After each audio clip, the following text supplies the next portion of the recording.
I was just trying to click on it to refocus it and move it.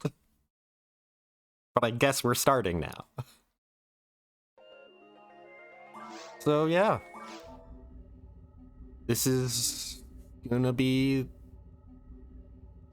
final session of Phantasy Star Online for a bit.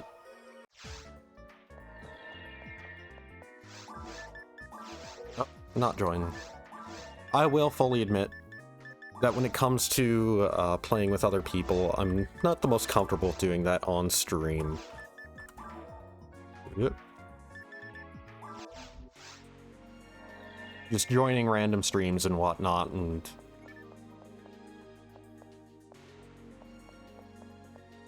like joining random parties and whatnot, because I feel like I'm then putting people unknowingly on stream, and that's just uncomfortable for me.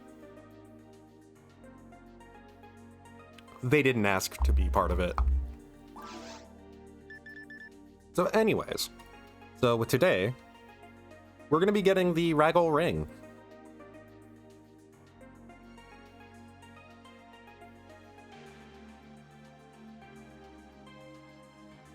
Okay, just have to make sure.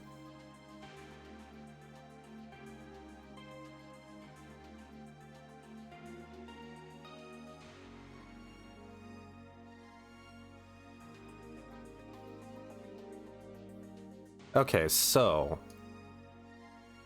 first things first, go to Unsealed Door. So the key to getting the Ragol Ring is we have to be on the Sue subplot in the first place, which means that, well, we have to not be on the Karik one, or the, well, Bernie one, I think, is. So, because on normal, we locked ourselves into the Sue subplot way back, and then I got the Karik one on hard, we have to do this on normal. That is basically one of the few hard requirements for getting the Ragol Ring. It isn't as hard of a requirement as, like, you have to do these all correctly the first time and everything you do locks it in. But it's just, yeah, you basically just have to be locked into the Sue subplot, and that's pretty much it. And then you just make sure you go for all the correct answers each time. Man, there was a bunch of things that I forgot to deposit into my storage last night. Shouldn't be a big deal because we're just going to be speeding through this stuff on normal, and as you can see, Mome is level 12. Yeah, in Unsealed Door, find Sue in Mines 2 and talk to her. Then go find Bernie and talk to him. So yeah, we're gonna have to contact Bernie over there.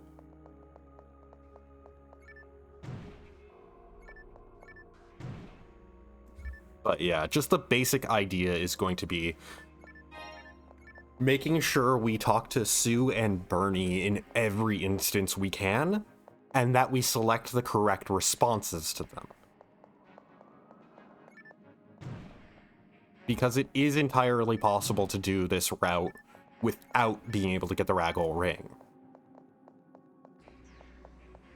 But you can still get the Ragol Ring as long as you're locked into the Sue route. That's the only requirement.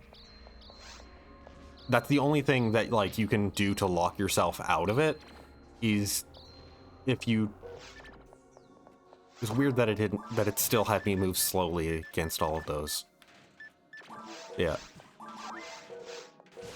Yeah, that's the only way you can lock yourself out of being able to get the Ragol Ring, is if you're locked into the Karik route. So I guess if you did the Karik route every single time, on every difficulty, then yes, you actually can permanently lock yourself out of it. But admittedly, your first time through, you can't... Wait, no, I think you can. It's just you have to do everything in a very exacting order, I think. Right, yeah. You have to just do everything in an exacting order, because The thing that I'm thinking about is the weapons thing, where you have to redo missions after clearing everything.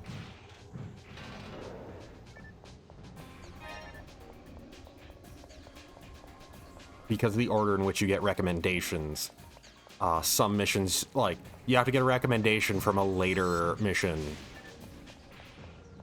than you could possibly have unlocked compared to the, like, some of the earlier ones.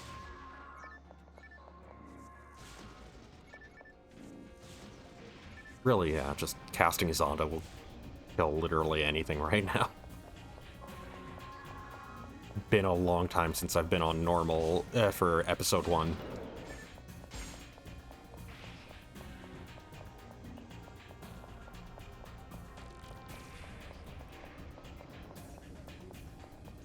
So I will say the ultimate kind of goal, as it were, is going to be after we do all of this stuff on the same difficulty, we're going to go into episode 2. And in episode 2 is where we get the Ragol Ring, because it's going to, once we've met the requirements, it's going to substantially change Seat of the Heart and what we can do in Seat of the Heart.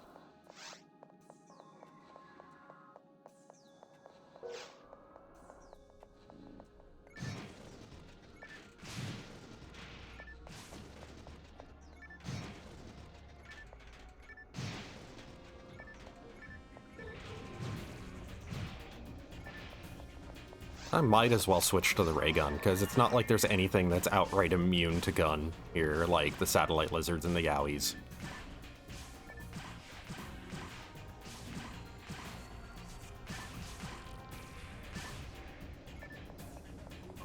There's a part of me that's genuinely surprised I've taken damage, but I guess fire traps will do that.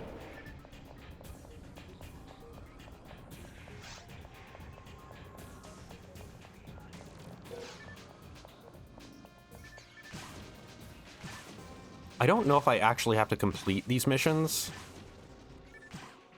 or if I can just get the answers then leave, but it's probably best to still just make sure I complete them.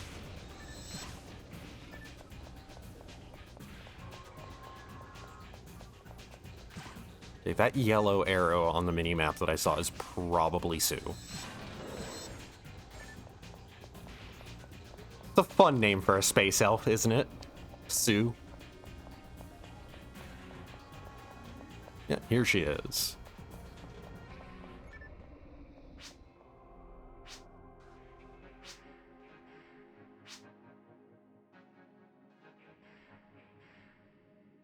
And now that I've talked to her, I go back to Bernie and talk to him.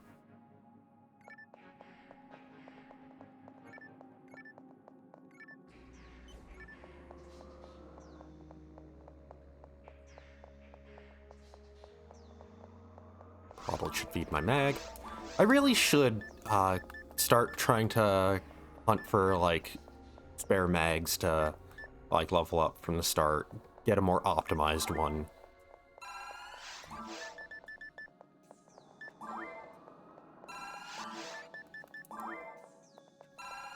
Because, yeah, this one's already far from optimal. Just with how many times I leveled up defense. You're never supposed to level up defense, basically. But I don't think Skylie can get mag drops from places. I know that it's more based around, like, your section ID, I think, does determine if you can get mags in the first place as drops. Hey.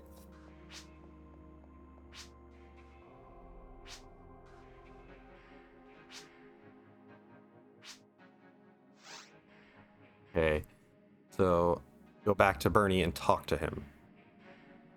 Doesn't say what I if you play a quest with Bernie in it and don't talk to him until he has nothing else to say, then Karik won't appear. Okay.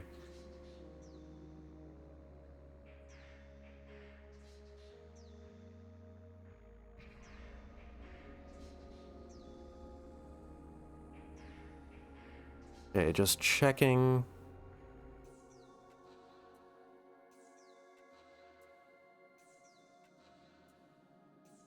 It doesn't say anything about what we have to tell him.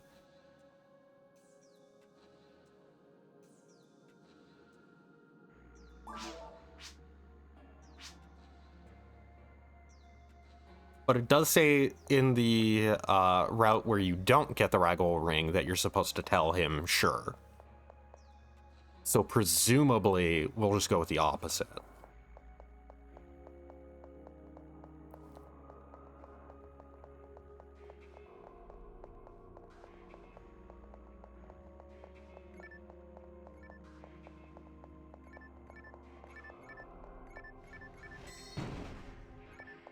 I don't even know why I'm opening these. Like, the best I can hope for is just usables.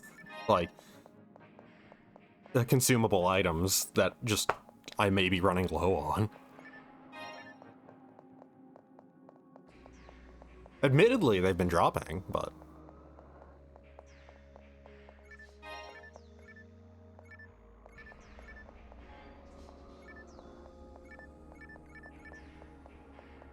Okay, now time to just finish this. Time to remember where to go to finish this. Okay, then to the south and then to the east. Okay, it's gonna be the east, then I think the even further east?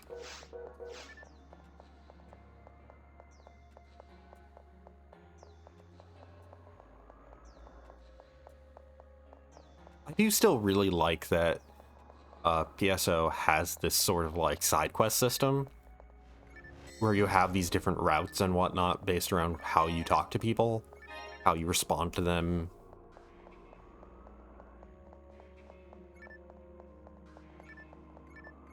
Adds just a little more to like kind of spice them up.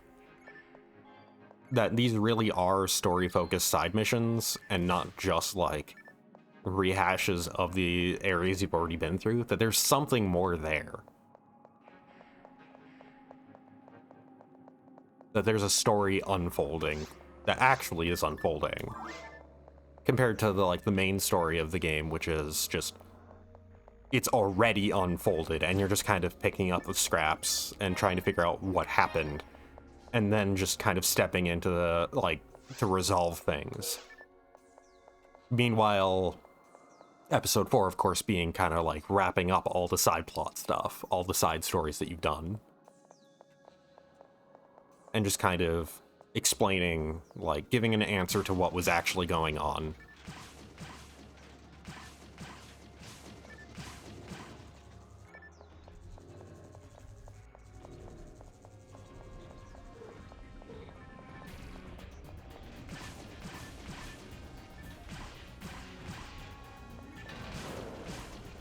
Should probably be using heavy attack on these, just because they barely have enough health to survive a single shot of a normal attack.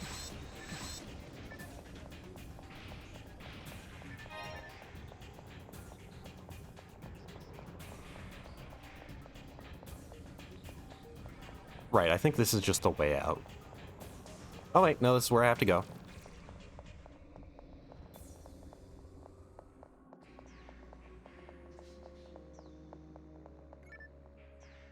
Wait, right, I have to find the purple switch first.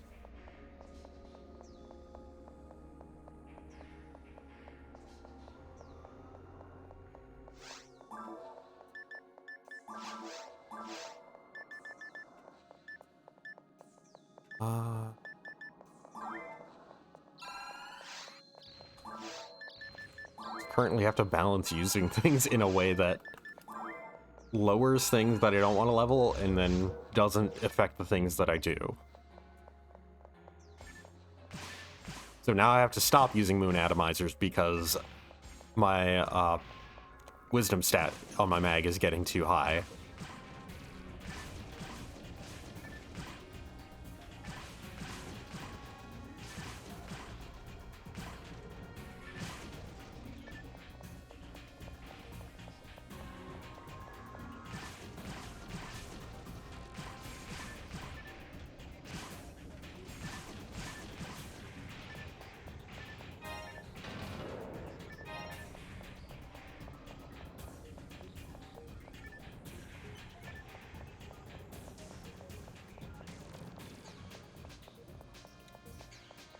And I can't get Phantasy Star Universe out of my head. I am genuinely kind of excited to start that game.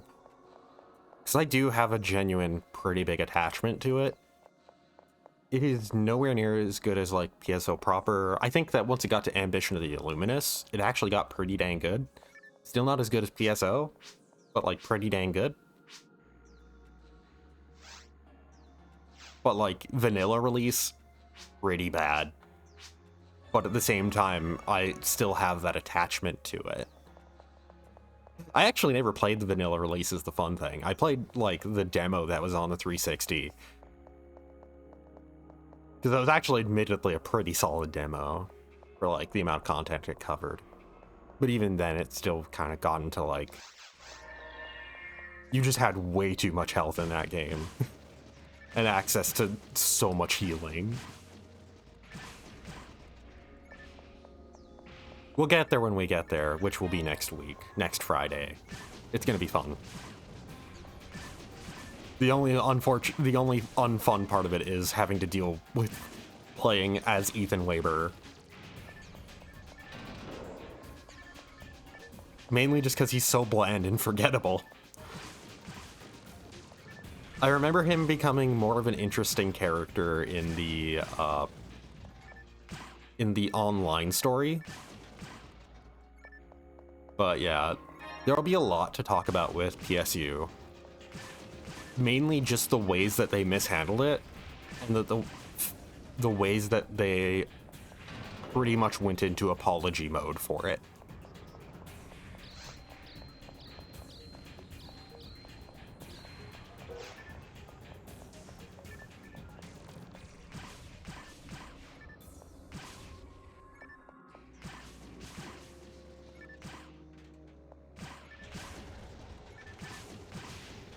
But, like, just on a basic level, though, kind of talk about the distinct shift from Phantasy Star Online to Universe. Universe was them explicitly trying to throw back more kind of the original Phantasy Stars. In terms of tone, in terms of style, it's a lot more bright and colorful, kind of very heavily anime game. And, you know, it also, like, one of its big things was that it had a proper single-player story mode that was you playing as a character with kind of a set party of NPCs. And it very much was meant to be more of a throwback than online was, because of how much online was a departure. But it ran into a lot of problems because of just how different it was from online, and the fact that at the same time, it still came up short. It didn't do enough to really stand out, as all the things that did to be different basically just kind of came up as certifiably worse. And all the original story stuff still felt like you were playing Phantasy Star Online, like that kind of game, but just not as good. Just without the online component, basically.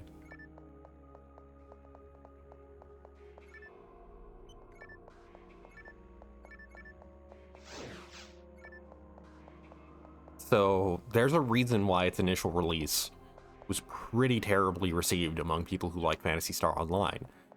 Especially with the fact that, like, that was around the time they were starting to sunset the servers for online stuff. Because they were trying to like kind of force the player base to play Universe. Sega admittedly didn't have the most money for servers, especially at that time. They were not doing that well. And stuff like Universe's release only kind of made them do worse.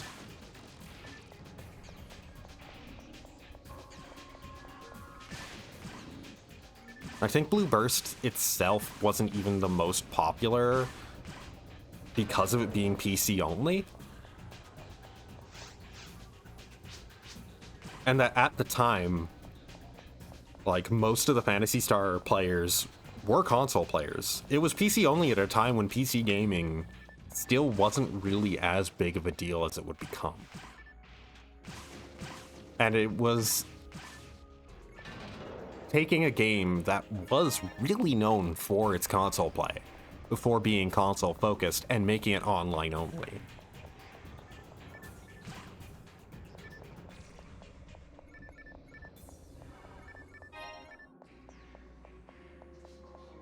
So, like, Blue Burst, really good version of PSO. Just kind of released at a time where it wouldn't be the most popular version of it, necessarily. Now, of course, this would change because of the sheer amount of private servers and the ease of setting up a private server for the game. But, like, that was a thing over time, and also that was a thing that further hurt Sony in terms of money. Well, not Sony, Sega. But yeah.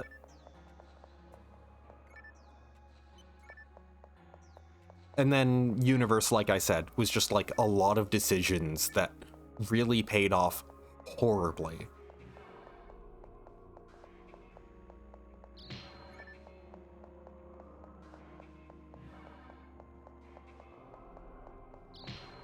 Alright, it's probably the...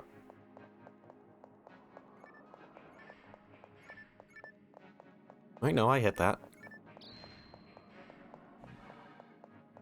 Okay, there we go. It was this switch.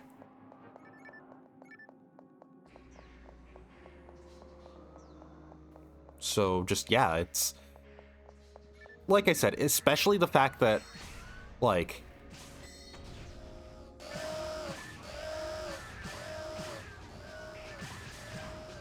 The fact that, like, Sega was not doing well at the time.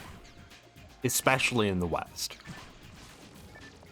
So they just couldn't afford to really sustain Phantasy Star Online, and which only further killed things, because they would keep killing off their servers actually relatively quickly.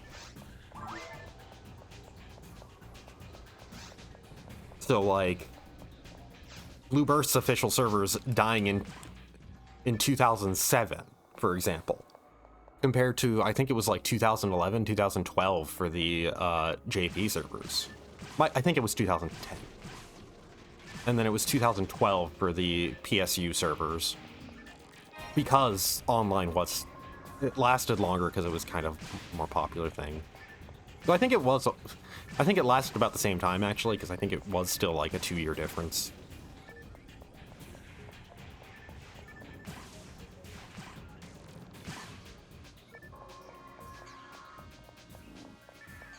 But that's kind of the key thing, though, is just Sega of America could not sustain servers for the games. Which only further stung when it felt like they were trying to force players to play a game that was so very different from what they liked. Like, it's simply put, the tone difference. The tonal and setting difference for PSO to PSU. It felt like you were stepping in, like, this is a pretty dark in tone game and pretty serious in tone.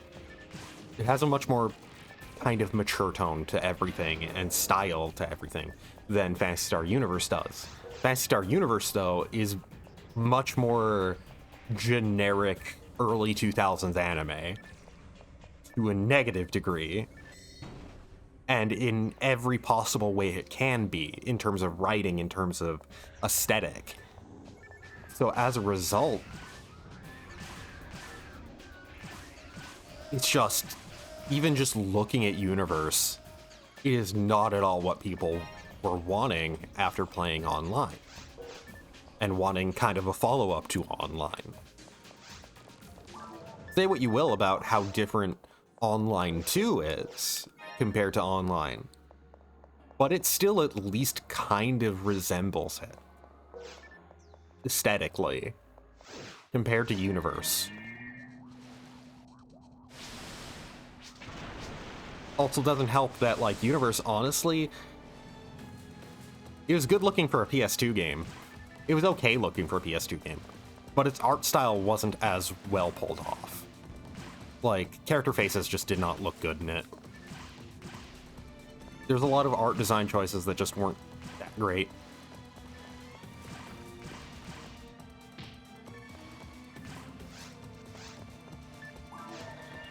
I'm just gonna go ham with the Yamato.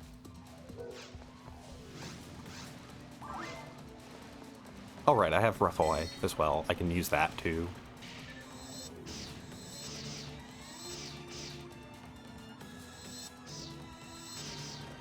Move. Nope. I got hit, but I didn't react, so I can just keep going. Yeah, I did react. Just a minor flinch there. So yeah. Also, alongside everything I said, like, the core design and flow of Universe, especially at launch, was so different in structure.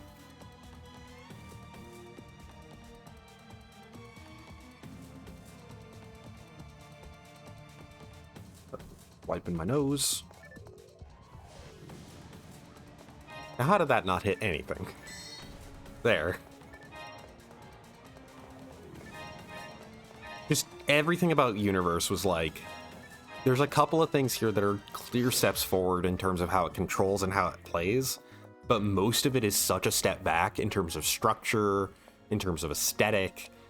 Like, not to say that, like, oh, the aesthetic for here is so much inherently better and obvious, like, objectively better, but it's better pulled off in comparison, and it's got more interesting stuff going on, basically.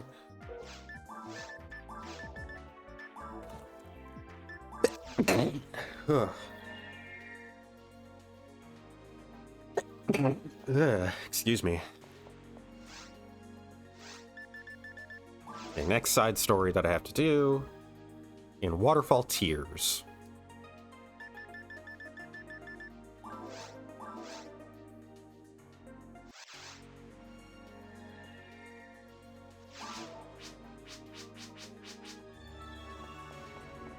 But yeah, there was a lot. And it'll be very obvious, like, from the second we start playing in Universe. Hell, even the music of Universe wasn't as good because it was a lot more, like, kind of generic pseudo-orchestral stuff. And it didn't have the, like, kind of, like...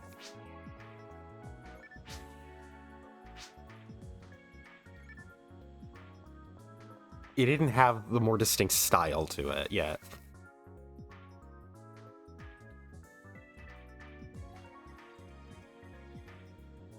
Huh. I'm supposed to be able to talk to her about Black Paper.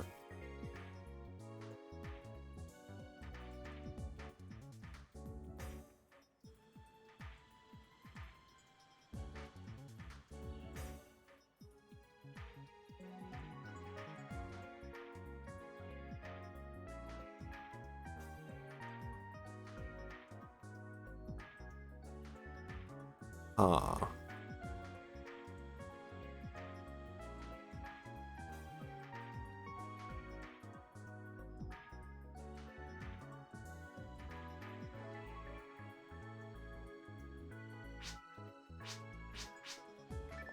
So I'm thinking maybe the reason why I can't talk to her about Black Paper is because I have to do the episode 2 stuff.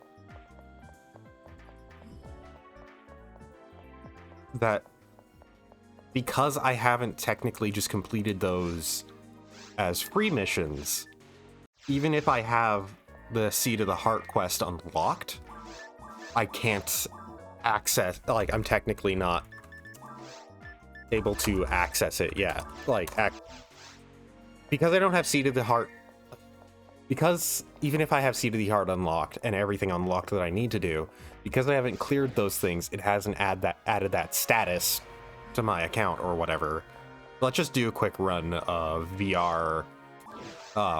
It's gonna be both VR areas. unfortunately, it has to be both VR areas, and it has to be on the same difficulty that we're doing everything. There's a part of why I kind of held off on doing this in the other streams, is because I kind of figured I'd probably need to do a lot.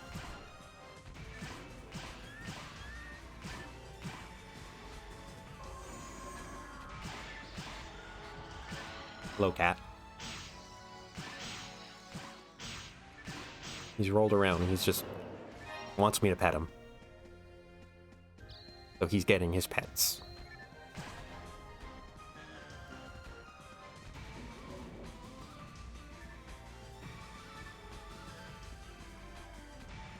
Now he is moving to the arcade stick and laying on it. Relaxed.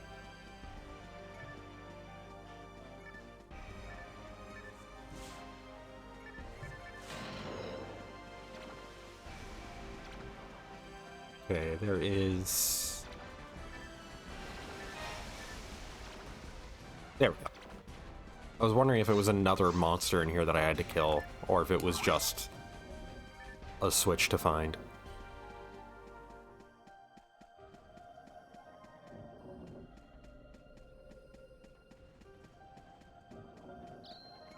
Yeah, basically though, like, for as much as PSO was a classic, also like the fact that when PSU released, it was a very late PS2 game, so it also got a port to the 360. And I actually will say, like, for an early 360 game, it looked okay. It definitely wasn't taking advantage of the hardware it was on, but it looked okay. That kind of was the platform to play it on, but most of the people playing it would have been playing it on PS2, and that was fine as well. The real platform to play it on, though, was PC, which admittedly didn't have the best PC ports in terms of like controller mapping and whatnot. Because once again, this was still like before PC kind of became the main platform it is today.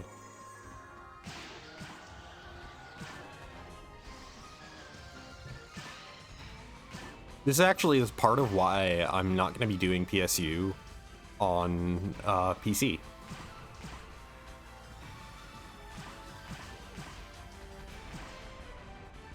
Even if I can get the PC port to look nice, it still is going to have a lot of little things about it that I feel are enough to make me not want to run it.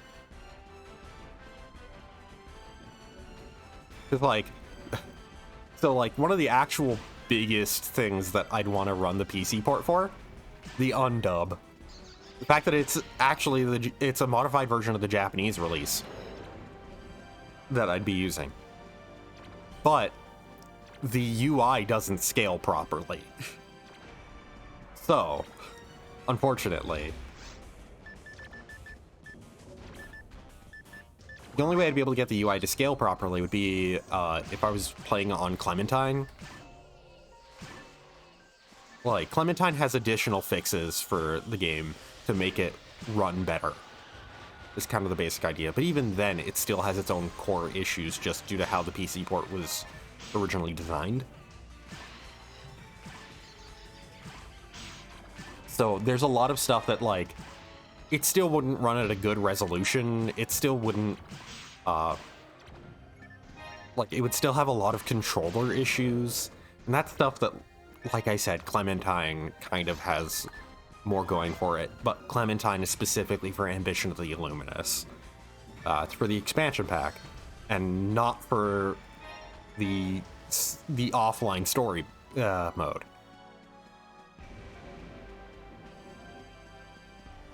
So, like, the best way I can play the offline story really is just going to be running the PS2 version. That's, at the very least,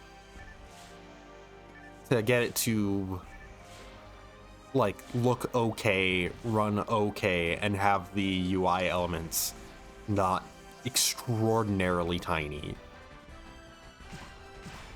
Just there's a lot of little things that basically about trying to run the PC port that are going to be, like, they're enough to me to make me not want to do it, even though they'd probably be fine. And as mentioned, the big downside to not using the PC port would mainly be not running it as high of a native resolution, not having it be at 60 frames per second,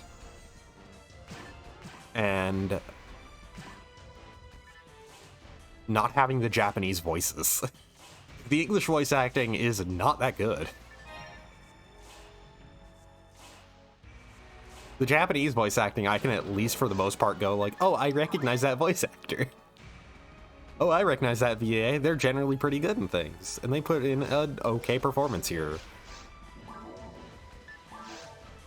And then in English, it's just like, this is the thing. This exists.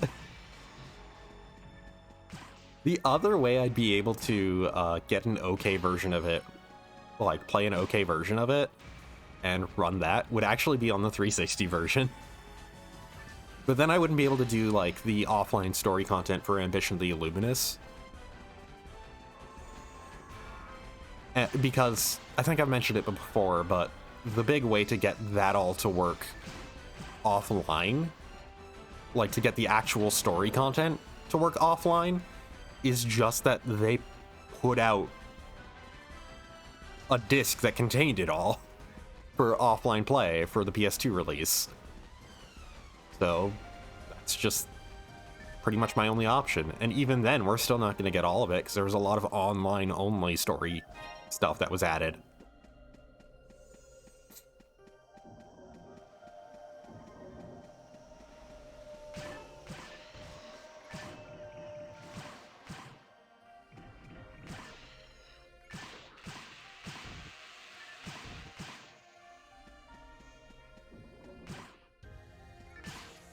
So, like, I don't remember if it was episode 3 or if they got to an episode 4 that, like,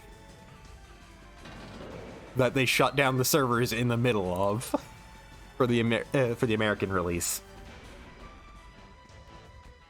Which, by the way, yeah, the American release of Phantasy Star Universe didn't even get through all of the story that they did, because they were doing online mode story stuff that was actually legitimately all stored on the servers.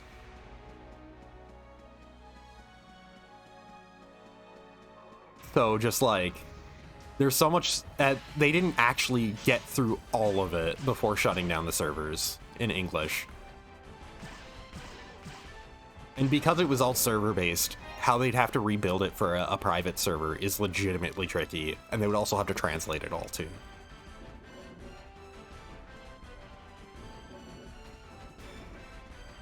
But yeah, it's unfortunate because I do actually remember the story for like the online stuff actually getting kind of neat.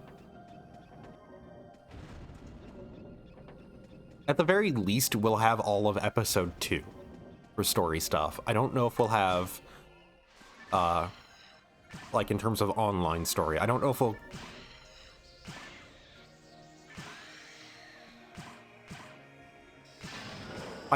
get into the Ambition of the Illuminous story stuff, basically. Like, how do I put this? My nose is runny, so I might sound a bit muffled at times as I'm wiping it, but basically,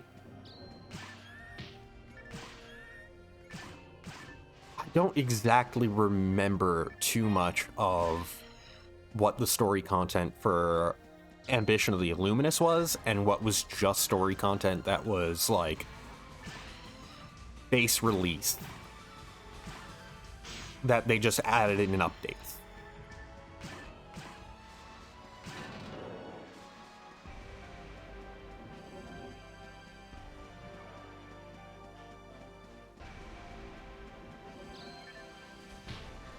But, like,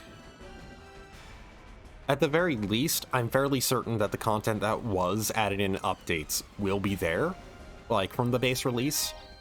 And I just don't know if the disc version of, like, the offline version will contain the Ambition of the Illuminous specific story content. like the stuff that was added in the expansion, because I think that stuff was added in updates. Then again, that might have been a similar thing to what they did with the base game, where they locked away content that was on disc and playable in the offline version. Like I said though, I do remember that there was online specific story content that took place after the Ambition of the Illuminous story that was like completely brand new stuff that was distinctly like not on disc and actually had a lot more going for it.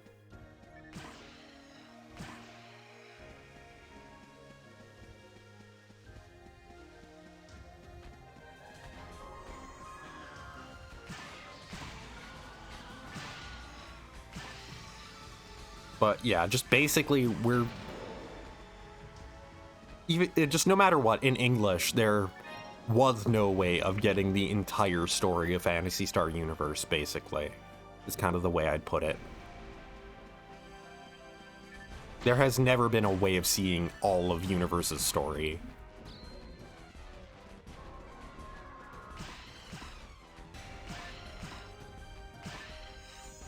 Because of the servers cutting out, like stopping before we got all of the last episode of that game. And then also because of not needing a fan patch to play through, like a fan translation to get the Infinity story content. Like the episode 2 stuff for Portable 2. At the very least, a fan translation exists for that. But like I said, I don't think there's a fan translation for the, like, whatever the stuff that, like, whatever episode Universe got to.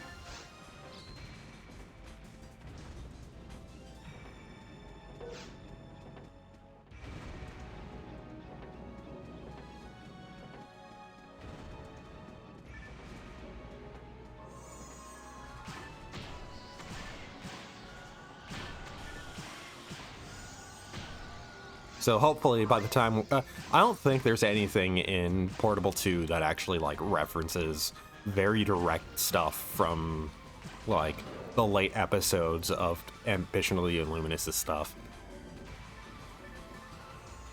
I'm fairly certain there isn't, because I played through that and understood everything that was going on. It's still just unfortunate that there's going to be those gaps no matter what. And that there is actively missing content that you cannot experience anymore. Like, I think it was still even before Let's Plays were really a thing, too. And people were, like, making sure to do, like, video archives of online content in games.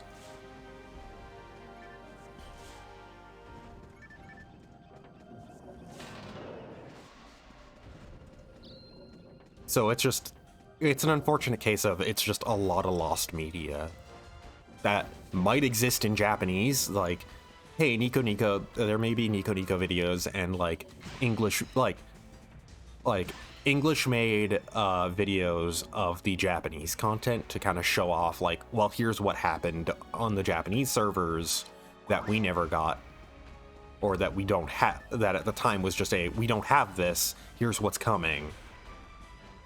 That maybe that exists in like some sort of context that people can thoroughly scan the internet for and try and find and then maybe translate based off of. But just, yeah, it's a tough ask. Otherwise, like, that stuff, like I said, is generally going to be a lot of lost media. So, at the very least, I can say I'm going to be doing everything story-wise that I can for Universe. Huh. Where do I go?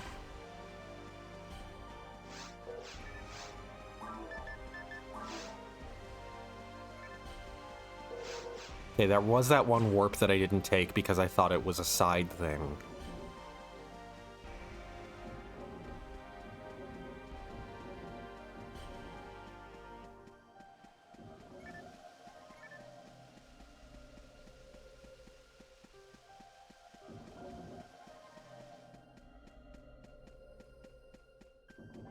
So, I will say, by the way, as much as we are going into, you know, we're going to be going into Universe, the game that I will say outright killed the franchise in the West for so long, I will outright say I do have a lot of attachment to it. I mentioned this earlier, especially because of Ambition of the Illuminous and what that did for things. And that actually did fix a lot, and that actually did, like, it improved so much. And it was like part one of like Sega's attempt at apologizing for how bad of an initial release Universe was. Okay, I can break that.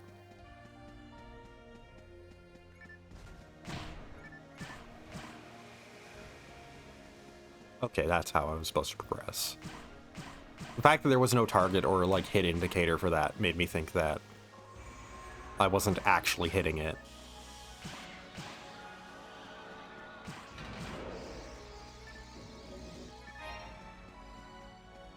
Yeah, I have especially a ton of love for the setting, admittedly, entirely because of Portable 2. Portable 2 being the thing that I got my PSP for. And Portable 2 being genuinely, like, a fantastic game. There's so much that Portable 2 did that is like, yeah, this should have been a much bigger deal than it was. This should have been just called Phantasy Star Universe 2 and released on PS3 and whatnot.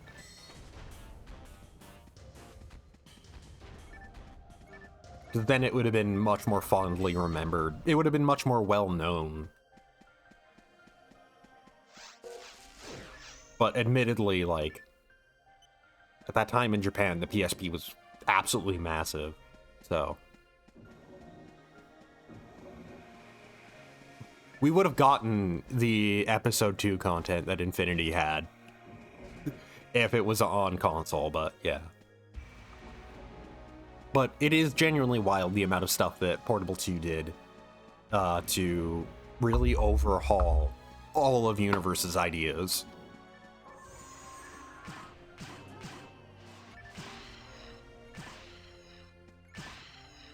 I will say, by the way, a fun thing about the Episode 2 content that Infinity added for Portable 2 is that, like, almost all of it is, like, so much of it is just, hey, here's the thing from Phantasy Star Online. I can't tell you why it happens, but there's an Olga Flow fight. It is literally just the Olga Flow fight in Phantasy Star Portable 2's engine. And it's just like, I'm not gonna complain. It's really cool that this is here, and it's a really fun fight still. It's just, like, it's just kind of there. So, eh. The story was done, but I'm not gonna pass up this excuse to have a really fun fight.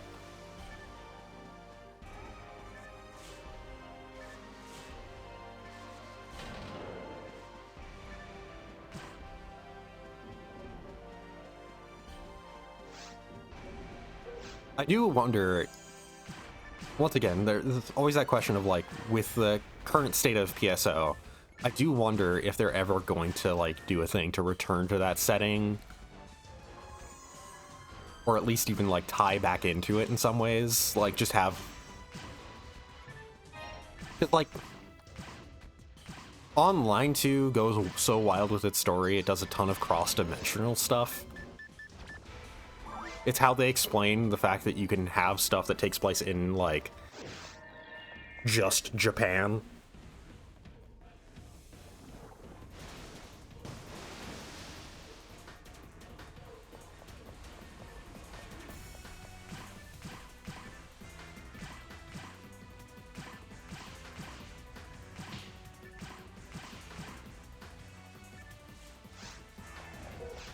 But, like, so it's almost kind of weird to me that they didn't actually have a direct tie into Phantasy Star Universe's setting. They didn't do anything that was just like, oh hey, literally just cross over into the world of Universe and just do things there. But then I guess if they did that, they would actually have to introduce beasts as a race. Because Universe has 4 races instead of the 3 that are present here.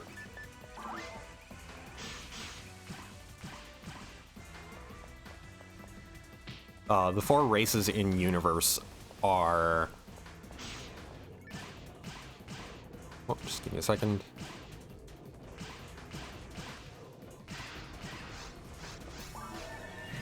Oh, not what I wanted, but... Gonna spring up a second time. Yeah, the 4 races in Universe are Human, Newman, Caste, and Beast.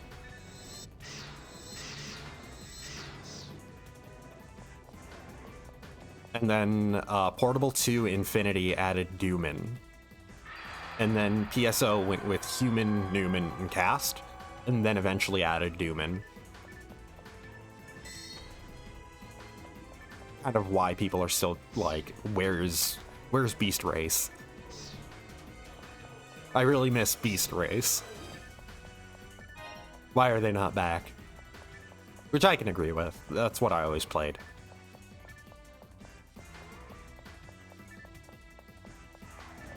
I mean, it doesn't really matter in the sake of Online 2 in the current state of it, where it's like purely cosmetic. And even then, it's purely cosmetic on a level of like basically what you start with. Rather than like anything you're locked into, but still.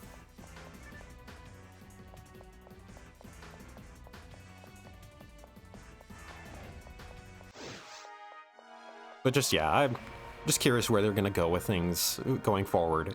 Because New Genesis very much feels like it's kind of more than like it itself is where Phantasy Star like 2 is going. Phantasy Star Online 2 is going. New Genesis feels more like it's an experiment, like a lot of testing of ideas, rather than like this is the new Phantasy Star Online 2. This is the sequel to Phantasy Star Online 2 stuff. Feels more experimental.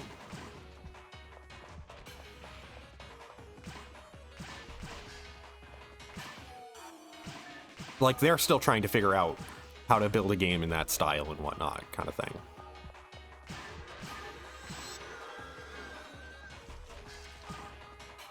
Which I will say, I actually am kind of a fan of where New Genesis has gotten to. I think it's gotten to be pretty decently fun. It definitely has problems with, like, it doesn't really know what its core loop should be. It doesn't really have, like, kind of an end game staying power. Because it doesn't... Oh, right, this is another starting point. Because it doesn't really have, like, the whole weapon grind. The rare grind. It doesn't really have that. It has a couple of, like, little things that can kind of feel like that. Like, getting the Kaisar weapons kind of is sort of like a long-term endgame loop. But even those are kind of, like, outclassed now by the new Stia region stuff. Apparently, the new Stia region stuff does have a bit of a, like, long-term focused, like, endgame.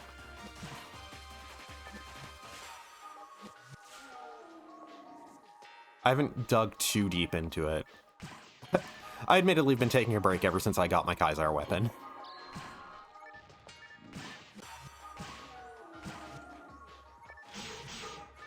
But, like, there needs to be a bit more to do than log in and do a couple of urgent quests. Like, log in and do an urgent quest for the day. There needs to be a bit more things to do in the game. Like, things to work towards.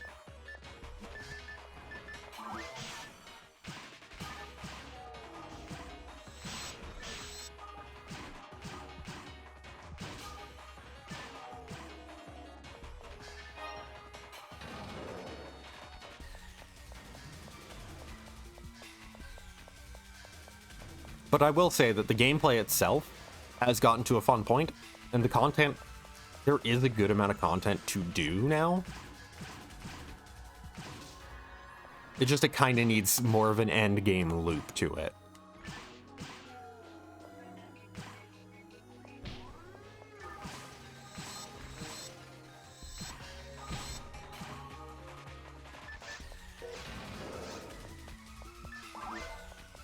The combat is nothing like PSO2 either. Like, it's got some similarities, but it's not a just cancel everything into everything game. It's much more about using, like, vertical mobility and, like, using your mobility options mid-combat and whatnot. Parries are incredibly satisfying. The combat is very dynamic and very movement-heavy. And there's just a lot going on. Like, the way they buff classes is usually by adding in, like, whole new things for them to do mid-combat. And it's really fun. Even if it's not, like, the whole crazy combo shit that you get up to in PSO2, where it might as well be just a character action game at that point. And one of the nice things is the fact that you can take your cosmetics between the two, so you can use New Genesis as a source of cosmetics for PSO2.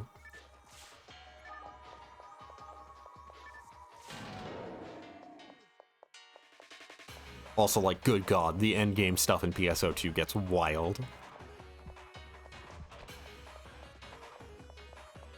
Okay, so this is stand on... Wait, no. You just walk across all four. I was thinking that might have been... Wait, what? Yeah, right. I'm in single-player mode. Why would it spawn or, like, multiplayer switches?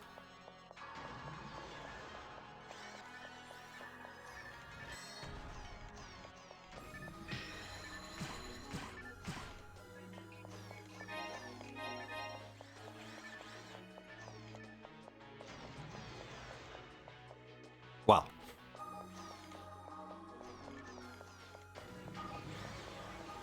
Just hit me with a no. No, you cannot.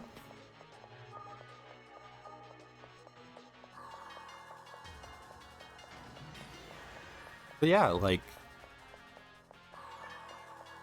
Just in general, thinking of, like, moving on from online, there's a lot. There's a lot of games that I actually want to cover and whatnot, and that I have a lot of fondness for. Like, genuinely, I think the only one going forward that I haven't played, that I will be able to play on stream, is Portable 1. Because Portable 1 was just Ambition of the Illuminous on a PSP. It does have its own unique story, though.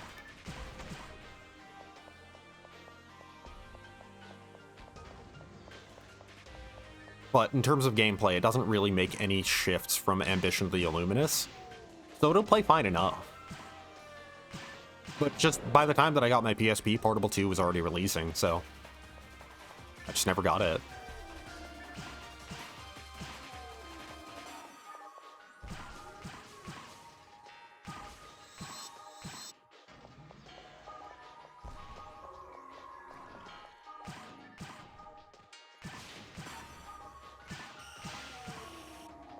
So it'll be fun to see that story play out for the first time.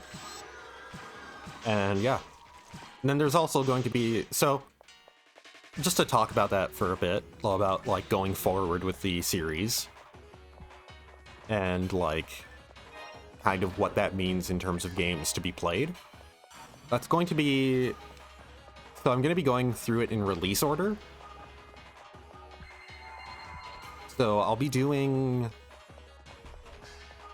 Phantasy Star Universe Episode 1, Phantasy Star Universe, like, Ambition of the Illuminous, that stuff, after Episode 1. There is going to be some poking and prodding to see, like, how much story content is in each.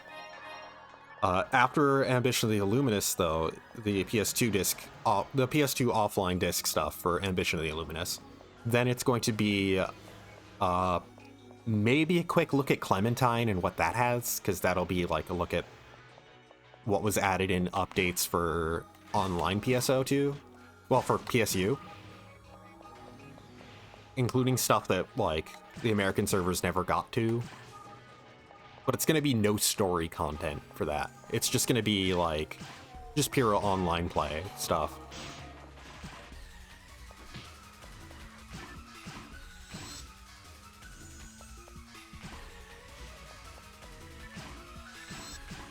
But, like, basically that would just be for showing off, like, look at where things progressed from the release date of Ambition of the Illuminous. More than anything else.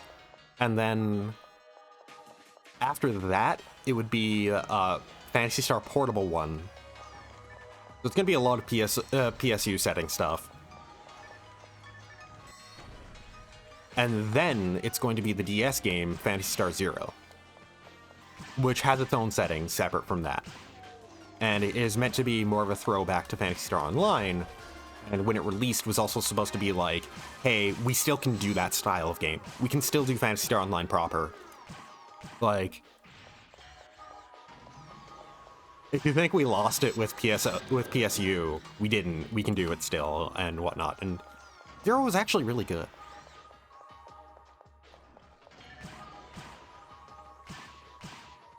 Like, I at times feel like one of 5 people in North America that played it, but Zero was a legitimately really good game. And was a very good, like, way of building on online's mechanics, while still feeling like online. Just on the DS. So, of course, it has some little things that it has to do to make sure it can run on the DS, in terms of, like, area design. Oh. L. What? Okay, photon drop.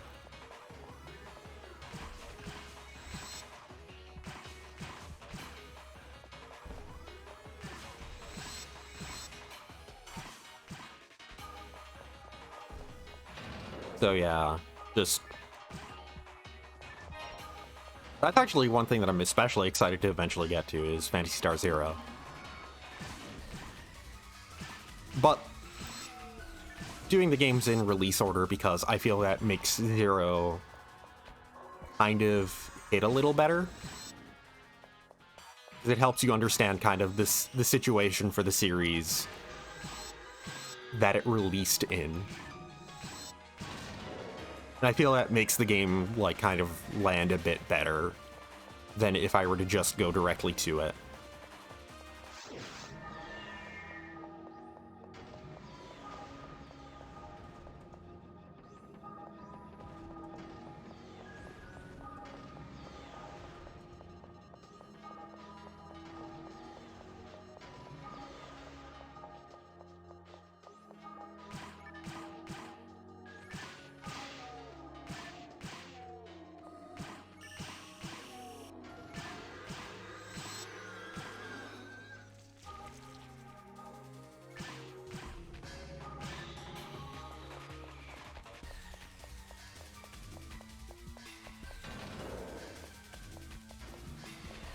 I will also say that for Zero, it is kind of neat how it's both a throwback to Phantasy Star Online and the structure of Online, and a lot of the mechanical design of it, but it also was a notable step forward from, like, Universe, in terms of just how it played.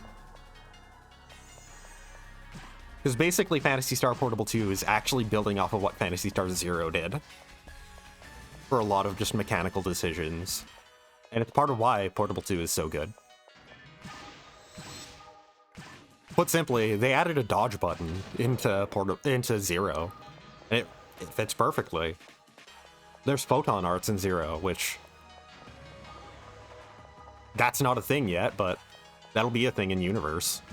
And the way it works in Universe sucks in comparison. It just doesn't feel right. But it fits perfectly in how they did it for Zero.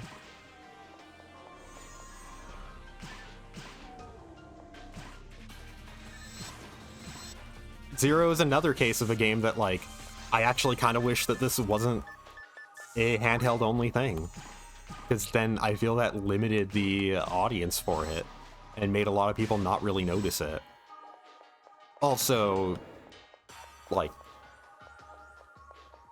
means that you can't really play it online anymore. I think the servers are shut down and there's no real way of emulating them. I think there's ways of, like, spoofing, like, the local wireless play to do that, but...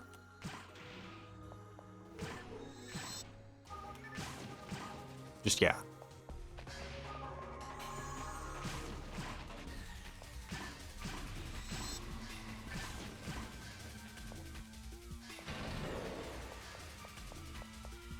But the big thing is just, like, emulating a DS game versus like just playing a more like something that could be, you know, more upscale better, basically.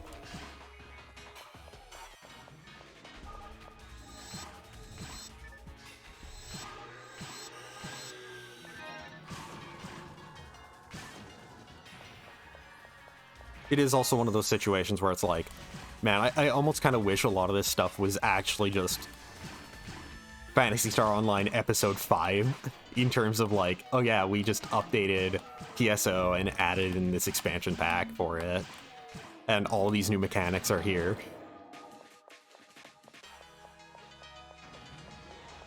These are fun.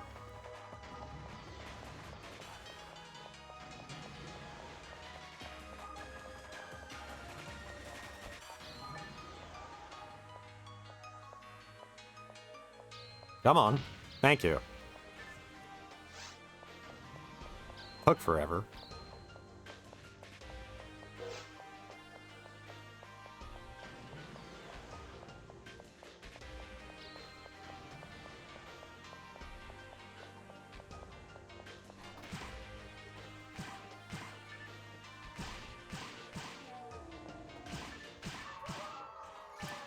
Yeah, almost doing this stuff right now and thinking about moving to Phantasy Star Universe.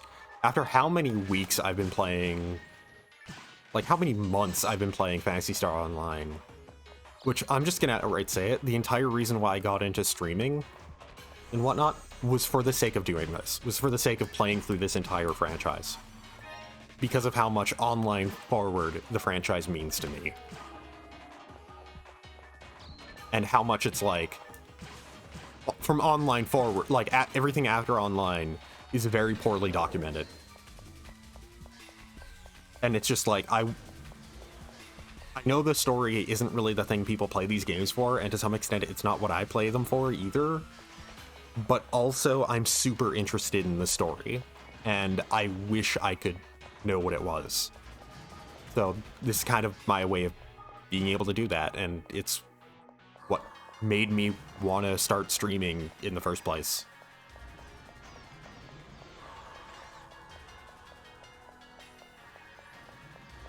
But it also still feels like I'm approaching the end of an era, being done with PSO. Sort of. I mean, I'll have reasons to come back. To show off that one extreme quest that I need to trade, like, unlock through team points. Going off of that one of these days.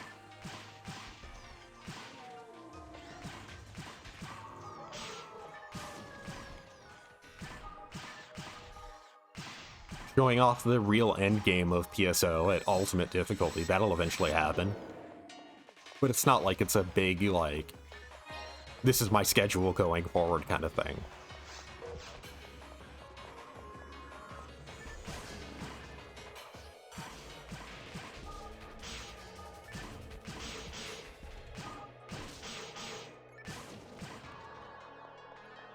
It's just, it'll be neat to show off Ultimate once I'm kind of geared up for it.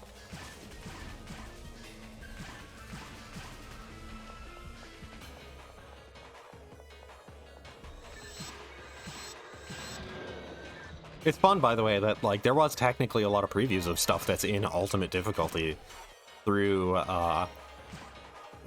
Episode 3. Because a lot of those cards were Ultimate difficulty only creatures.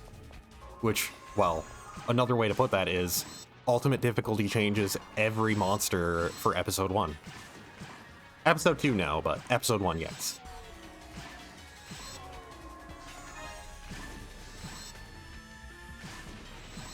I think the only Episode 1 monster that doesn't change in Ultimate difficulty is Dark Falls. Because it's Dark Falls.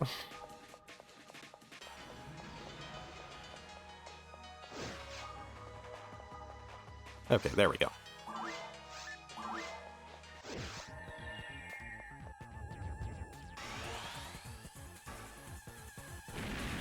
Dark Falls does become extremely deadly, though, but yeah.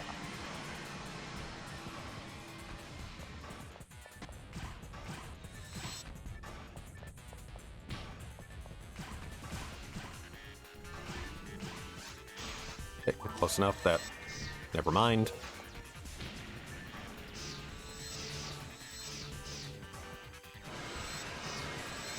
There, it has to spawn in another one.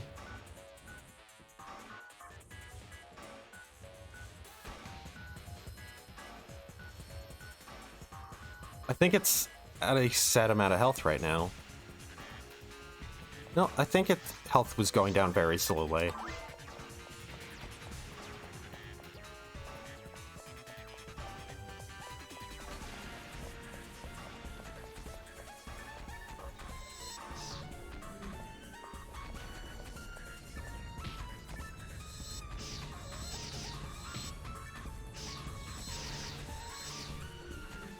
I think I got it. Yep, I did. Just have to wait for its animations to finish. And next, just to do Central Control Island. It might be that I just need to do Central Control Island, but it's good to make sure. That's the way it's kind of all listed in the guide. It sounds like doing this is what unlocks a specific dialogue option for Sue.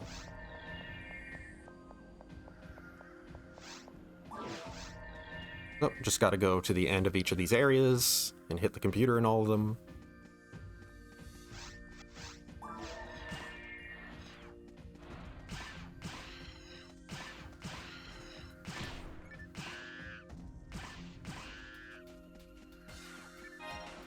By the way, to once again state, what a great name for a space elf, Sue. Especially because she's like a super important character, and like in terms of like the general like sub-story, like side story plot lines, she is the box art female Newman. She's the box art Huneral.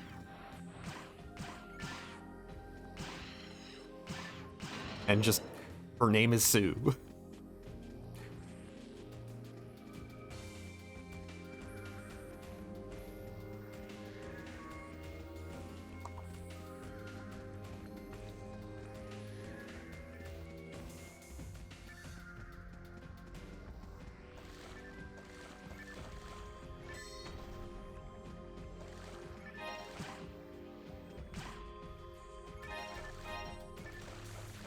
So, I will say, part of the reason why I did decide to hold off on going to Universe just yet is because I do want to give myself, like, a week to prepare, just to make sure that the emulation's all correct.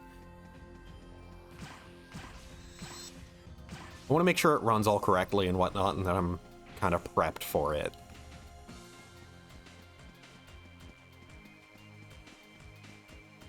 And once again, it turns out getting the Ragol Ring is a longer process than I thought it would have been.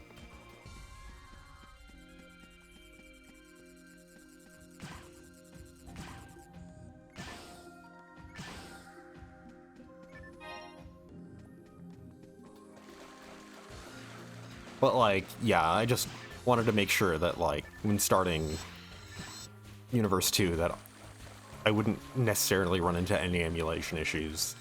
I did check it before, but I just need that extra bit of time to make sure it runs on the latest version of the emulator I'm using. And just to make sure that all the settings are correct in advance. Make it look as nice as I can.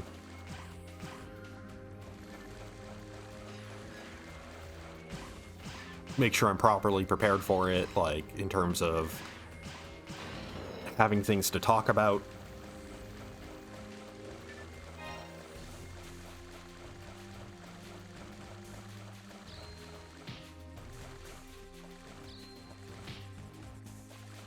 Make sure I'm mentally ready to move on from episode 4.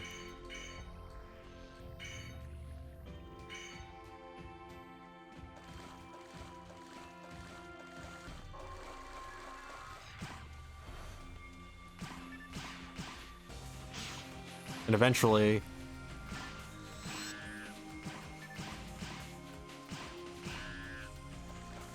just, yeah. I don't know why I said that, and eventually, actually. Like, that's basically in my brain, like, think on a completely different train of thought, having to say something.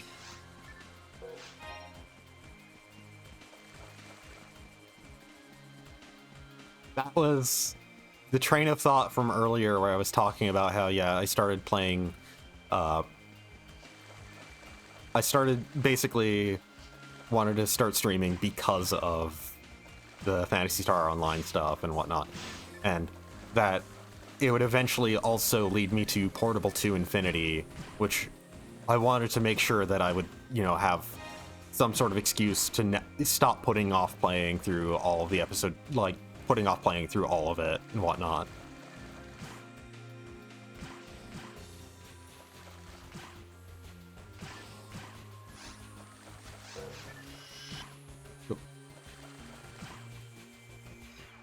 Trying to shoot them while they're still on the ground.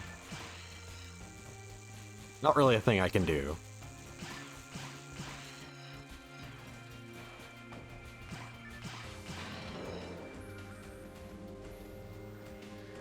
I see that full heal there.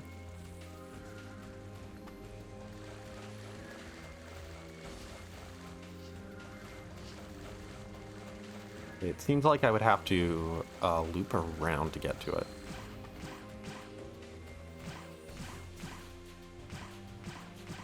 It doesn't seem like I can break this.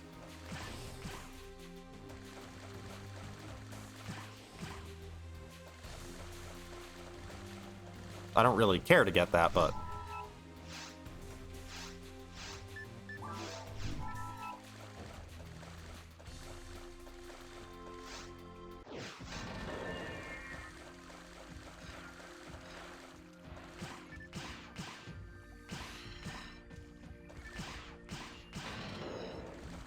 It is kind of neat that, like, you do still have to go through all of Central Control Island. It's not just a permanent progression thing that you get from unlocking the main gate.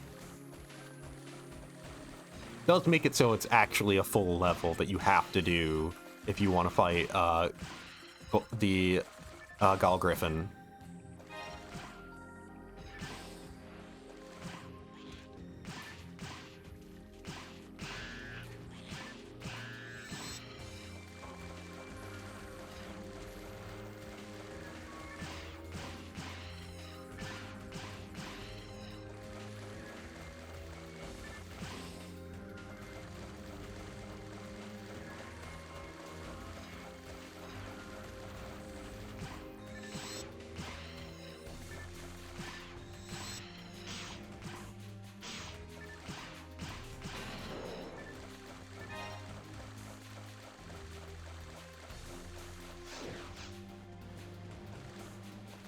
So to fill the air with other things.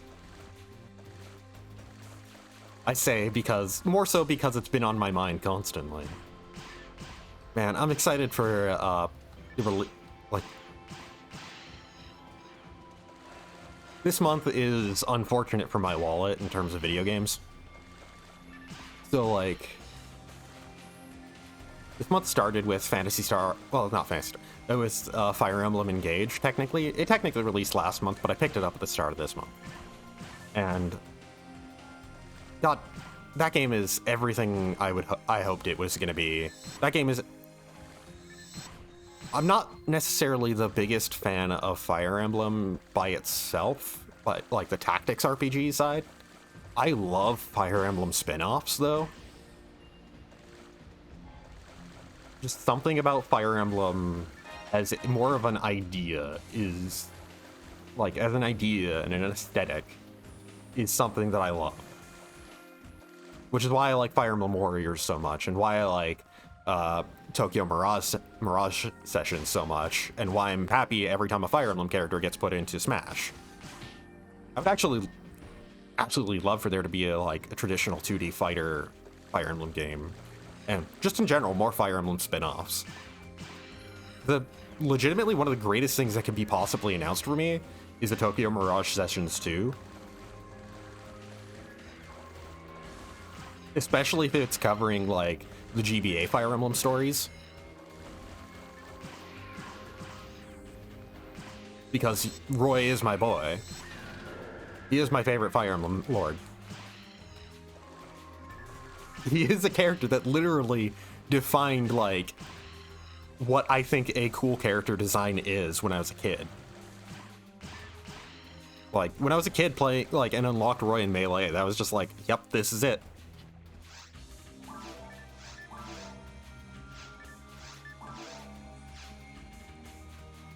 This is, like, this is the ideal anime character to me. And just, yeah, it's... Oh.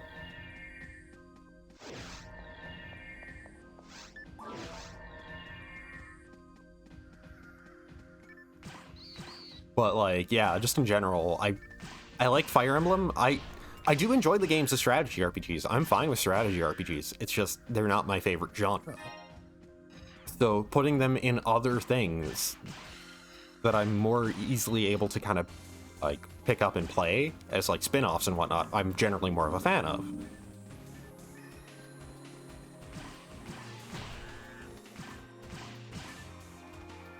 But, like, Fire Emblem Engage, for me, is just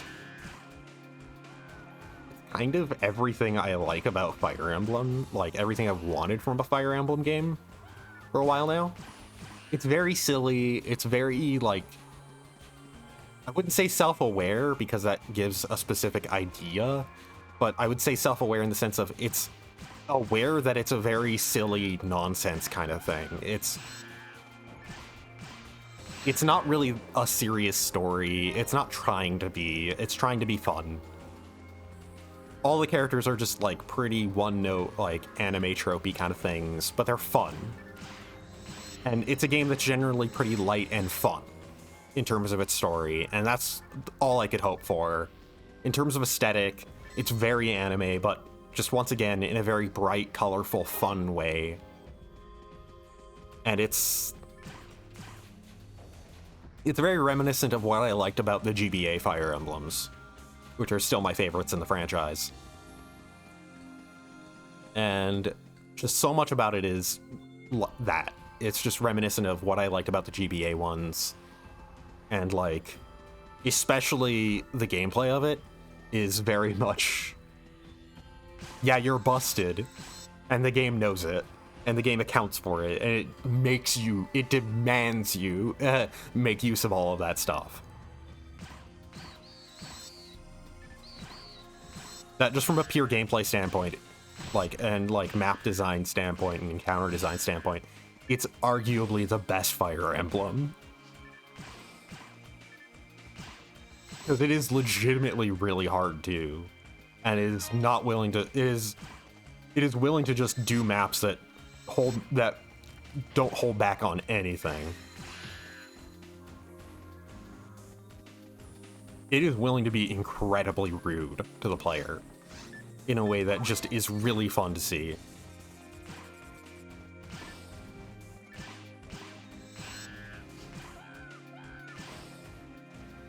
So just, yeah, just so much about Engage is, like, everything I've wanted from a Fire Emblem for a long time. But yeah, like I said, like, that kind of was the end of last month, start of the month for me, because that's when I was able to afford it. And then coming out in, like, 5 days is Theater Rhythm Final Bar Line, which, oh hey, the Theater Rhythm games from the 3DS are literally my favorite rhythm games ever. So Final Bar Line is a big deal to me. And I'm extremely excited to play it. Playing the demo was just like, oh yeah, like, it was a moment where my brain went, right, these are my favorite rhythm games, period. And just to the extent to what that meant. Like, the extent to, like, what that means to me. So just, yeah, I'm extremely excited for that to release.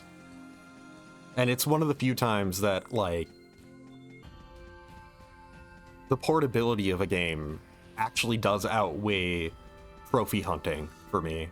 So I'm normally the sort of person that, like, I will go for the platinum trophy in any game that I kind of like, in any RPG I like especially.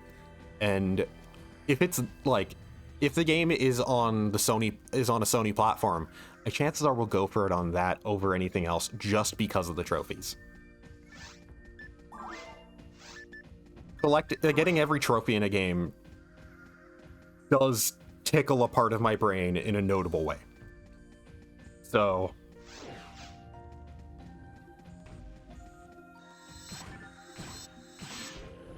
just, yeah,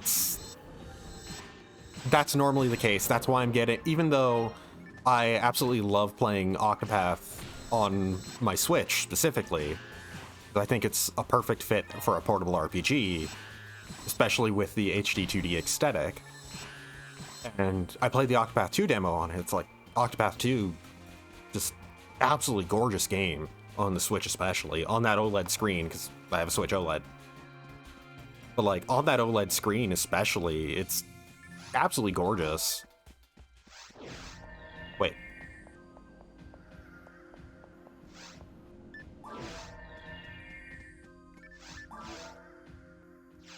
Yeah, I missed it. But yeah.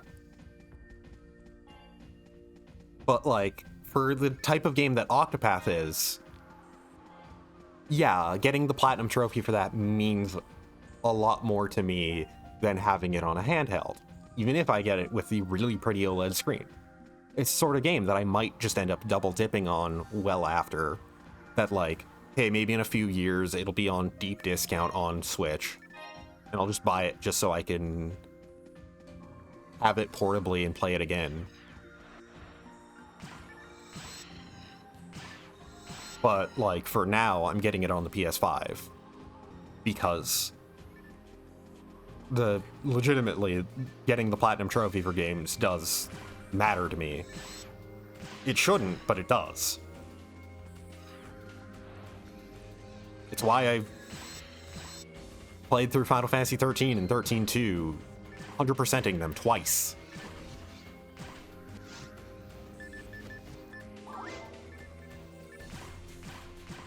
Because I did it originally on 360, and then I got Lightning Returns on PS3, like, because I eventually did get a PS3 for super cheap, and after that, for the, like, because Lightning Return, like, the Final Fantasy 13 games, I did, like, all the, like, 1,000 out of 1,000 trophies stuff. Well, achievement stuff on 360, because I'm that sort of person, just mindset-wise. But trophies, getting the Platinum Trophy is just a bit more of a thing for me personally. So I kind of moved to the Sony ecosystem, just in general, once I got a PS3. And then I realized, oh hey, I have the Platinum for Lightning Returns, but not for 13 and 13-2. And also, I have the Platinums for Final Fantasy X, 10-2, and also, like, moving forward, like, I also have the Platinum for, like, 12, 7, 8, 9, just like, oh, all of them, I have the Platinum for them. I should go track down a copy of 13 and 13-2 for the PS3 and do those, even though I know for 13 it's a journey, to say the least. It's a hell of a lot of grinding. Mainly for money, really. Was there the...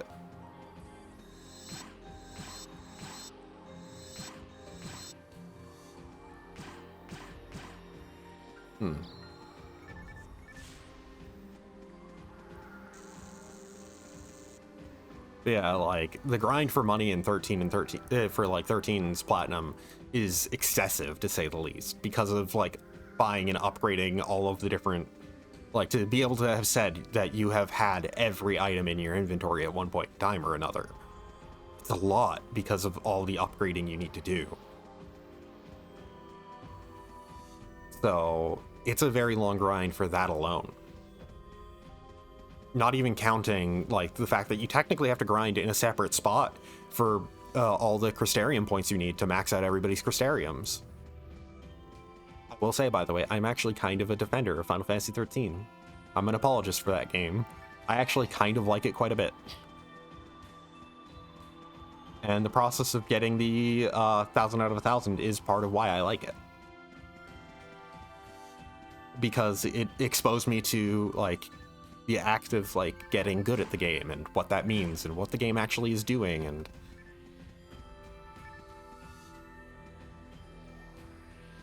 like a lot of the more in-depth nature of the mechanics and how the battle system works and whatnot. It's actually really fun. 13-2, by the way, nowhere near as much of a slog to do as 13. Like, it does have some, like, a little bit of, like, annoying collectible stuff in trying to make sure you get every, you capture every monster, but that's about it. It's pretty reasonable otherwise.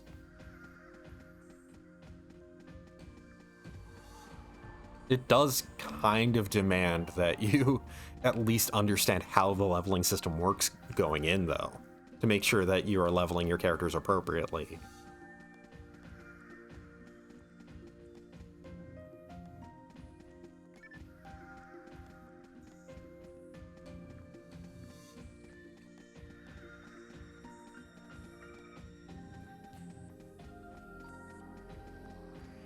But yeah.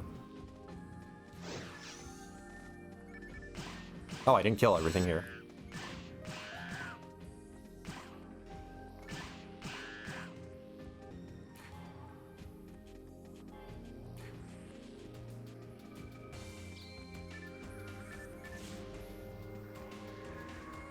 Okay, yeah, it just takes a very long time for them to die and for the next wave to spawn in.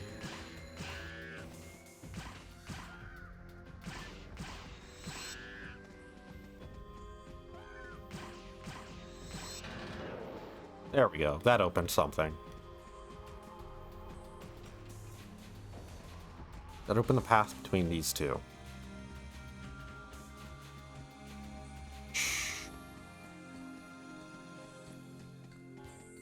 Not technically what I'm looking for.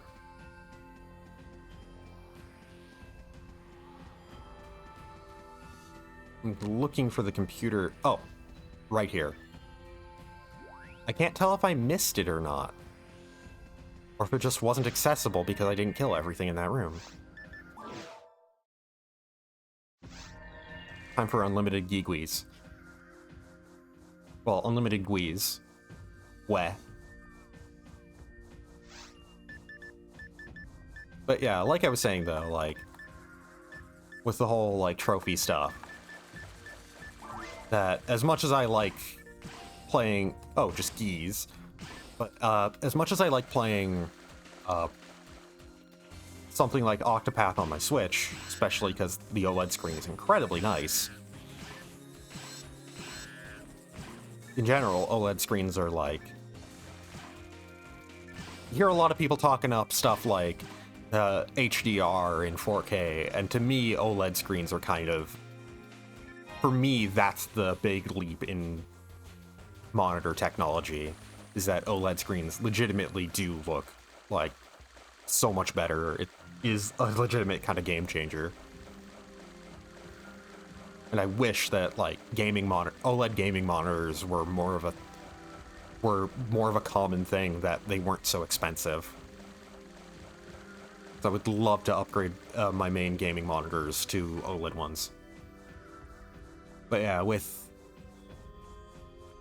Octopath, that's a sort of game where it having a trophy set on the PS4 and PS5 is enough to make me go for that version instead. That's how much, that's how much I enjoy trophy hunting in RPGs, especially.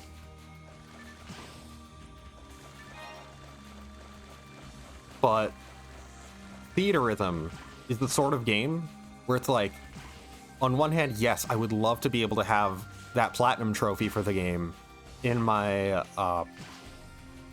profile and whatnot, and be able to show off that I did do all of that because of how much I enjoy that game, and kind of have it be a statement of that. But also, Theatrhythm for me is such a, like, handheld game from playing it so much on playing Curtain Call so much on the 3DS. And it is so much a game that I just want to have with me whenever, wherever, that it overrides both my desire for trophies in games that I like and my desire for physical copies of things.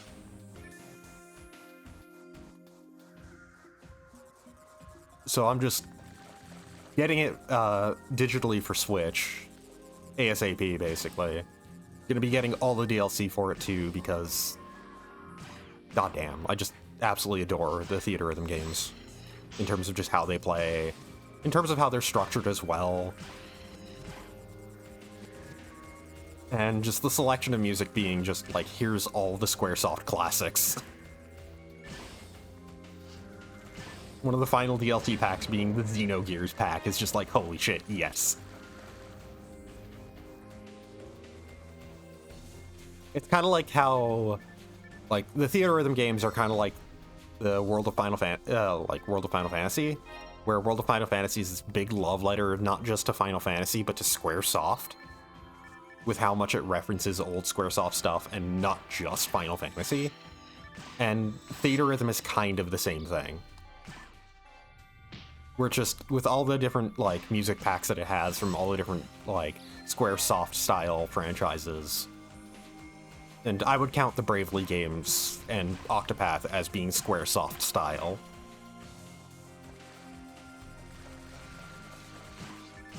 Even to some extent Nier, yeah, fits more Squaresoft than Square Enix.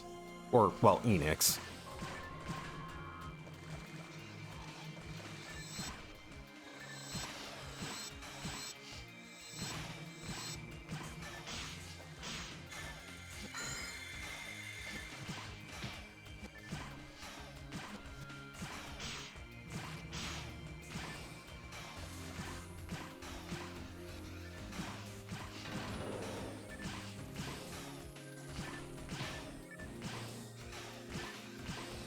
But yeah, just so much about like stuff like World of Final Fantasy and Theater Rhythm feel like celebrations of Squaresoft.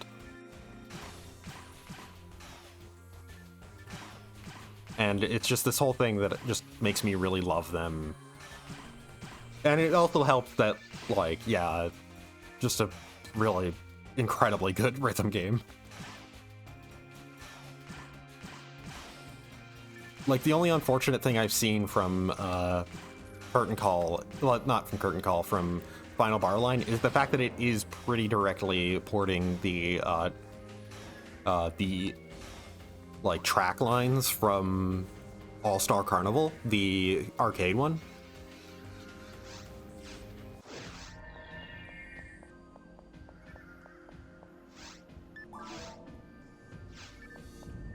There we go. But yeah, the fact that, like, it is pretty directly porting those, and at times the whole, like, using both sticks for, like, some of that stuff does feel a little awkward.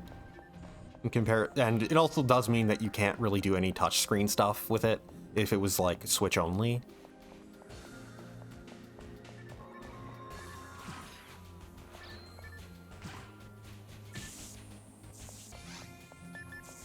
But at the same time, it still feels fantastic to play. It also has the whole RPG element stuff that is surprisingly good.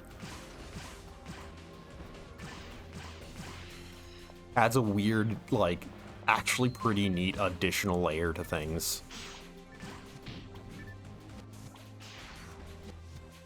Alright, Sinnoh barrels are gonna unequip me.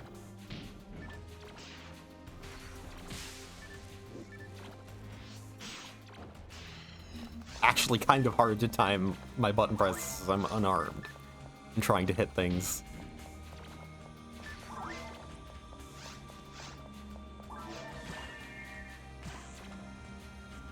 Oh, Sinnoh Spiegels.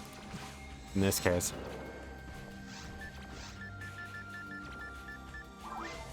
Sinnoh Spiegels. Spiegels. But yeah. Just, as I was saying, just I'm super excited for the Theater Rhythm Final Bar Line. because just the return of what is literally my favorite ever rhythm game. And just the idea of being able to just have it on Switch with me wherever I go, yeah.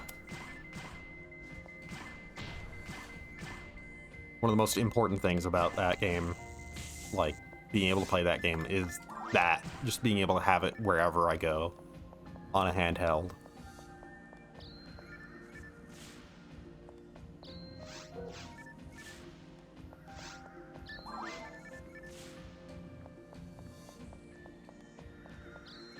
Stop that.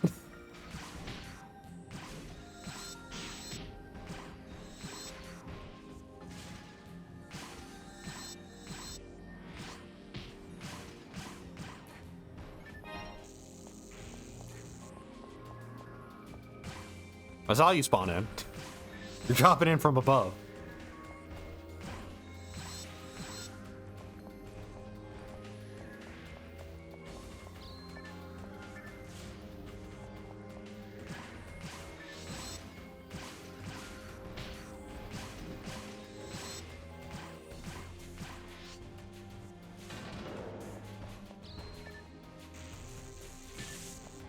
But yeah, it's just super excited for that. And then, as I've mentioned a bunch, Octopath 2.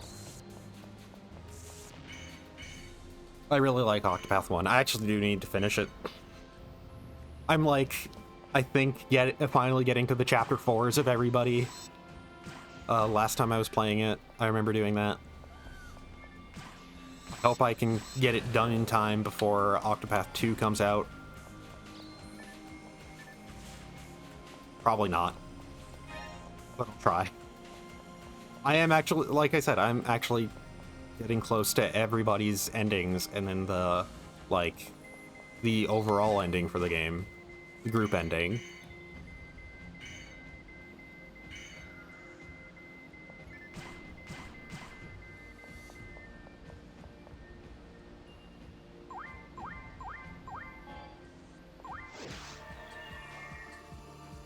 Okay, this shouldn't be too hard. And after this, we go back. We'll ask Sue again. If she doesn't respond about black paper, then we go back to the unsealed door and try that again.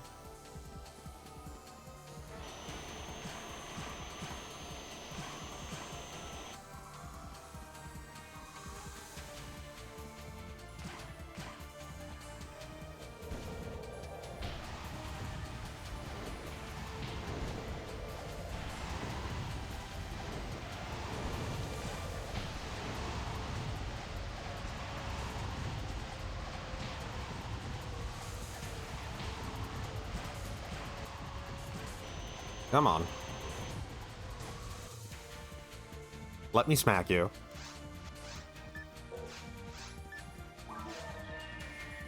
Here we go. I remember Gal Griffin's supposed to be weak to ice.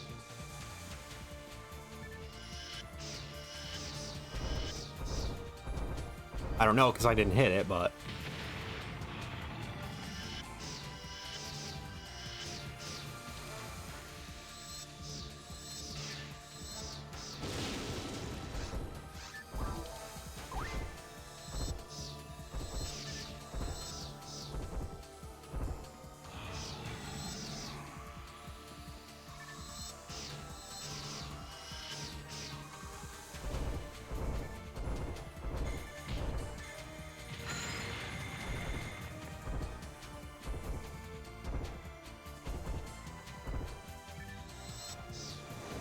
Yeah, and then alongside Octopath 2, there's also the fact that the Metroid Prime Remaster just released on digital, and its physical release is on the 21st. And goddamn, that Prime Remaster is actually incredibly impressive in so many different ways, too. Like, visually, it genuinely holds up super well. The way they were able to pull off making it look modern while still keeping the original aesthetic. Just genuinely incredibly impressive work. And the fact that it is actually a proper port of the game. It isn't being emulated at all. It doesn't have any frame drops ever, handheld or docked. It just always runs at a rock solid 60 frames per second.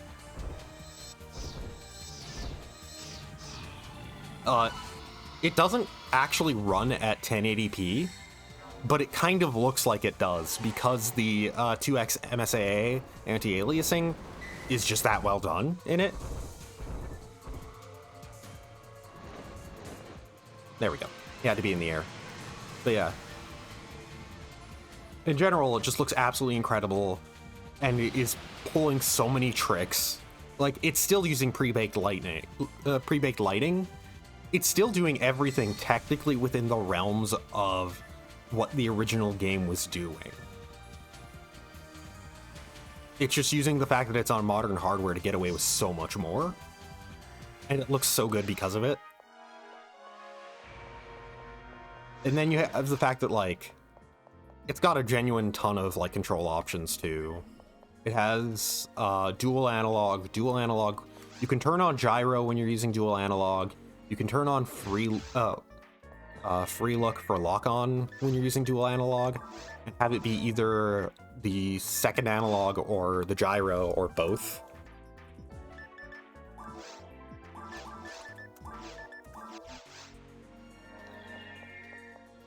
Okay, time to just quickly check Waterfall Tears.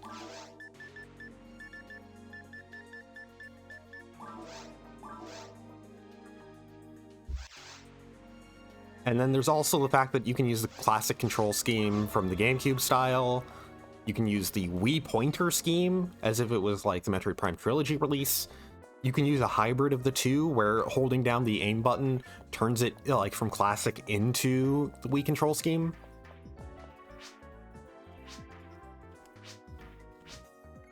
Not talking about Black Paper.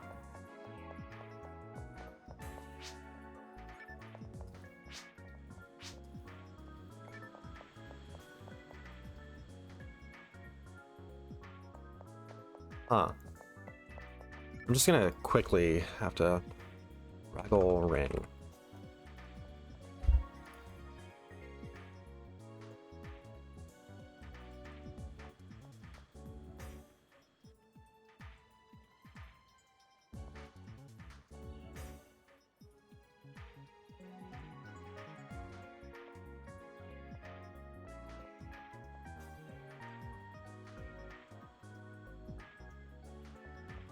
Okay, you must first complete the Sue storyline.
Okay.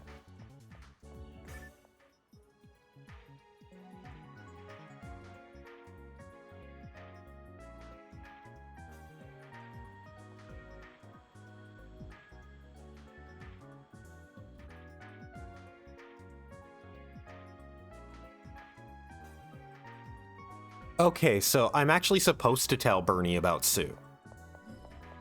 The one guide that I was using left that out, and the other didn't. Okay, that's what it was. It's good that I did the other stuff with the Gal Griffin, but that's just to be sure. Not actually necessarily needed. But it looks like I have to tell Bernie about what Sue is doing.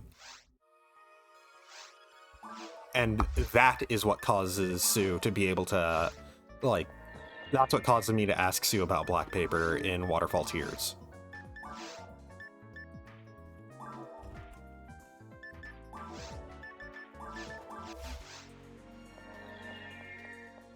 Well.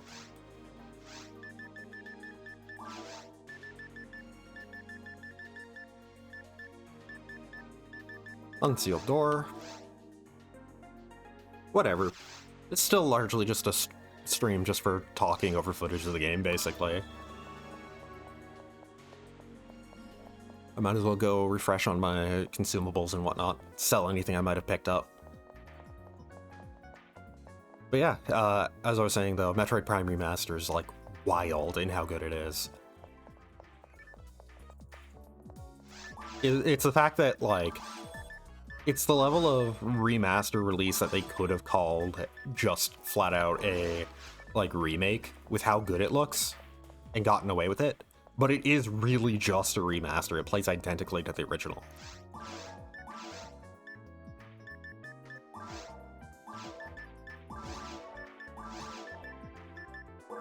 Okay, I have 2 things to tech. I'm actually close to leveling.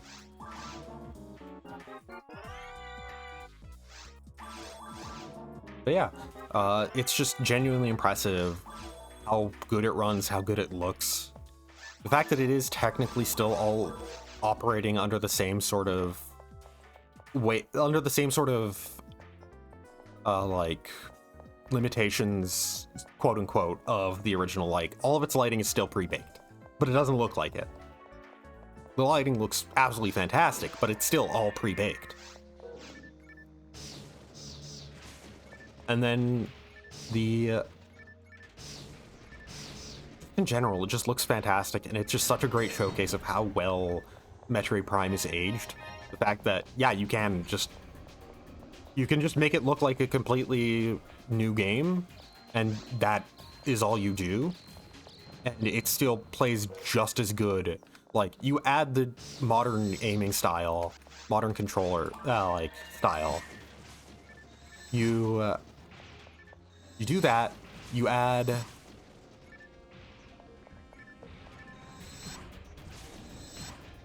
The brain is getting scrambled for a second. Just kind of ran over itself in terms of topic. Okay. So, that Metroid Prime is a game that you can that all you need to do with it is make it look like a modern release and add the modern, like, proper dual analog control scheme, and it would still be out there competing with modern releases in terms of the quality of it, in terms of, like, yeah, this is still, like, this is a game that outright is, like, still arguably, like, the game of the year already. This is out there competing with modern, like, AAA releases and being better than them. It still feels like a perfectly fine modern release, and the fact that it looks like one too is just the icing on the cake.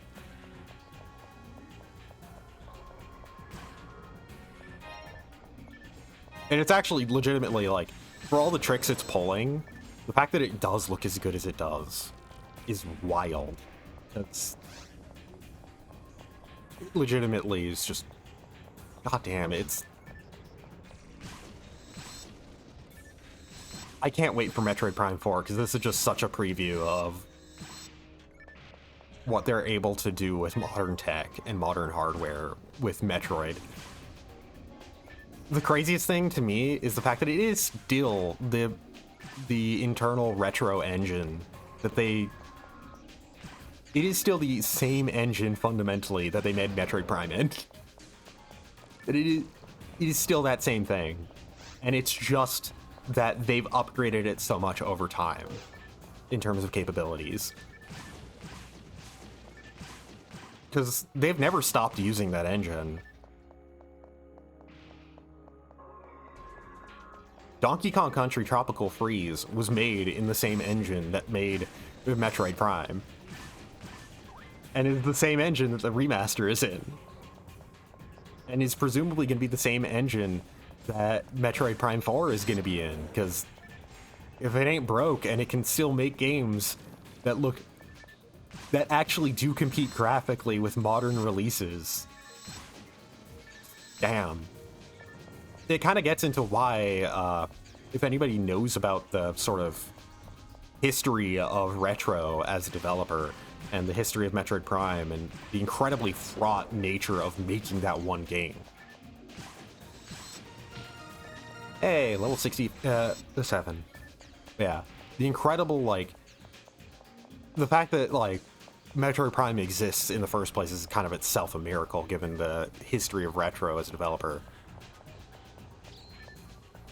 Like, to just get into it briefly. So basically, Retro was founded by one of the major people at Acclaim, and he was kind of a known piece of shit. Really into embezzling money and whatnot, that sort of thing. Alright, I have Auntie to do this. He was really into embezzling money for his own personal gain and buying Ferraris. And that's kind of why he started his own new studio outside of Acclaim. And he took pretty much every notable name that was within Acclaim with him.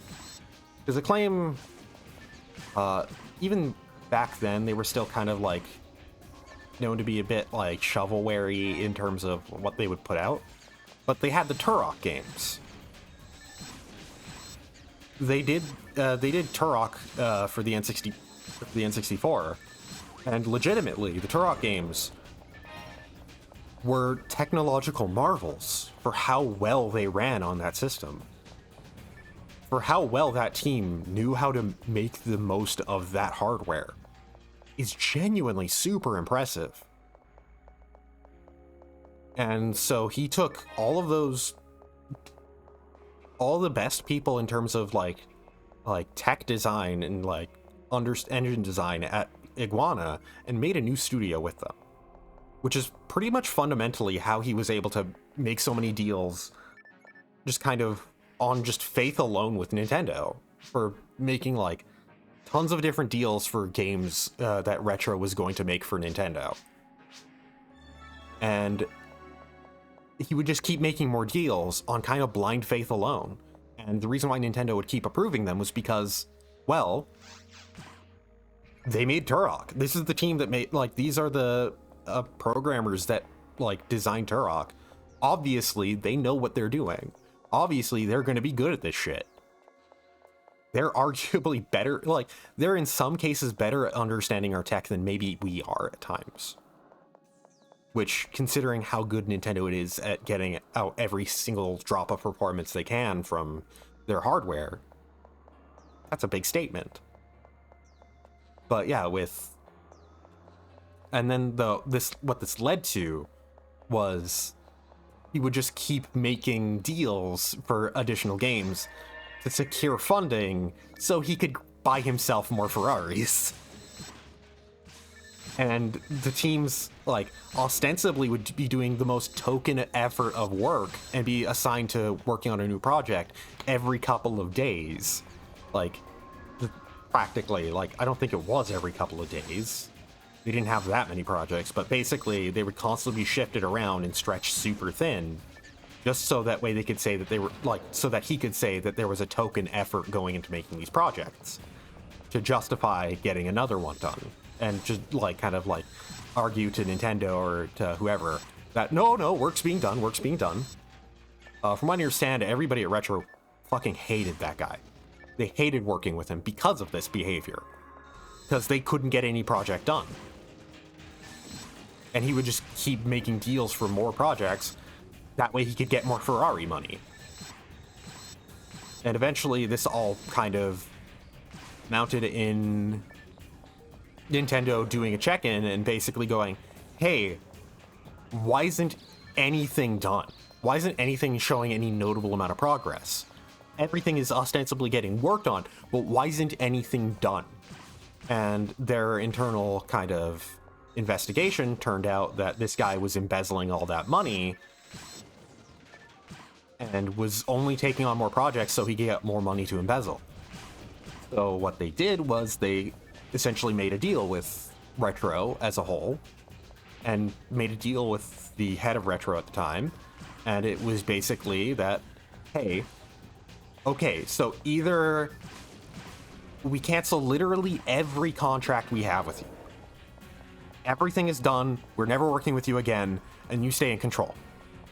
Or we cancel all but Metroid Prime, and you hand control, like controlling power, controlling shares to us, and you're no longer associated with this company. From what I understand, within Retro, everybody agreed to it, even the guy who was the head at the time, because he was basically like, well, I'll just form my own company then.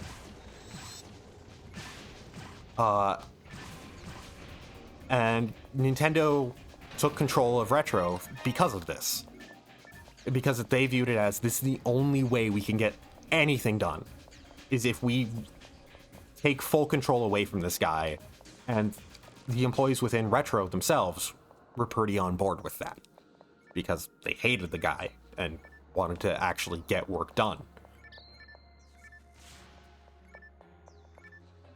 I didn't talk to Soon Bernie.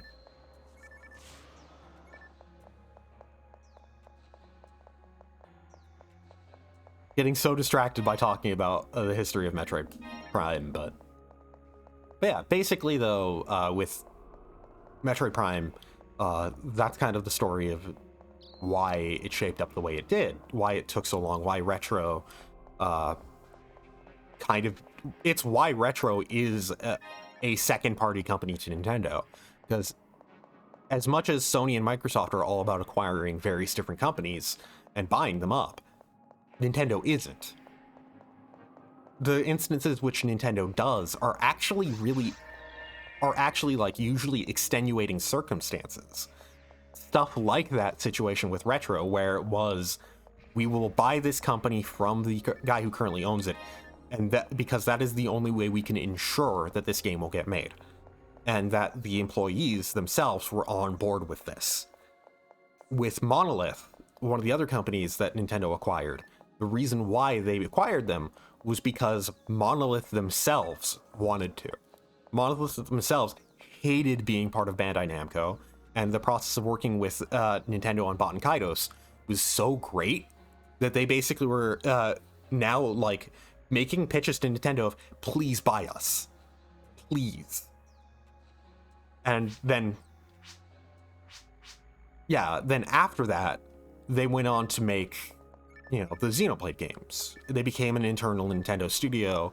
They were working with Nintendo on basically any side project that they asked. They're actually a pretty big part of the Zelda games now, like from Skyward Sword on. Monolith is a big part of Zelda in terms of like environment design. And well, in terms of technical wizardry, look at Xenoblade 3, that game running on the Switch perfectly as it does is astonishing. But yeah, like, and then there's also like Next Level Games is a similar situation of just like, yeah, the company was about to die, they were going under, and they basically just went to Nintendo and went like, hey, can you guys buy us? That way we don't die. Because we work pretty much only with you on anything, and we have a very good internal working relationship going on, so hey, can you make sure we don't die so that way we can keep working with you guys? And that's what happened. And that's basically it. That's the few cases that happens. Okay, so this time, sure.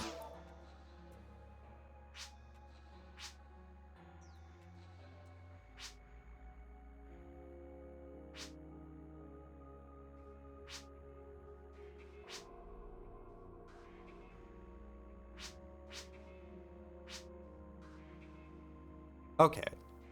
So he brings up explicitly that Sue is a member of Black Paper. Also that Black Hound might be a model rather than Karik's nickname. So it's entirely possible that, well, it's kind of confirmed in episode 4 that the Karik that killed Leo Gerhardt's dad is, well, the Black Hound that killed Leo Gerhardt's dad is Karik. So maybe it's like, maybe that's a mistranslation thing, or who knows. But still. Anyways, back to Retro Studios and Metroid and Nintendo in general. But like I said, Nintendo usually only buys up companies in extenuating circumstances, in situations where it's usually like, we're so close to this company anyways, and this is kind of a, like, the staff itself wants to be a part of our company, so we'll buy them. Like with Monolith. But even Monolith is still kind of kept as a, like, they're still kind of referenced as if they are more their own thing at the same time. More as their, like, own identity. Same with Retro to some extent.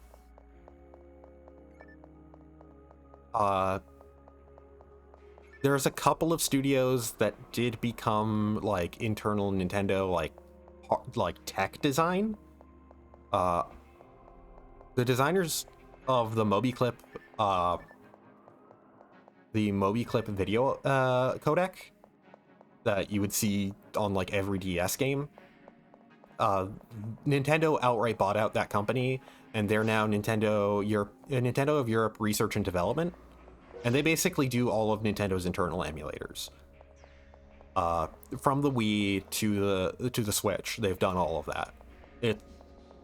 It actually is kind of weird why the Switch's N64 emulation was as poor as it was because of that. Must have been particularly rushed or something weird about its development. But because, like, their emulator design is generally top-notch and, like, as close as you can get to the original hardware in terms of emulating it. But yeah. So with Retro, though, like I said, it was a development fraught with a lot of problems and led to an interesting, like, thing. But the reason why they were allowed to develop those problems in the first place was because of kind of the technical wizardry going on in, like, from the team that they were able to be advertised as having. And then that in turn kind of also gets into, looking at Metroid Prime Remastered and the fact that it looks like a modern game, is still running on the same engine at, like, the same time, and Retro's still probably making Prime 4 in that same engine. And it's gonna look like a completely modern HD game. Oh hey, mind material. Well, time to open up the document that I have. Brings me to 15 mind used. But yeah, the fact that it's Prime 4, like, going off of Prime Remastered is gonna look incredible. So it's just, and it's gonna be running in that same engine they've been working on since the GameCube era. Just once again, like, man, that's a statement of just being incredibly good at, like, technical design and making things look good in video games without necessarily having, like, the most super, like that's just, they're incredibly good at getting the most out of their hardware as they can be. Just wild. And then the Prime Remaster is just absolutely phenomenal.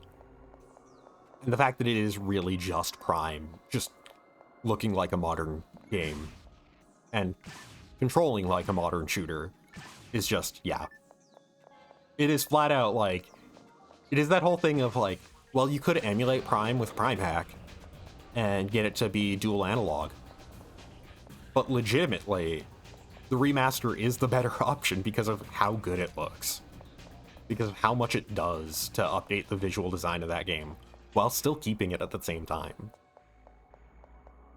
It makes Prime look like a modern game.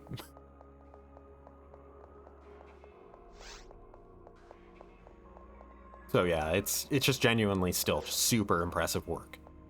And it's like, once again, it's so, like, this month there's 4 big releases that I kind of, like, have to get, kind of thing.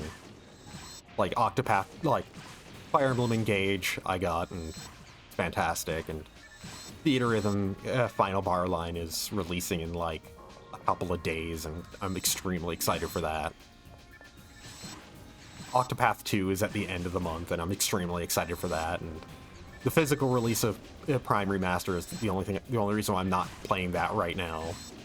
Just waiting for the physical release.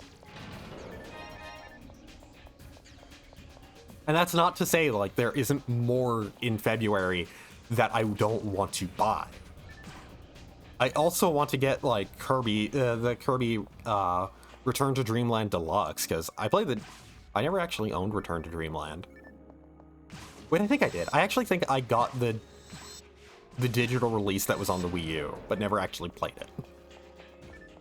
But, like, Return to Dreamland Deluxe is like, I played the demo for it, and actually, it looks fantastic, turns out. And, well, it's part of that line of Kirby games. It looks and plays great. They're all just really good. Fuck, I still haven't played Forgotten Land. Like, was it Forgotten Kingdom? I forget the second part of the name, but I still haven't played that, and that game's amazing, too. Like, everybody I've talked to about it is like, yeah, this is absolutely incredible. Like, one of the best Kirby games, period. But, like, Return to Dreamland Deluxe is releasing towards the end of the month as well. Fucking Like a Dragon Ishin. Yakuza Ishin finally getting a release, and it's also like a modern remake of it too. Has Kenny Omega in it, just for the hell of it.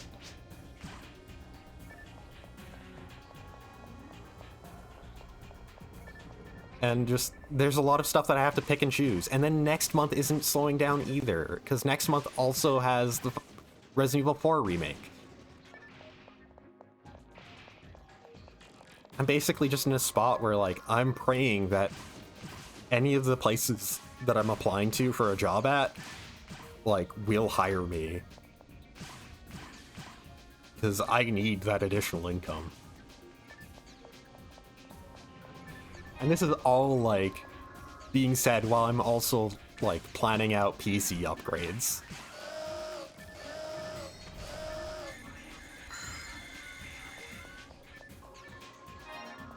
So yeah, just, man, money.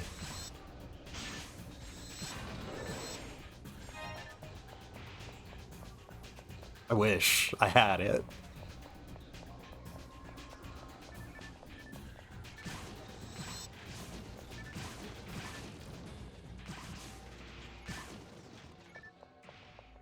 But yeah, it's just... yeah. It's the time of year where just everything's beginning to ramp up in releases, and there's a bunch that I want to get.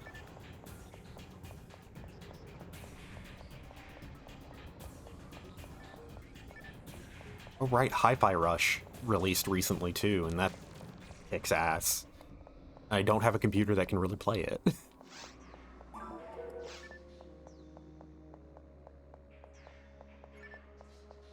Get down here.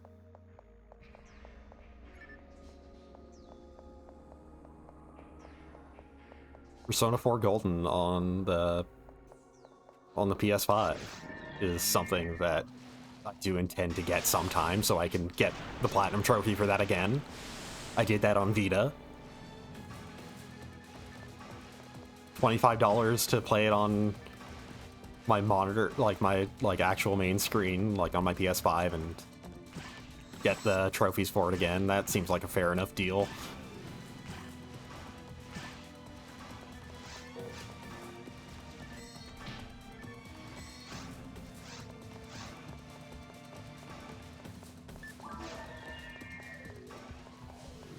Okay, now going into Waterfall Tears. So now that I'm about to finish this, going into Waterfall Tears should be perfectly fine. And will give me the dialogue options I'm needing from it.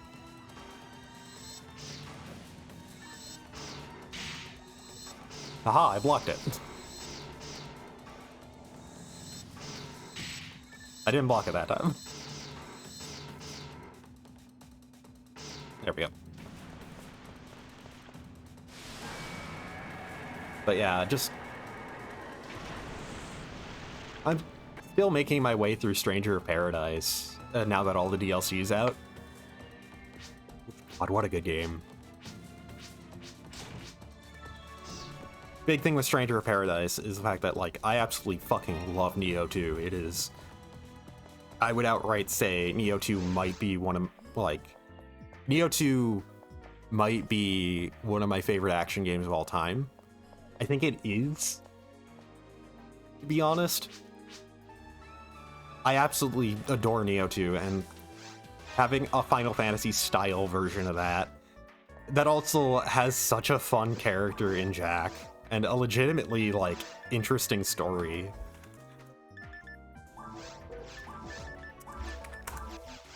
Just, yeah, it's...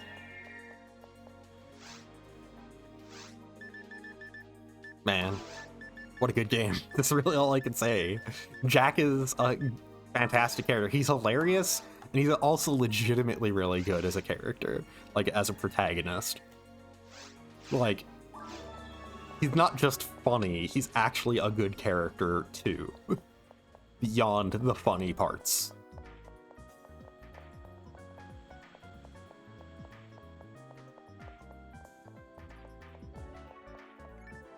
I'm such a big mark for Final Fantasy, and I've done my, like, Fiesta run on stream, and I've played Final Fantasy 1 on stream. And I plan to play the whole franchise, but I haven't touched anything beyond 1 on stream for that.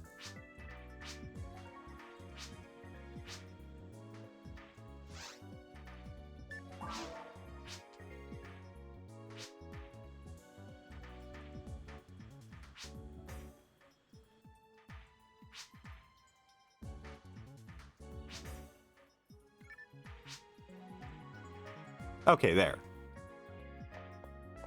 Hey, good. Now time to find Bernie in this quest and talk to him about what I just did. It'll be a similar case of talk to him until all of his dialogue is done, until, like, he starts repeating himself or just disappears.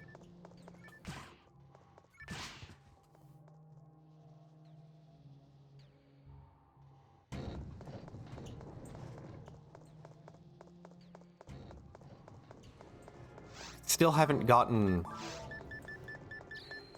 more antidotes to feed to my mag, huh?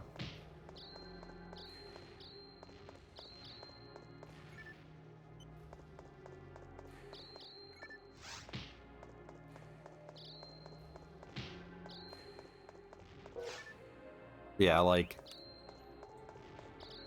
talking about the whole, like, I'm such a huge mark for all of Final Fantasy. Like, I am legitimately just... I can call myself a defender of every Final Fantasy game. Like, I think there's something to like about all of them. I'm pretty sure given enough time, I could find something to say about Vanilla 14 as well.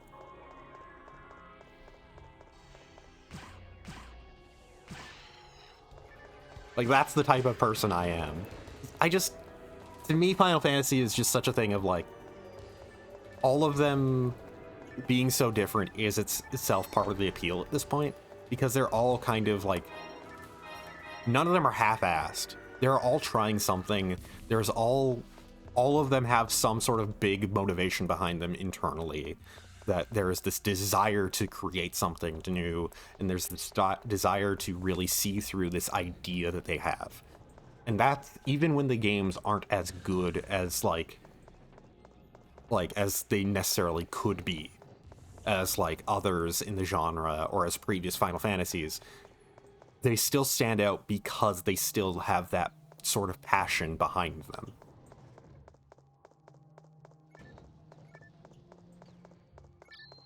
And that's just what, like, that's part of why I love Final Fantasy, and that even if it has dropped off after the Square Enix merger, thanks to, well, the management of Square Enix being not great.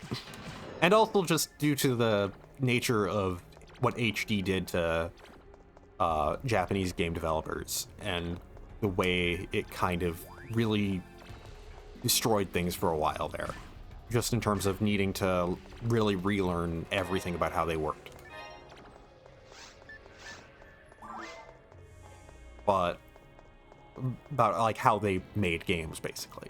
But even if that's kind of like the big thing, that's why 13 turned out the way it did, because it was just this huge effort. Like, we need to make a new HD engine, and we need to make the reason we needed to be a proprietary engine, because admittedly at the time the third-party engines that you could buy were pretty trash. Licensing Unreal 3 was not going to work. Licensing, like, working in external engines even at that time for a lot of Japanese studios was still an unheard of thing.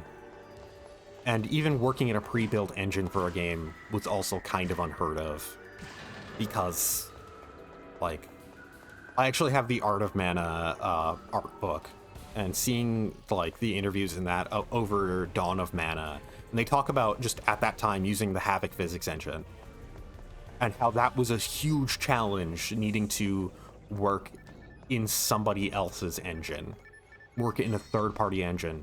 That was just for physics, too. And how huge of a challenge just doing that was. Learning to work in an externally made engine, and not just make it up all as you go. As you just have an idea for, like, okay, here's an idea I have for a game design thing. Let's work in our previous code. Did a previous game that we made do something like this? Let's kind of paste that in here. Or, like, let's modify that for this, and just make it up as we go. That's the way a lot of Japanese game devs worked back in the day. And the HD era kind of meant they couldn't. So that's why Crystal Tools was being made for Final Fantasy 13. Was because, well, we do need a pre-built engine now, so let's make one internally. And the struggles of making that, combined with also having to learn HD game design and what that would do to workflow and what that would mean for absolutely everything about how you design a game and how much everything had to scale up. It's just this huge monumental, like, task that they unknowingly stepped into. And that to some extent, like, yeah, given what their options were for engines, I can understand why they would have to make their own, because Unreal 3 just wasn't going to do it. It was not going to cut it at all.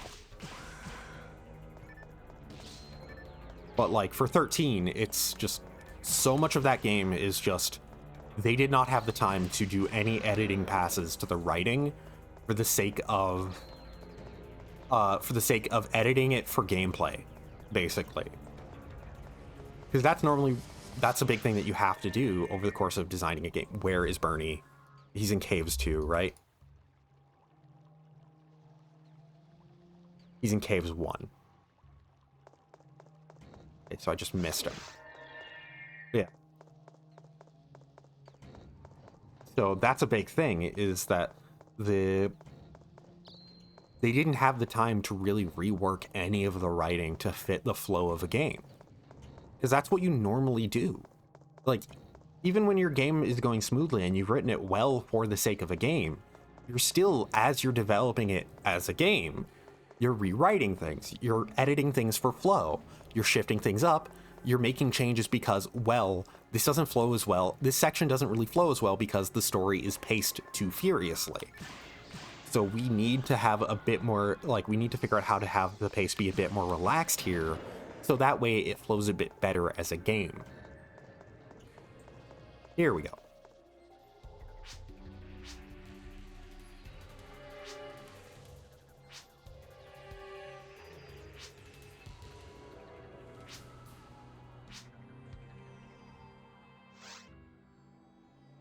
Okay. Just gonna make sure. Yeah, I might as well ask yes.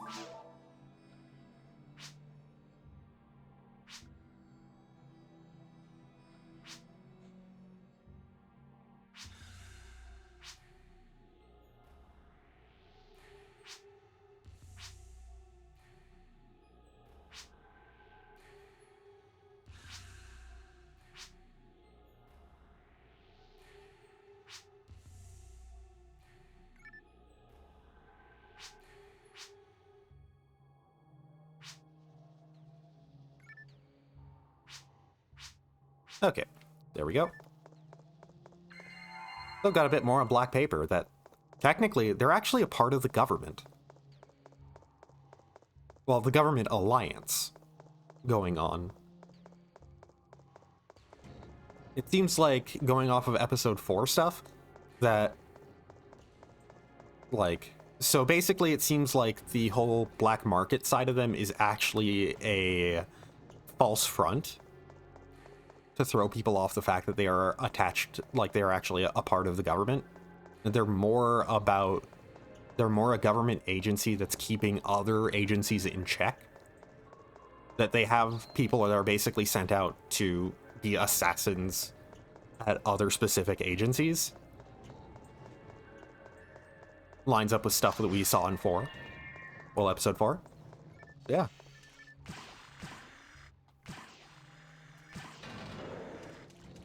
Yeah, as I was saying though, with Final Fantasy 13, yeah, just in general, you generally rewrite a lot of your game's plot as you go to kind of be like, okay, how is the flow of, like, how is the gameplay flowing at this point?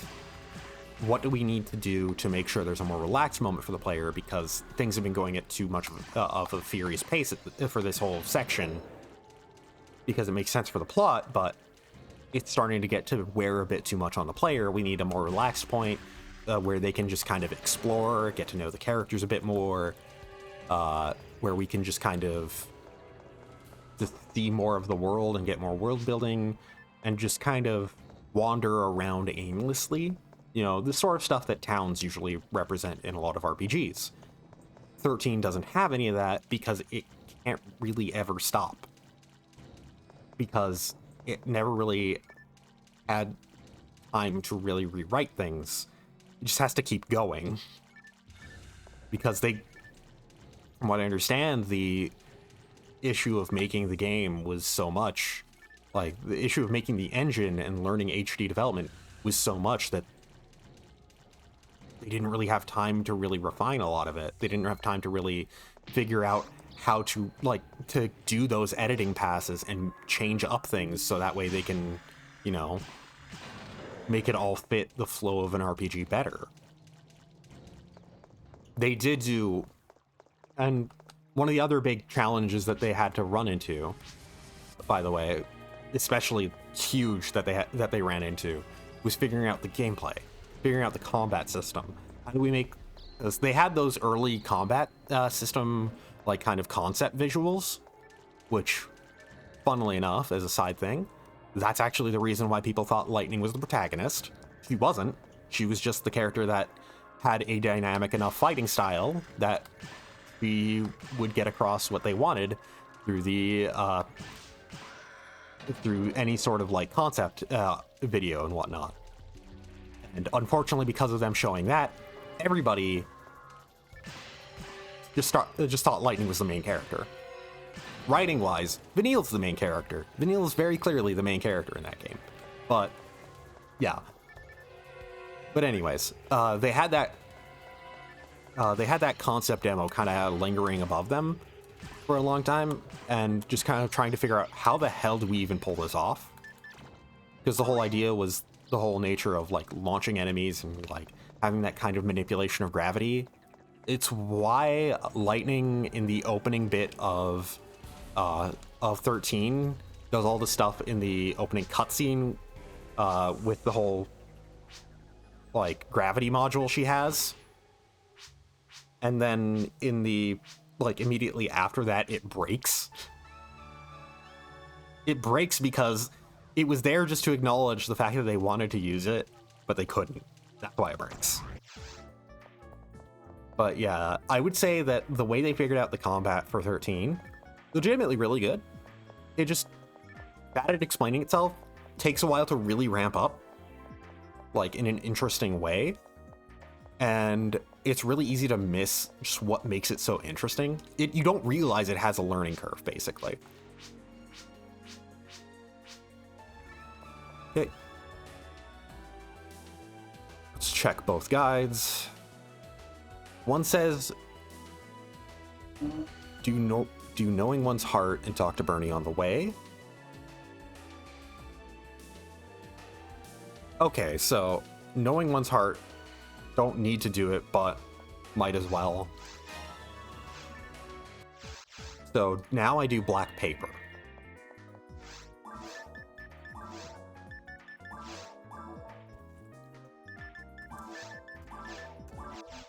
So yeah, but yeah, to wrap up the 13 stuff, though, a game that I'm gonna be really far away from streaming for a while.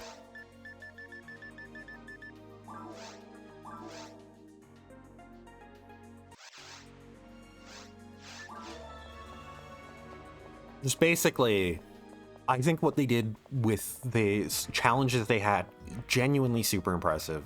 The game does still look legitimately really good. And just, yeah, it's a game I'm pretty forgiving of because of a lot of its challenges and whatnot.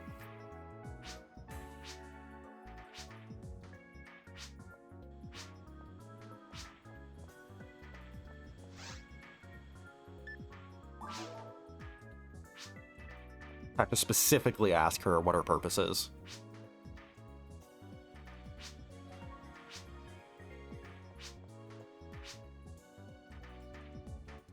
Okay.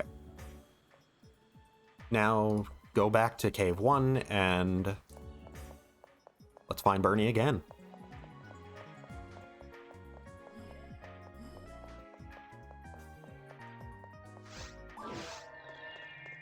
Maybe I should say more about Final Fantasy 13 because I still do have more old content to cover, huh?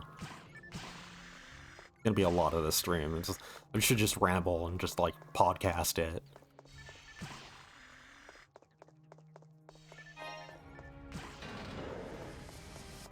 Yeah, like I said though, with Final Fantasy 13, it's genuinely impressive what they did put together. Given the amount of struggles they had.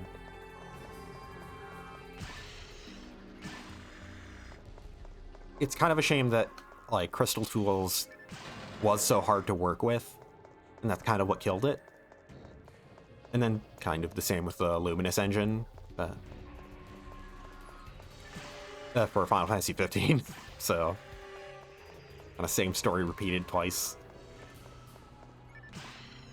At the very least, Unreal 4 and Unreal 5 are really good, really solid to work in, and Square Enix has figured out how to work within them really well.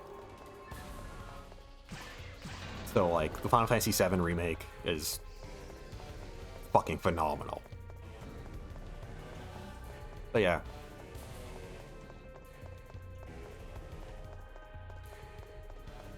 They unfortunately don't have, like, the ability to make an engine like RE Engine. Fortunately, they're able to work in external engines to an incredible degree as well, though.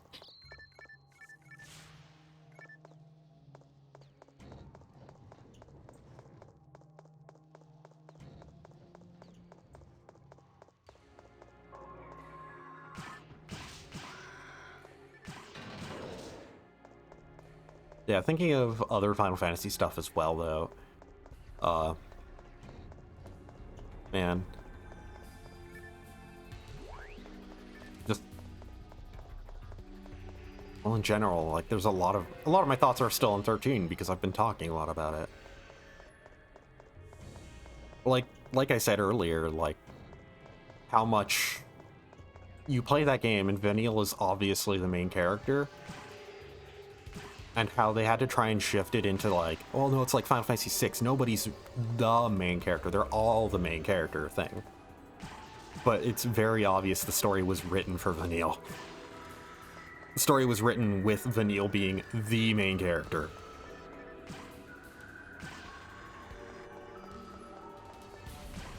And it's all just because they showed lightning first in that combat, in that, like, concept demo for the combat.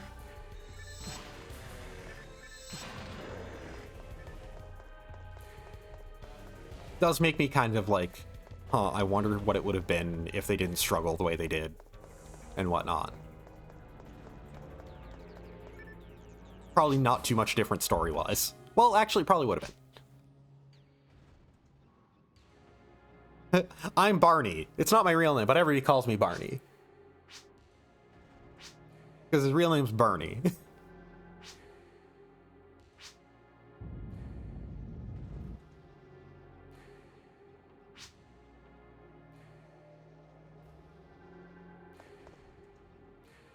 Okay, now just to complete this quest. And then it should be doing Seed of the Heart that I have to do next.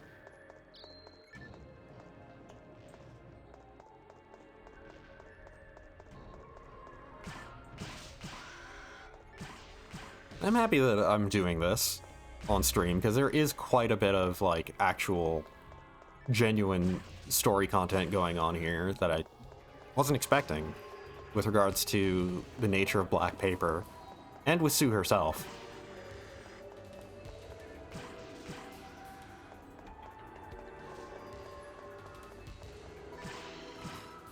Kind of outlines why Sue and Karik would show up in Seed of the Heart as well.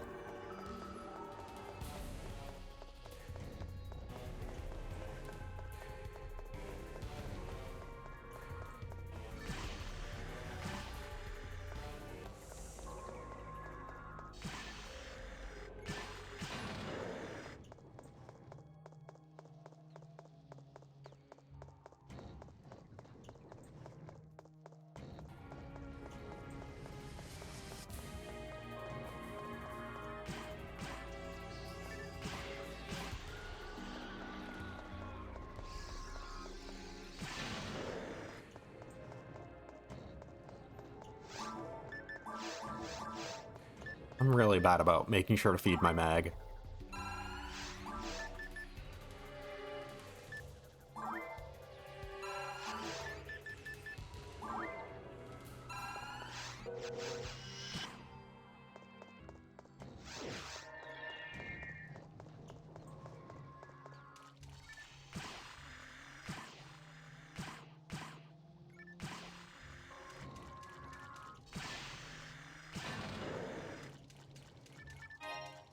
Absolutely zooming through this.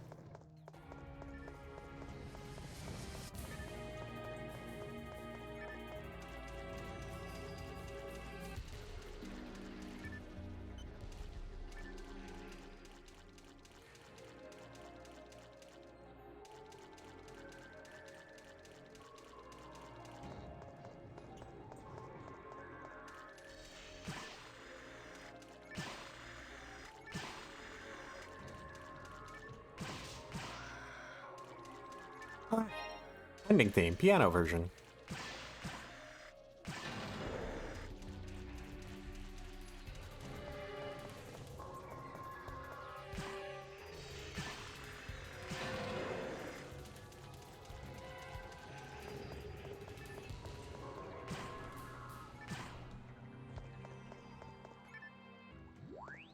Well, I think I've said it before, but man, I kind of wish that Sega would do, like, big collections of the Phantasy Star games. Like, not necessarily the Phantasy Star Classic, because they do that every time they release a Genesis collection. But, like, Phantasy Star Online, just a big collection of, like, online episode 1, 2, and 3, 1, 2, 3, and 4. The biggest problem with that would, of course, be, like, well, everybody just plays on private servers. Asking people to play on a new official server again after all these years, bit of a hard ask, especially if it doesn't have any raid ups or anything new or any special reason to play it. Well, like, doing, like, a modern, like, re-release, even just a modern re-release, not even needing to be, like, a real remaster or anything, would be nice. And then, like, doing that for, like, all of PSU, though, for all of Phantasy Star Universe and all of the story mode in Phantasy Star Universe that we never got, like, that was online only and stuff like that, that's really what I would want to see. That coupled with, like, packing in Portable 1, Portable 2, and Portable 2 Infinity. Like, just a like, a Girl Hall system compilation, basically, which the Girl Hall system is the name of the the name of the setting for universe.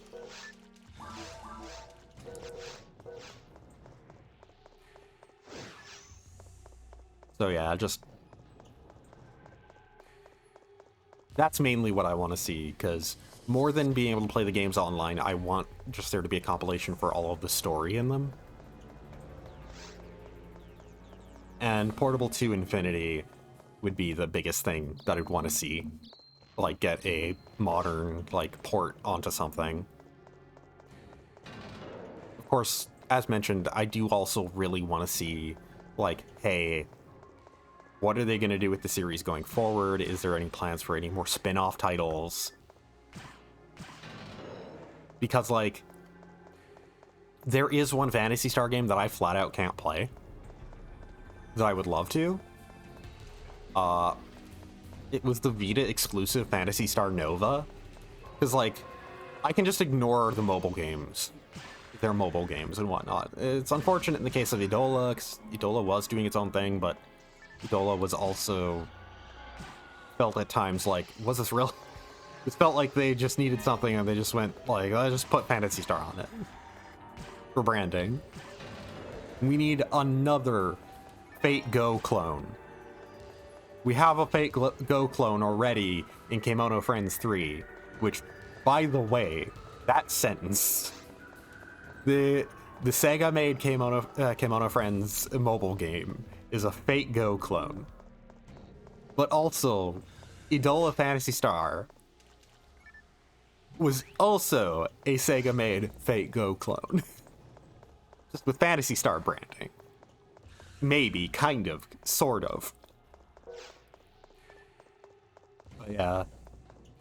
The big thing, though, is just Phantasy Star Nova, because of it being a PSO2 spin-off, that was, like, that existed during that long period of time that PSO2 was Japan only. And it was a Vita exclusive, so it's just like 2 marks against it for it ever coming out over here and getting translated.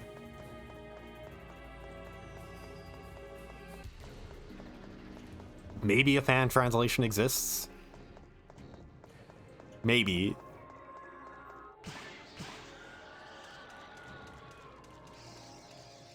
Maybe it's not too unreasonable to, like, send footage of my Vita to my, like, to my PC through, like, a USB cord or something like that, and then capture it on there.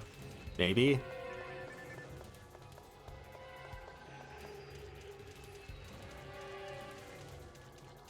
But unless a fan translation happens for it, yeah, I can't touch it at all, period. If a fan translation happens for it, then, like, I can start to... then I can even just start to think about, like, well, is it even possible for me to stream this?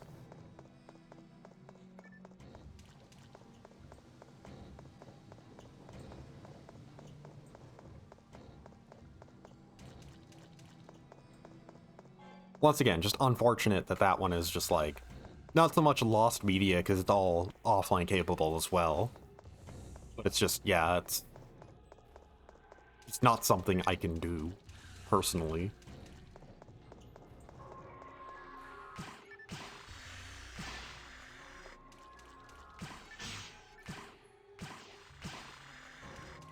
And maybe one of these days I'm gonna do the classic Phantasy Stars.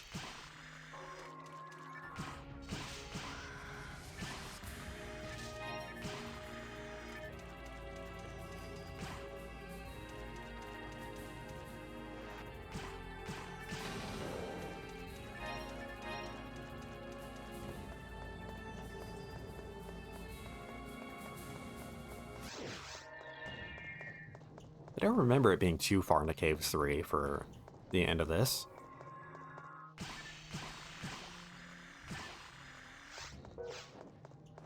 I don't know why I was checking my experiences if I was anything close.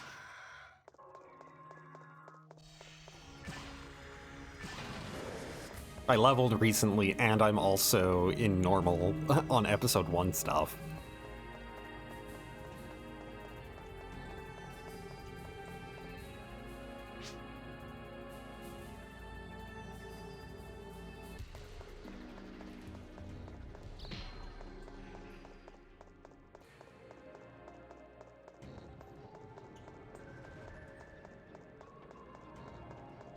I love that squeaky wheel stock sound effect that they use for that. Why would, like, a crusher sound like a squeaky wheel? I don't know. It just does.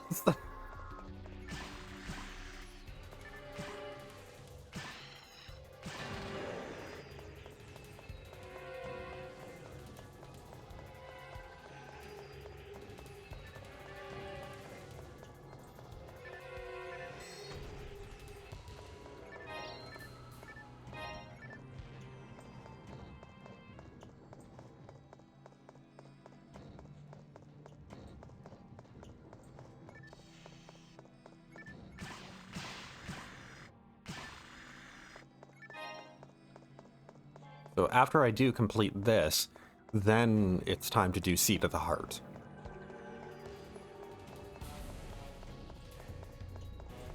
Okay, here we go. It's the room right before the end. Because I fight the one guy, and then I find out that she was the other sister.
At least I'm getting like a couple thousand Meseta every time I complete one of these.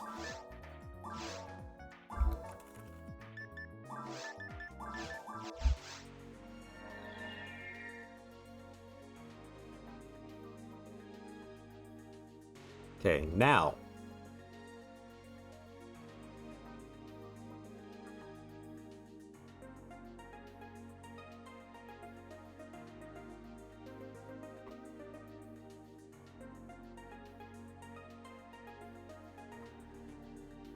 Oh, right. Seat of the Heart is a long one. Right.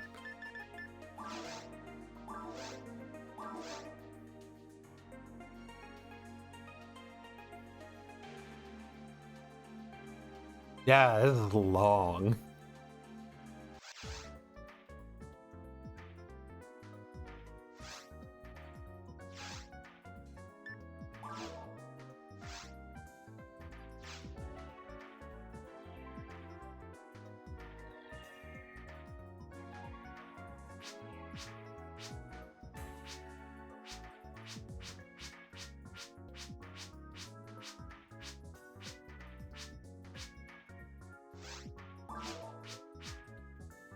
Okay, so I have to answer all the questions correctly, so that one was correct. First choice.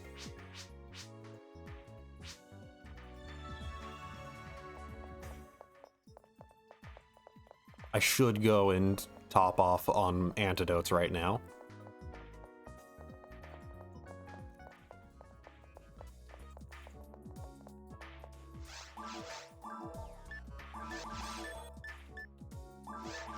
And everything, really.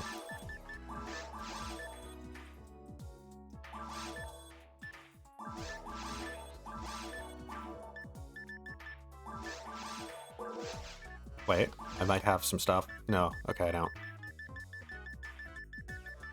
Okay, good. Wait.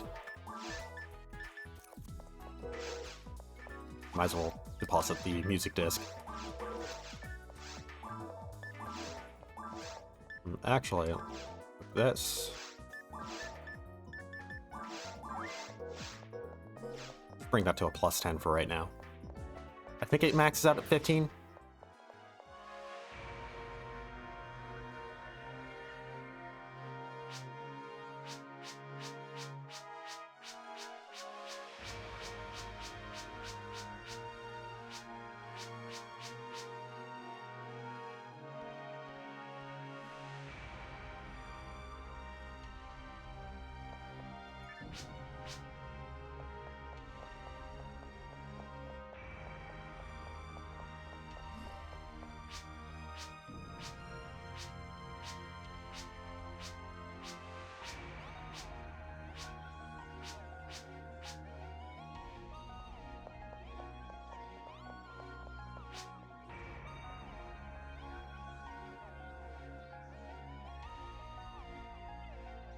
Okay, here we go.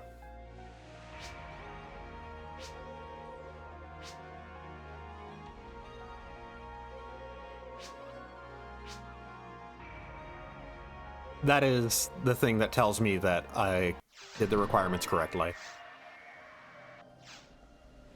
Seeing Sue and Karik pop up there. And here, once I get to the second choice, I have to... Well, once I get to the second time, it's going to ask me something. I pick the first choice.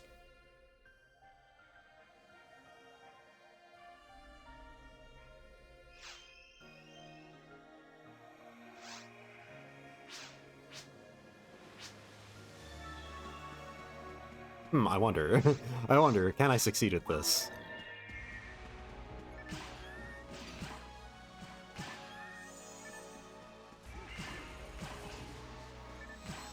Oh.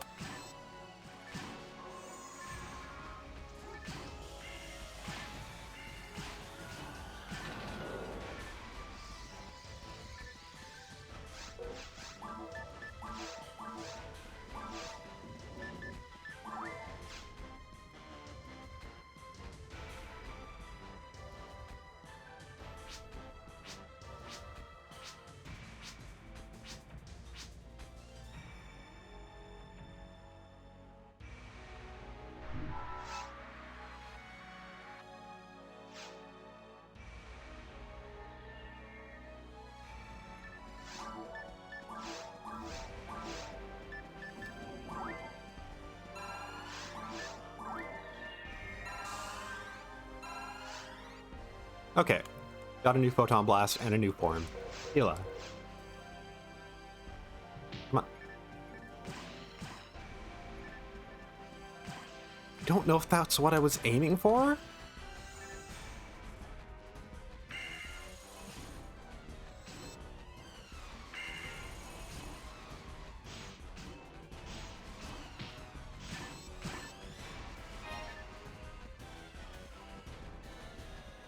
I'm gonna have to check that later, huh? I think it might have been because I was just aiming for an Evo.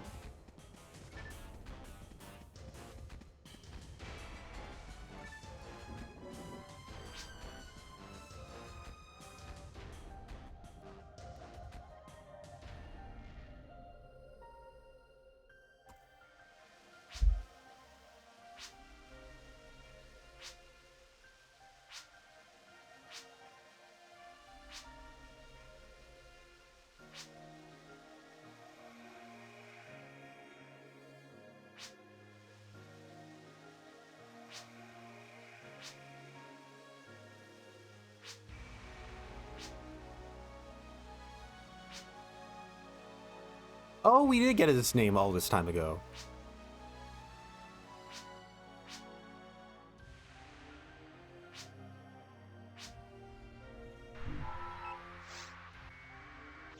Also,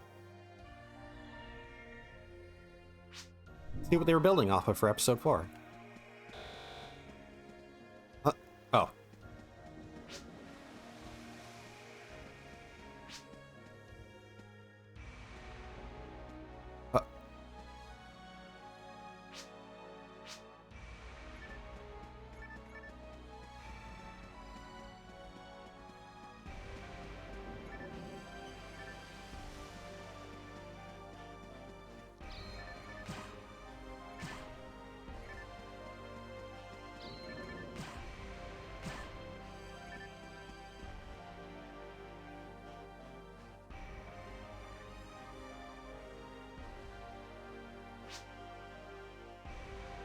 Okay, so it was just that Dex had to be greater than Power and greater than Mind, which would...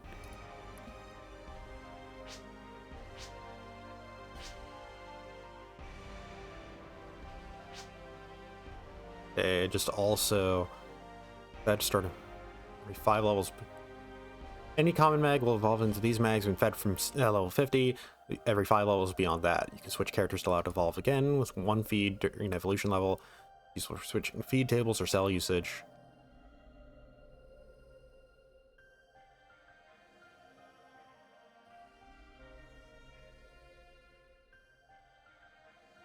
Okay, so 4th Evo is what I've been working towards. So for a male hunter that is Skylie, I'd be getting Rati, which I need to have Dex and Mind, well, Defense and Mind above Power, well, equal to Power and Dex. Wait, no. Defense and Power equal to Dex and Mind. And it has to be at level 100.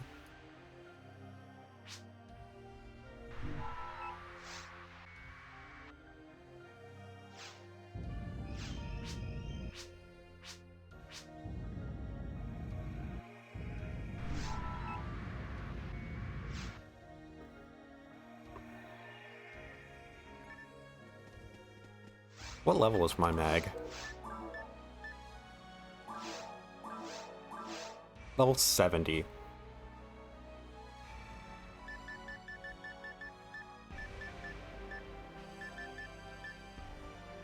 Okay. Currently at a combining the two, that's 49.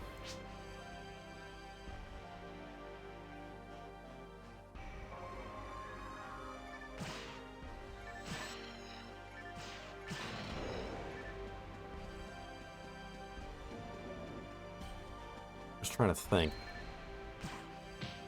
I probably should be mapping this stuff off stream when I have more time to think about this. And just figure out, like, okay... Like...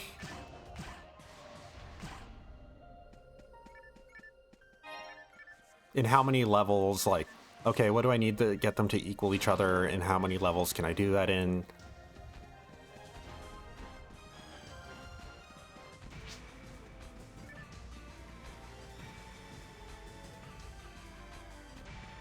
I can't kind of mash through this because it's the first option for the next question.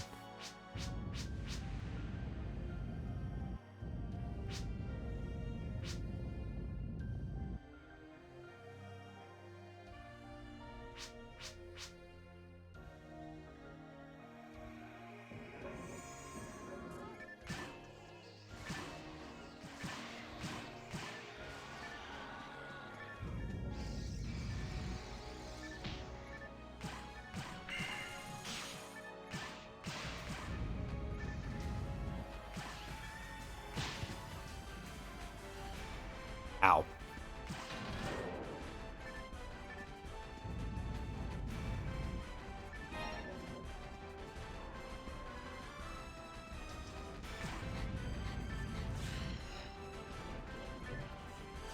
But just, yeah, on a basic level, I have 30 levels to get Dex and to get my Dex to be equal to my Strength and Defense. Strength and Defense are currently at 49, and Dex is currently at 31. So I definitely need to upgrade my Strength a couple of times to make sure that... I need to upgrade my Strength a couple of times to ensure that by the time that... Like, to give more of a target for my Dex to reach. I can just do this math right now. Okay, so I have 30 levels to go. Defense and Power are currently at 49. Wait, no, 39. And I have 8 levels for Dex to catch up. So What should I bring power to make them? Like, if I brought them to 45.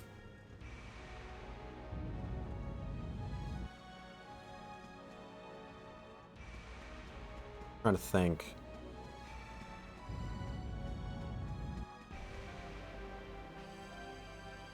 I have 30 levels to distribute, basically.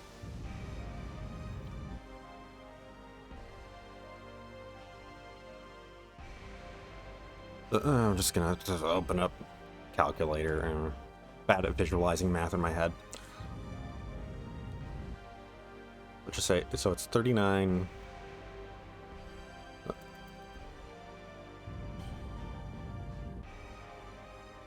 So it would be 30 levels to distribute between an 8-level difference.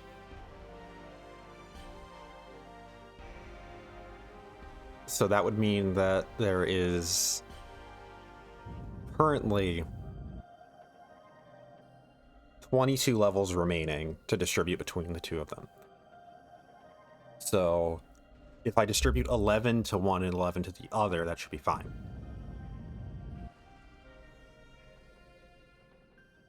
So bring that 39 to 50. Okay, 50 and 50. Wait. Yeah, 50 and 50. It'd be 31 plus 11 plus 8. Okay.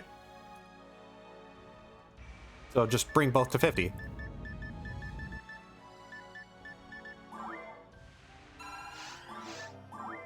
Okay, its feeding table is different now. Now antidotes raise IQ.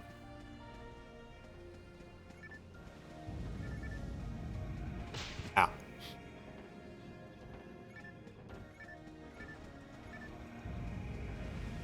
Man, here I thought this was going to be a short thing. Not 3 hours later.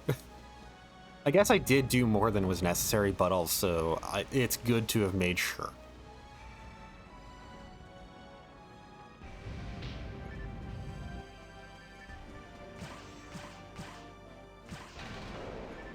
And besides, this stream has been not really just for, like,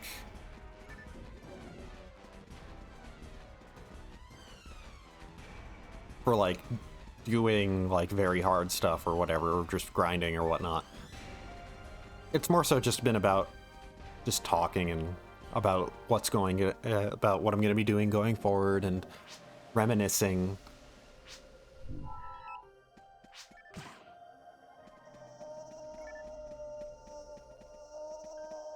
Looking back at the story of PSO, I really did like it a lot. I think that the episode 1 and 2 story was told in a pretty interesting way, and the way it was contrasted with episode 4 was really nice. What did I just pick up?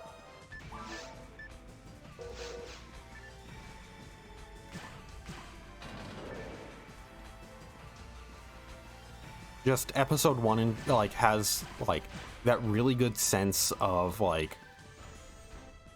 you're just kind of delving deeper with no real story being explained to you. You're just picking up everything as you go.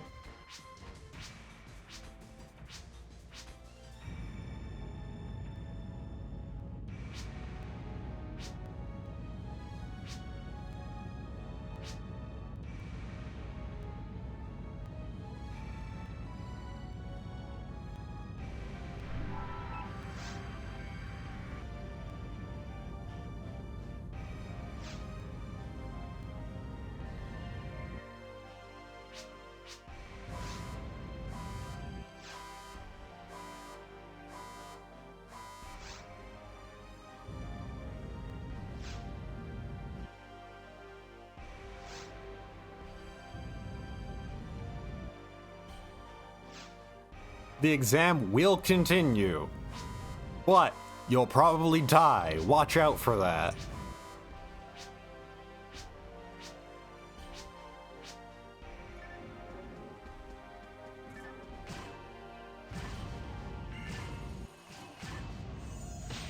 Ow.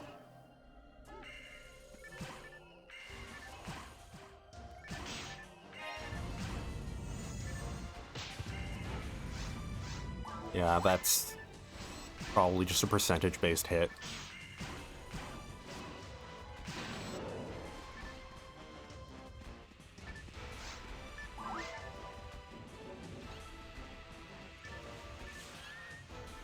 By saying that you'll probably die, we have waived all legal responsibility if you die.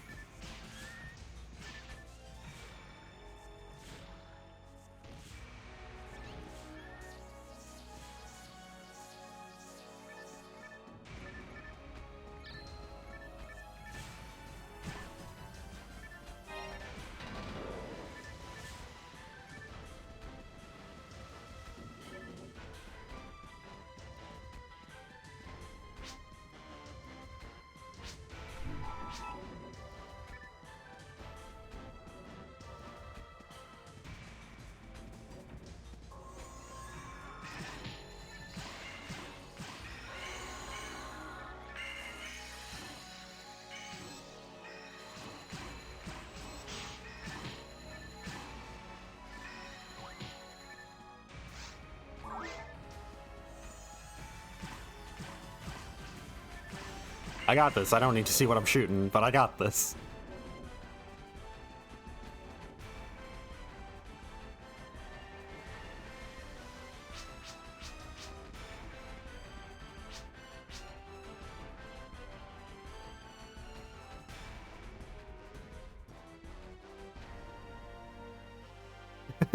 I want to see him once. He's standing right behind you.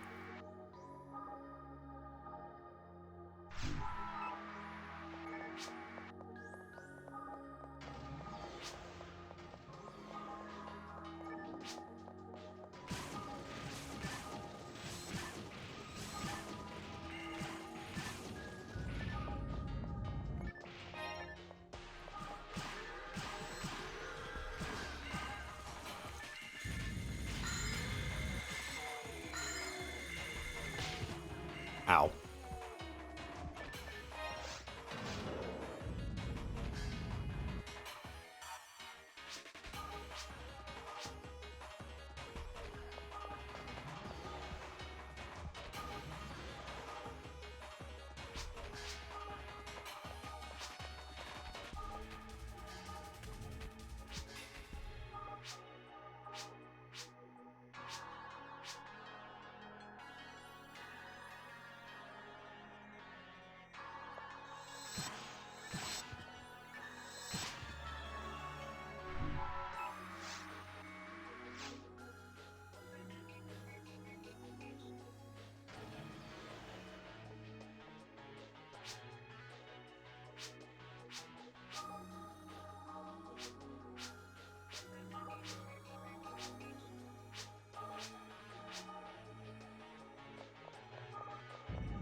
Excuse me.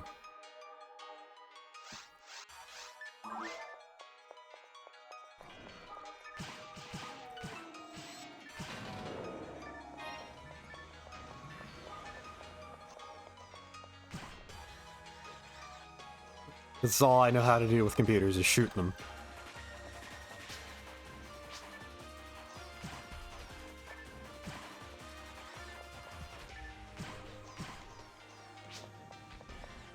Like I said, it's all I know.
Ow.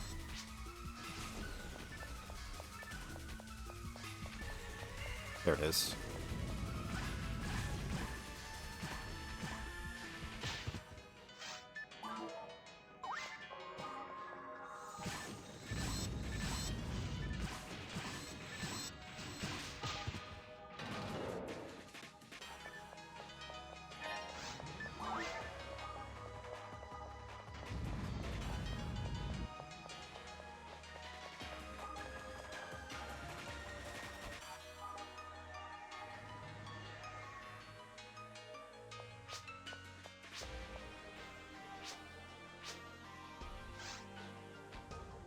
Okay, so this is the second question, so hand it to him.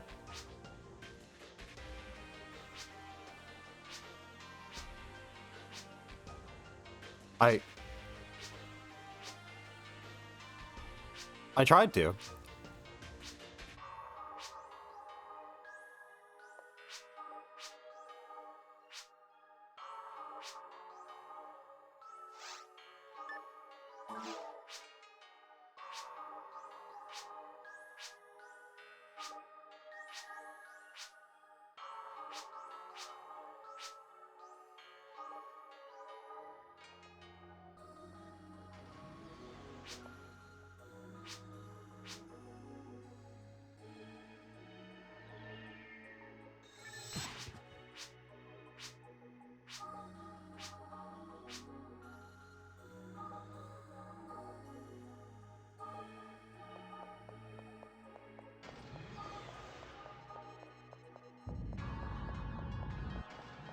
Probably should check the store just in case it has a question.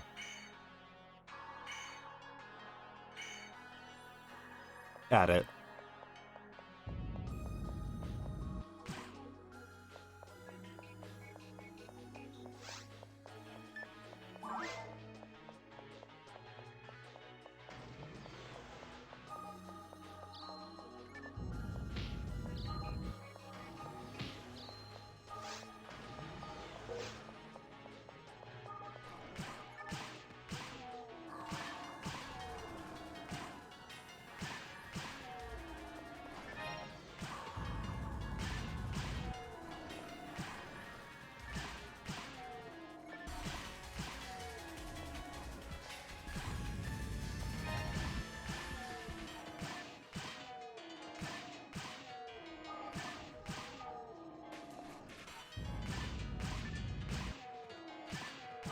I see they've enabled the Dragon's Dogma program, sending infinite wolves at me.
It's still not that close to leveling. Oh! Oh! Oh!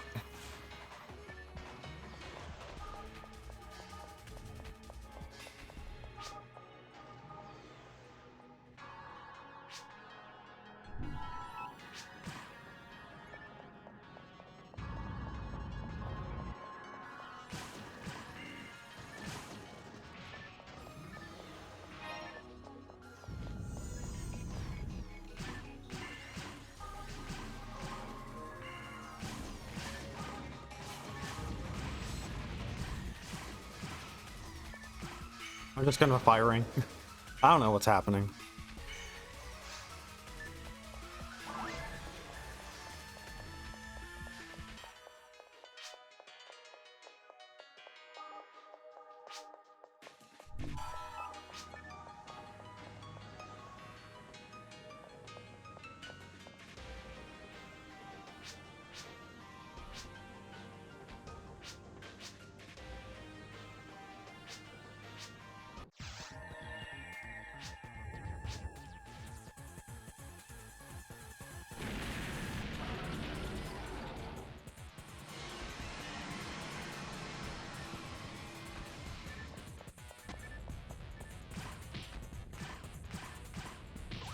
I'm just gonna...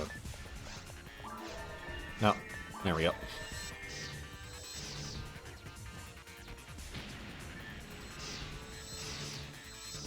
Good luck with surviving, Ellie.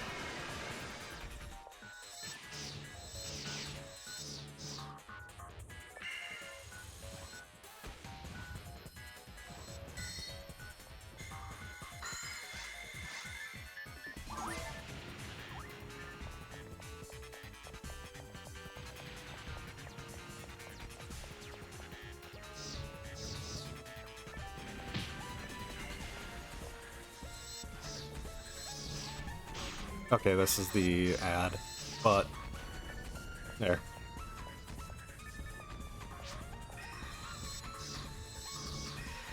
Come on, land on me. I can take it.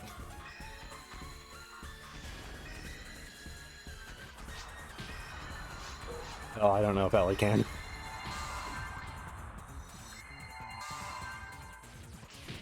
Take it.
I shouldn't have been speeding through this.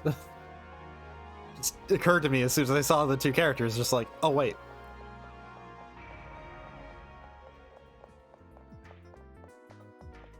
Oh, hello.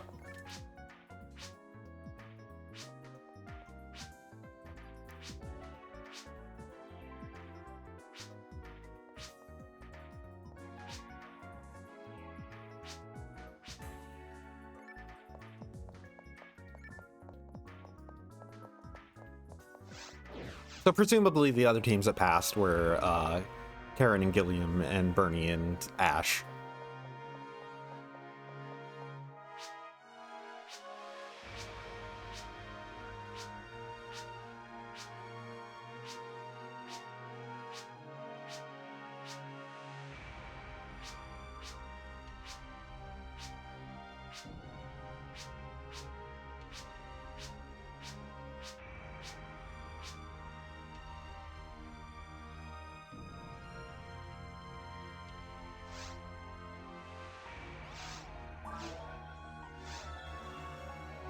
I'm pretty sure that's not a choice, that it's counting.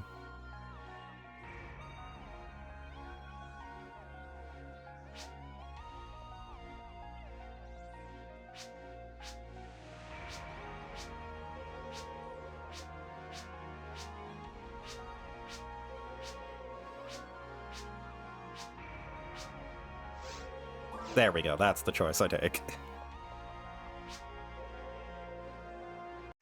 At the very least, it does give me a point to where, like, I'll, like, for the 6th and 7th questions, it outright does tell me what the, like, tells me not just second choice, but specifically the answer that I'd be picking.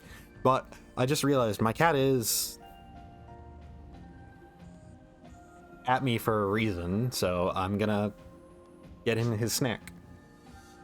Yes. Come on.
Icky?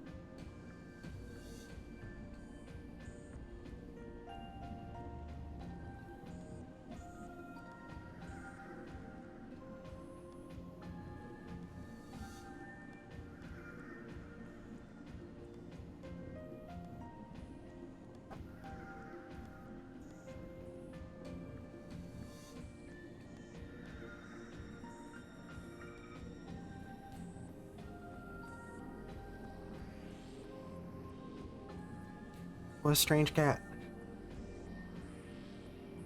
I give him his snack and he just backs up and moves to another part of the carpet, then stares at me, wanting me to give him his snack in that part of the carpet.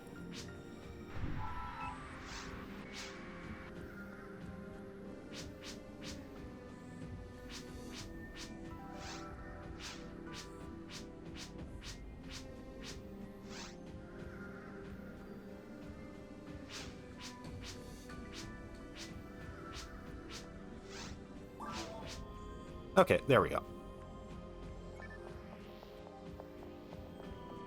Oh, and somebody reached level 200.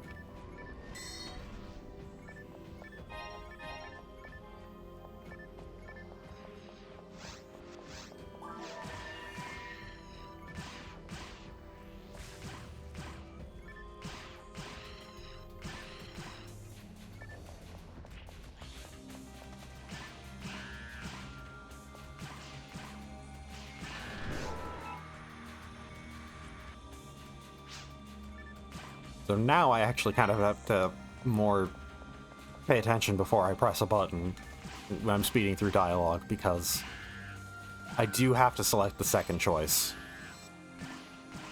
The next question. Next time it prompts me to say something.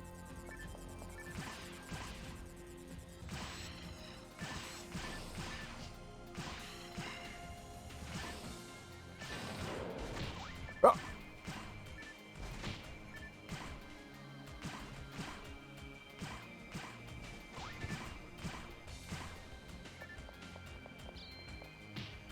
Popping up right after everything's been done.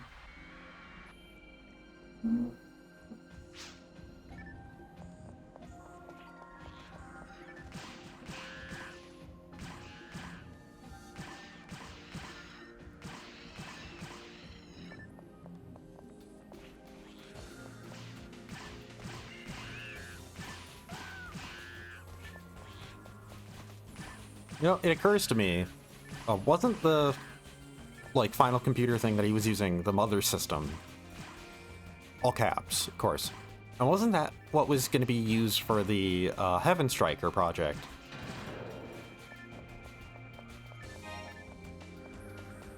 So Cal, his plan for how to become like a person was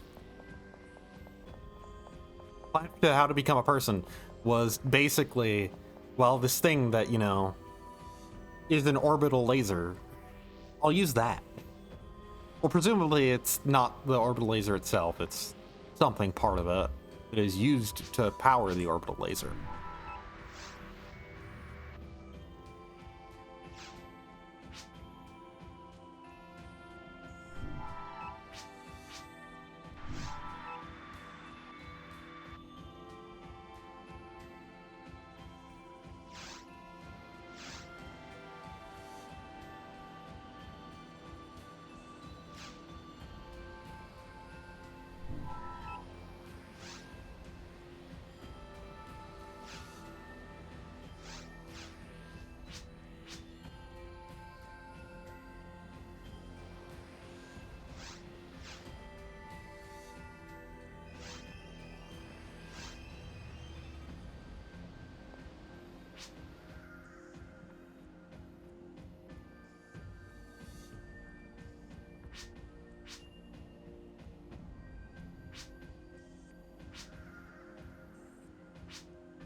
speeding through this because I've read it all before, but also...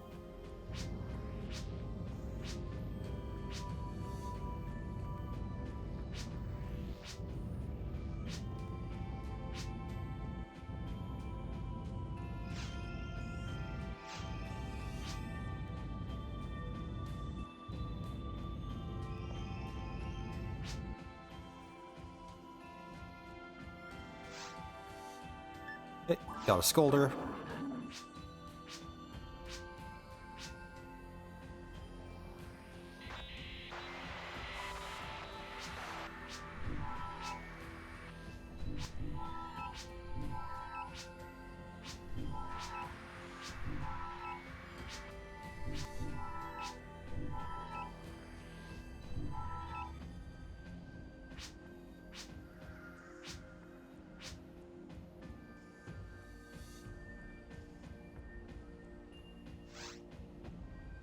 And jump down.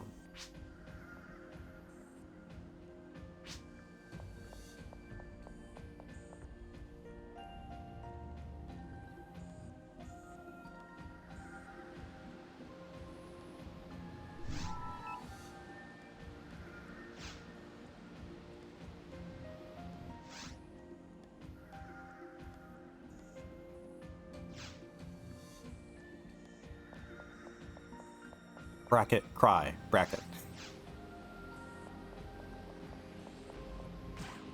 Come on.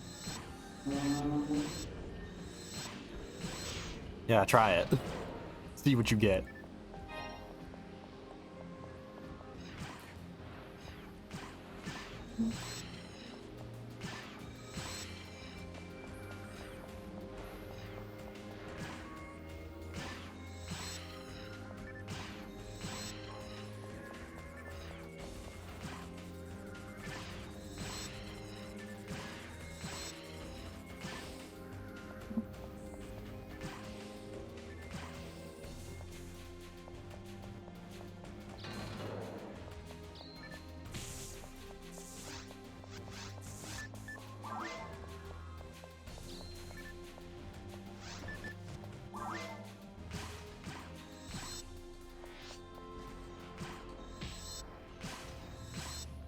You dare unequip me.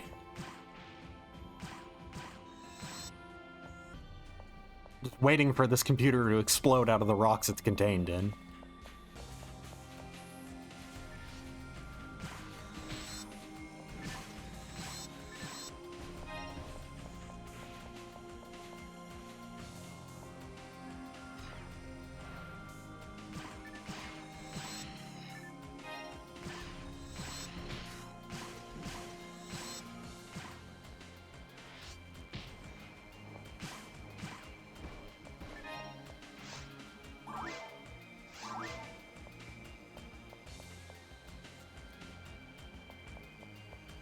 Come on. Oh.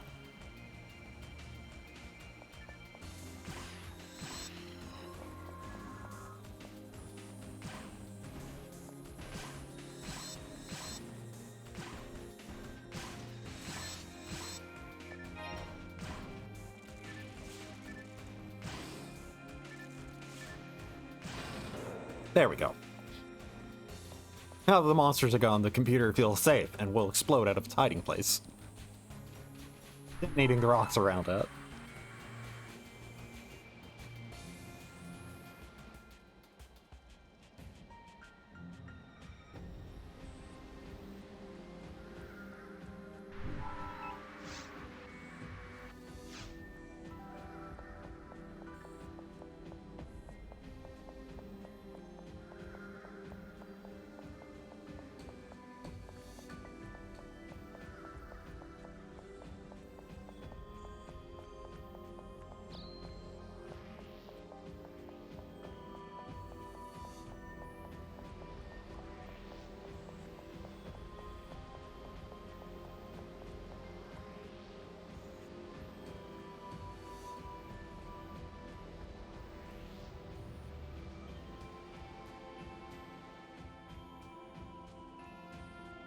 Oh, hey.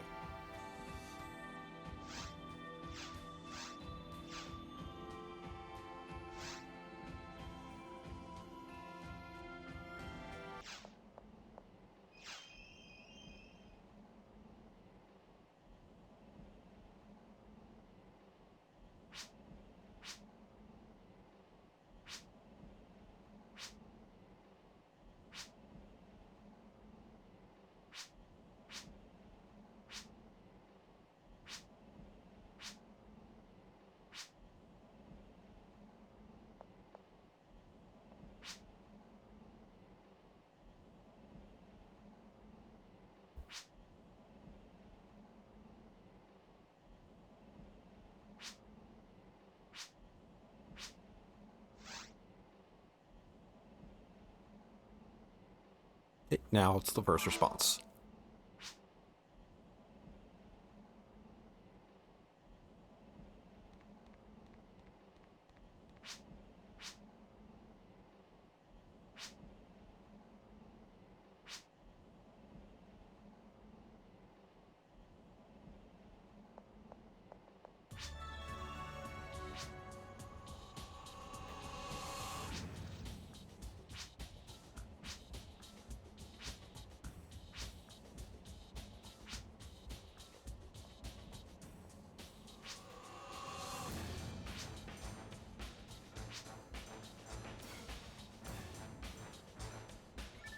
So yeah, Karik joins our party, and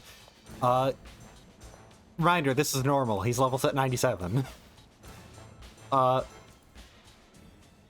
He's... Yeah, there's no threat of him dying. Flat out. Just, there is no threat of him dying.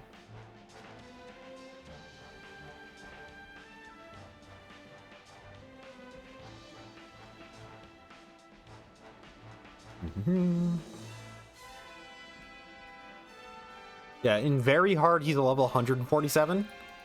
And in ultimate, he's level 199. One level off the cap.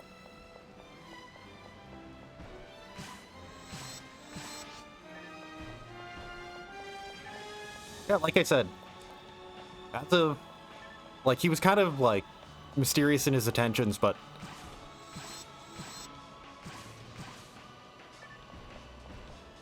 He's basically... How do I put this? He's kind of neat in terms of character. He's interested in the player and how strong they are, and wants to see that, but also clearly does kind of care more than he lets on.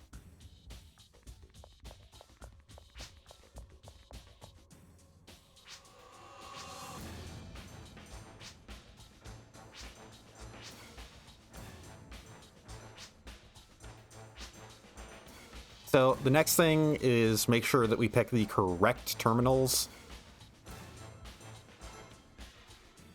Okay, so this one is the middle terminal.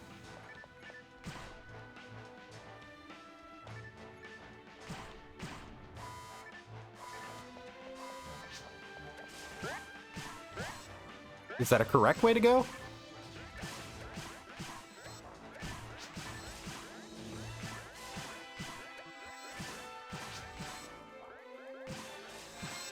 He's having a good time.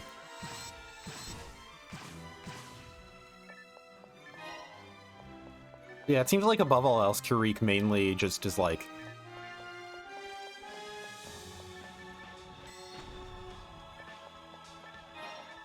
impressed with, like, he likes people who have strong wills.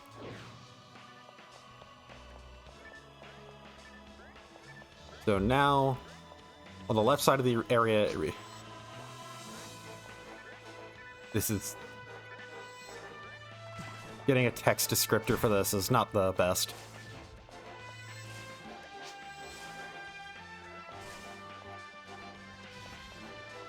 Okay, so on the left side of the area, inner radius, the third last terminal should be near the exit. Let me just check.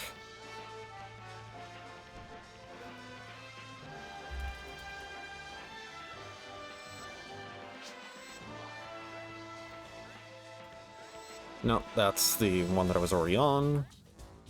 You get him, Karik.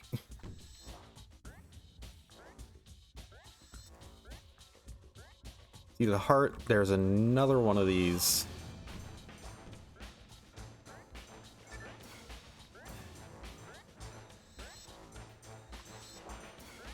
Okay, so...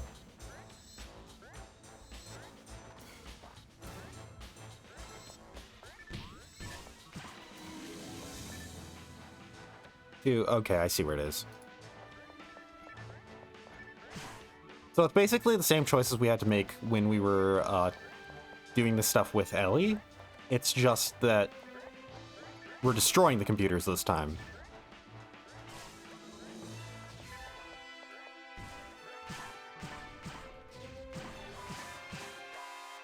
And in doing so, we are spawning monsters.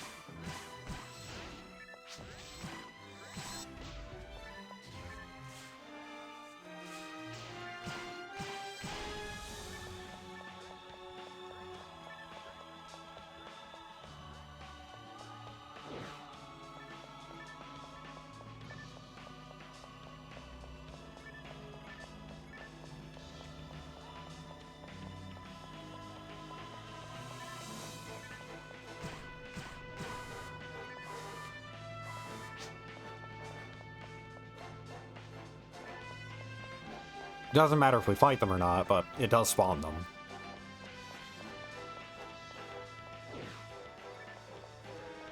Okay, now on floor 4. Okay, right. It's the one hidden right here. Oh!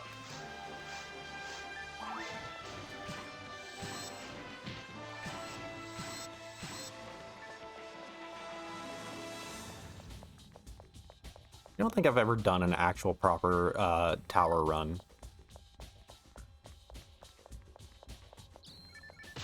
Oh.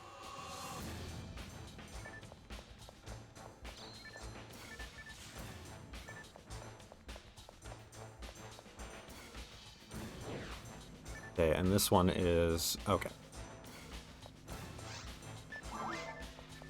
Yeah, the big challenge of this, keeping myself alive.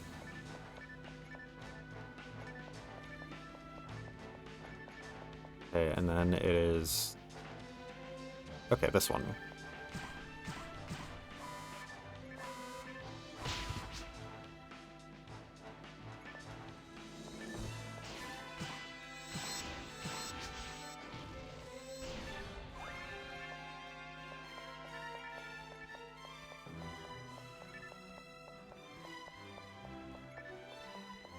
And there.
Actually surprised at how different that was. Introducing a whole different NPC as well.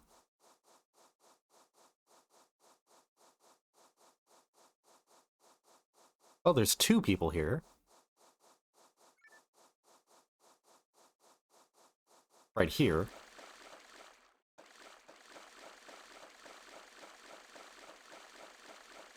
Oh.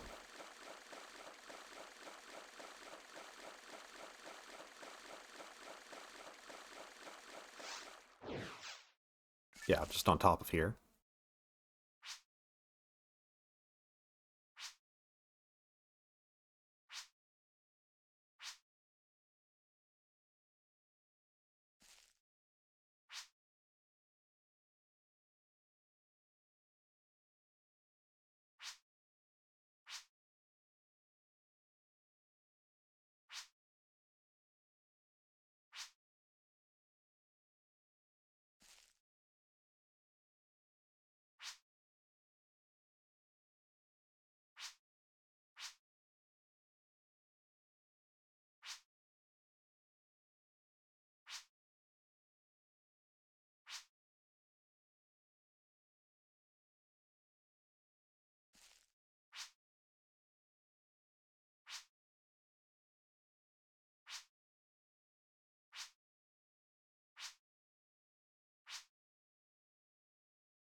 I have thoughts on literally everything going on, and I'm just holding off until this mission ends. I was expecting this to be just like, okay, I do this the proper way, and then I get an item at the end. Not just how much story I missed out on. All along the way, too.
Okay, so it's just an equipable scape doll.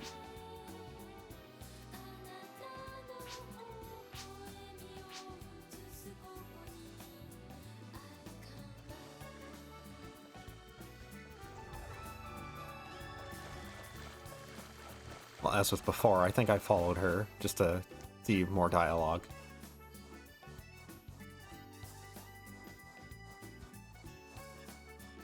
She just disappeared last time.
Let's see if anybody else has anything to say.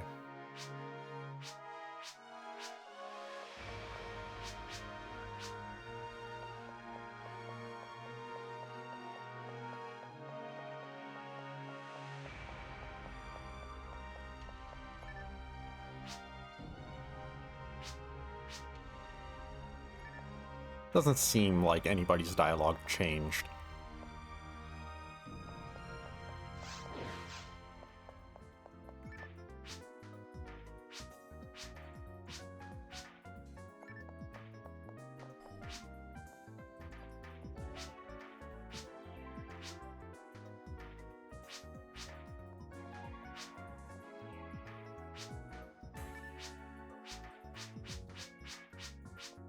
That was the second bit of dialogue that I didn't actually talk to her for.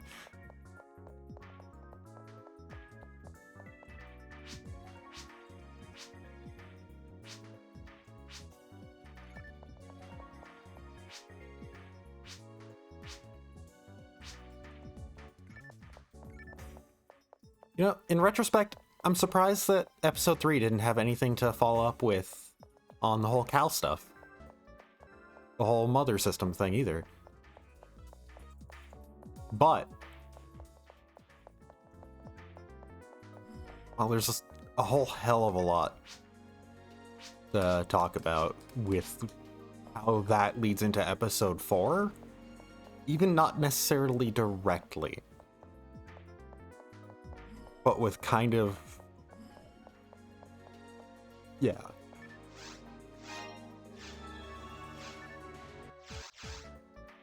Oh. I have a couple things I want to do before calling it.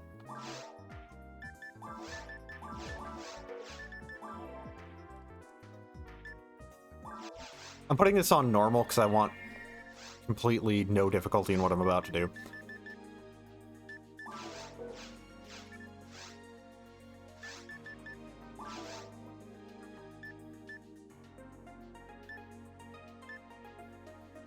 Okay, give me a second. I want to just check a thing.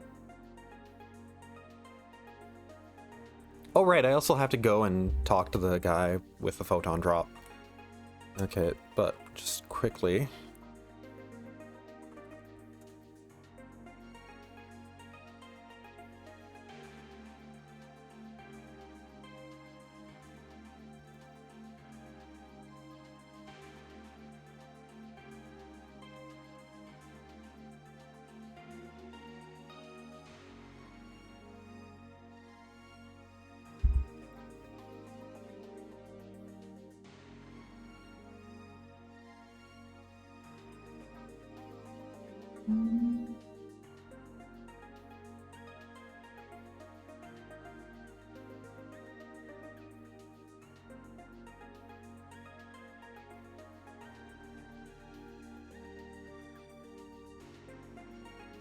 Okay, so that...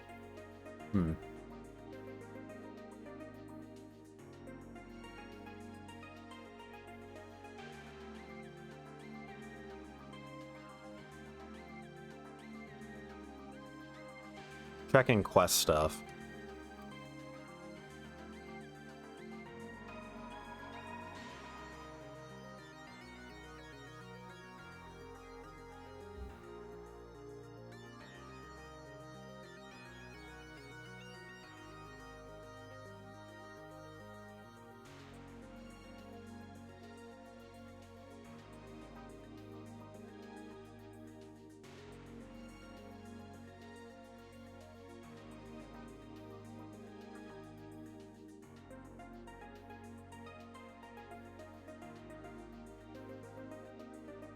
Okay,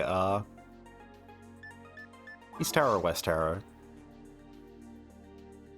Let's go with West. Well, East. Or West, whatever I picked.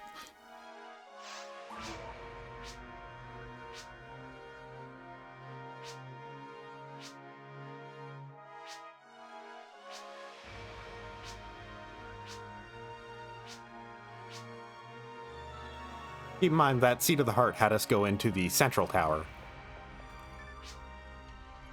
So this is the Eastern one. That Central Tower quest, of course, is for, like, It's a custom-made one.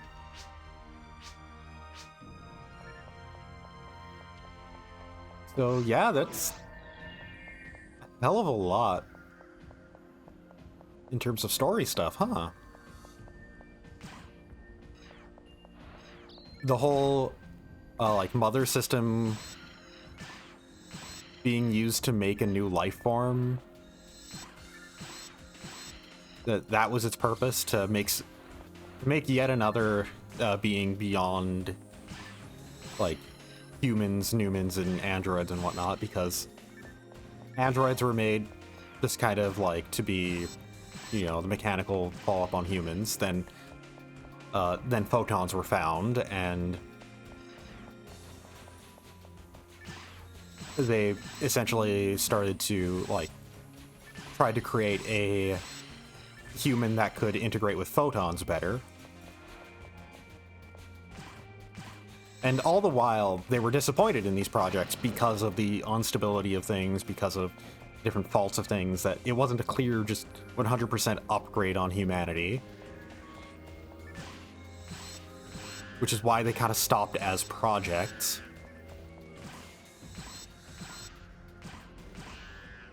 But yeah, very clearly, Dr.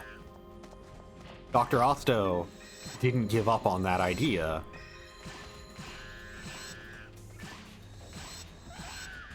And also neat is that, yeah, it turns out that explosion in Central Dome was pretty much directly caused by Dr. Osto.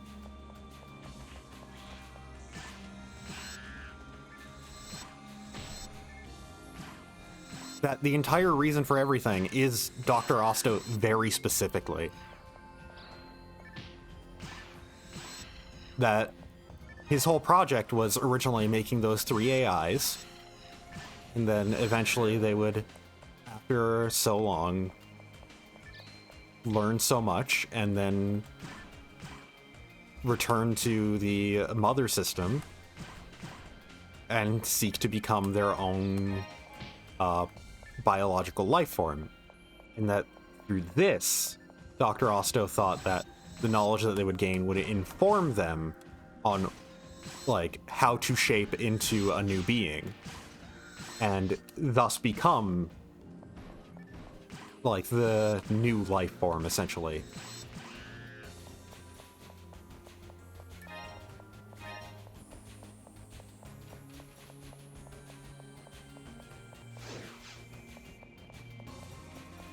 But he grew impatient, found out about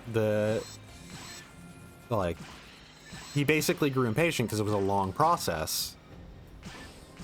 Found out about, like, more of the D factor and how it could mutate things, which presumably is why he's brought biologists along, and became kind of obsessed with, you know what?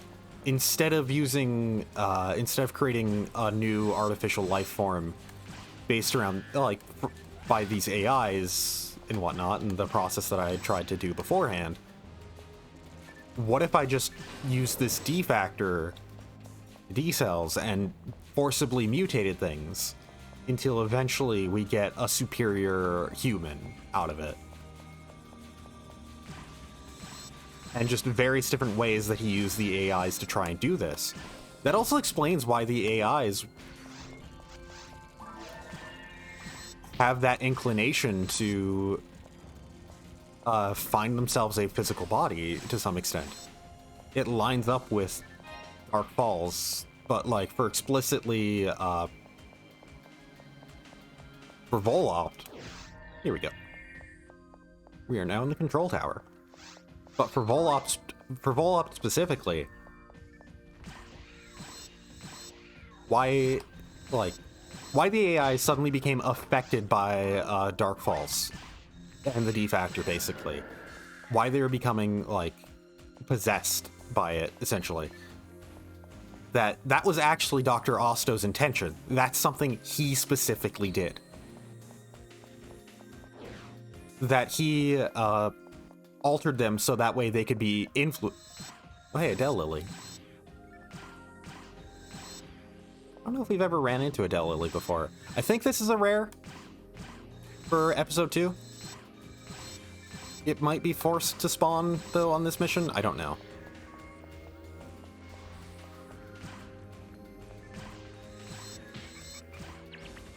But yeah.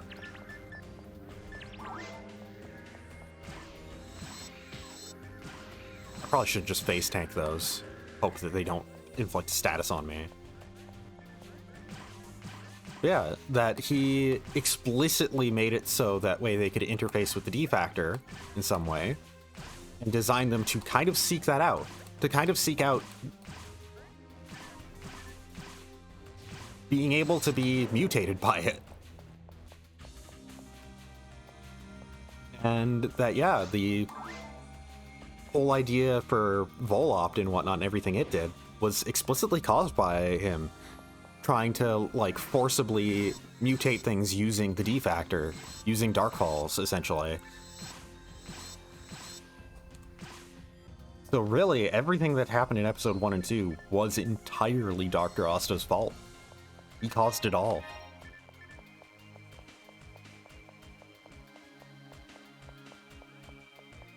Because everything that kind of started this was the creation of the Newmans and whatnot, the idea of making a superior human, and he never gave up on that.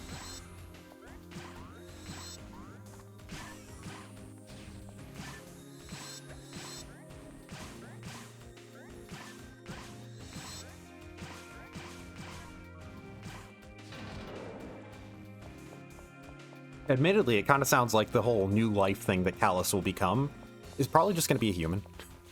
He seems pretty enamored with the idea of being a human. But yeah, yeah, like I said, I think Del Lilies are forced spawns in here. Whoa!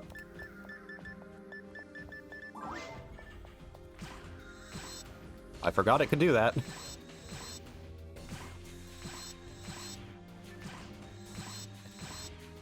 I think that might have been a counter that it did. I don't know. But yeah, that... You never gave up on that, and as a result...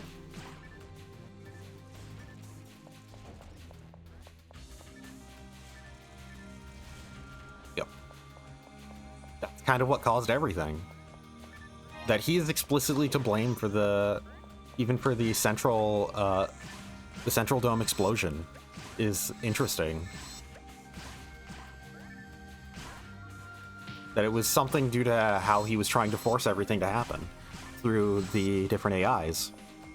And as we all know, well, as we know, the whole thing with Olga, the AI Olga, is that it was specifically used to try and control the heavily mutated Heathcliff Flowen, which was his other way of trying to forcibly mutate people into a superior human form. You know what? Thinking about it, huh. What he was trying to create... Okay, Callus probably would become a Dooman then. But then again, I don't think Callus cares for the D factor much. I think... A Miracle? A rare version of a Maricarol? The way they spawned in makes me think that it's supposed to be like this, but... There's a reason why I'm playing on normal, by the way. But yeah, like...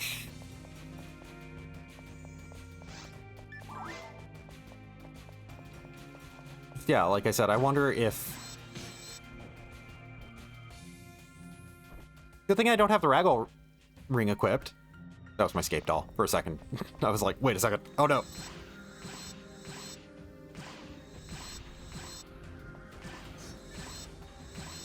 So yeah, that Del Lily's casting Megan at me.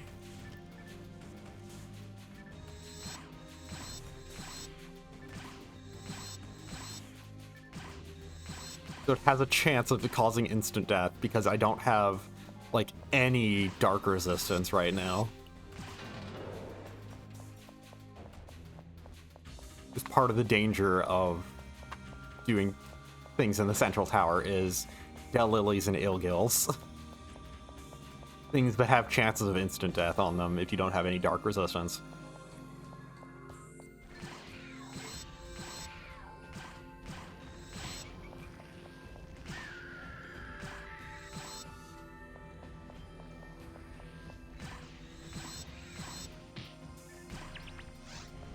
I'll just wait this out.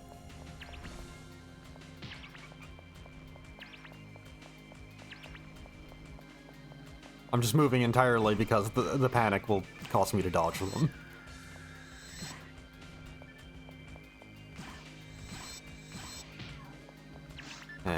I'm not gonna wait this one.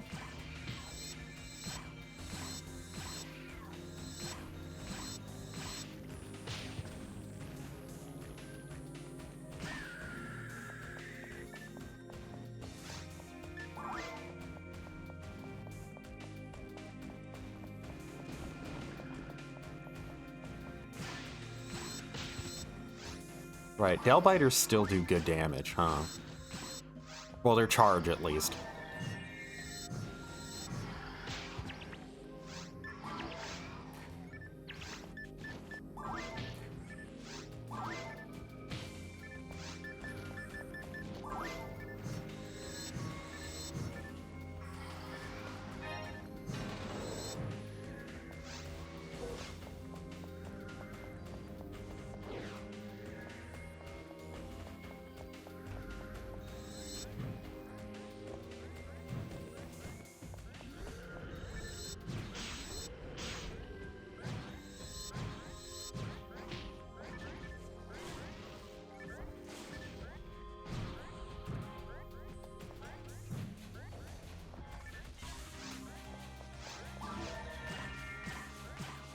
Oh, I can just shoot through that.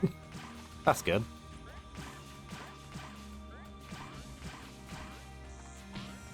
Yeah, like... D-Factor infused humans, probably... Yeah, that sounds like the...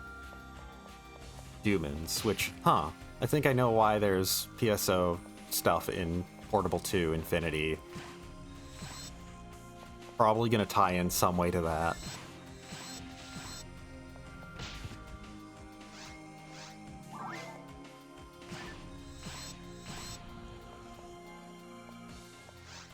You know what? If they're dropping Star Atomizers, I might as well use them.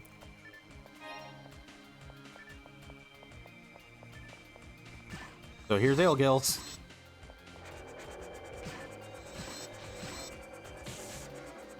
They're very dangerous.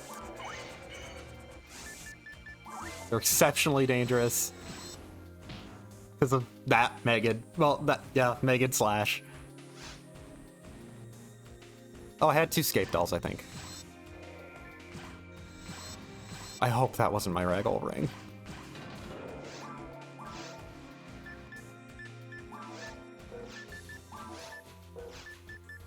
I think that was my Ragol Ring. Oh god, no.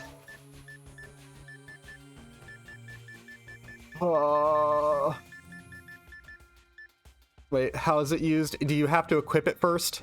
Because I'm noticing it not in my inventory.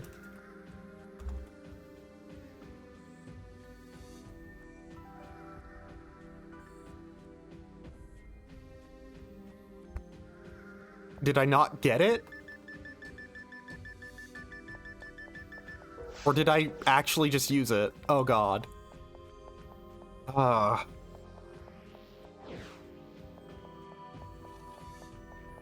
It says when the wearer dies. Oh wait, it's level requirement 101 to equip. So I wouldn't even be able to equip it. Items. Not showing up in here though.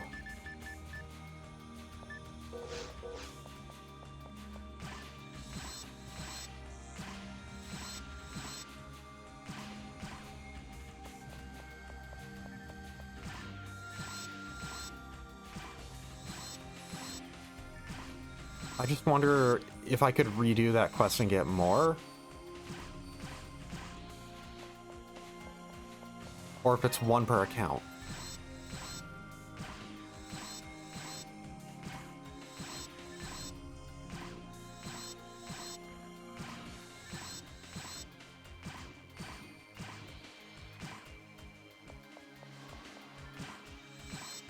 Like, I'm trying to think right now why I'm not seeing it in my inventory.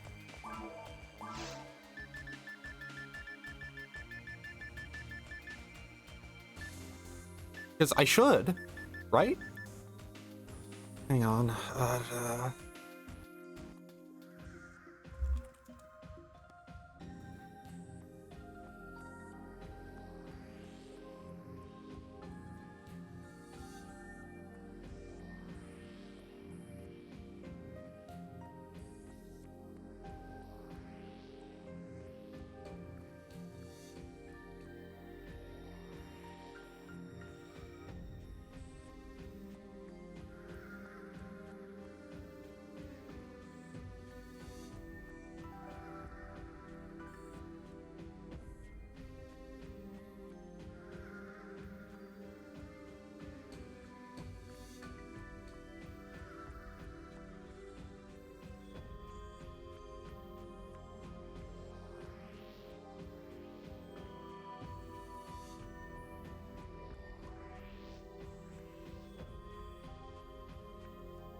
Hmm.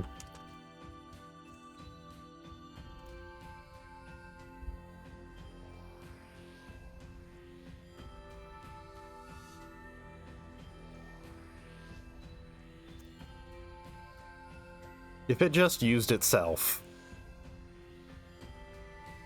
Ugh.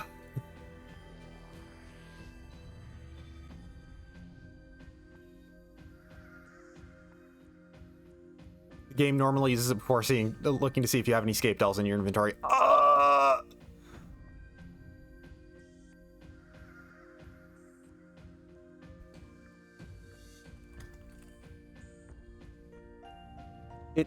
I'm not seeing anything that says you're limited to one per account or per character.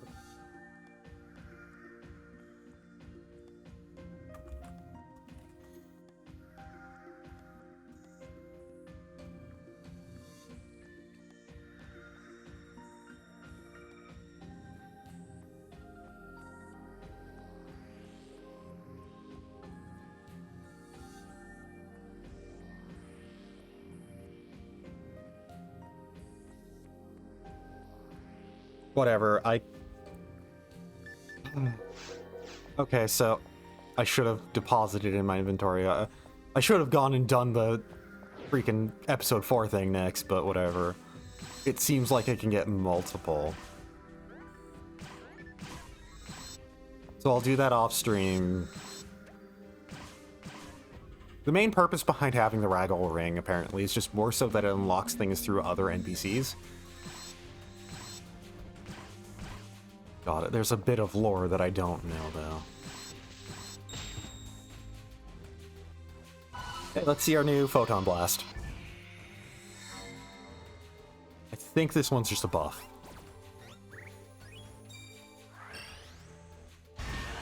Yeah. Its purpose is it gives me shift and rest. Well, shift and deband. So I have a way of giving myself that now.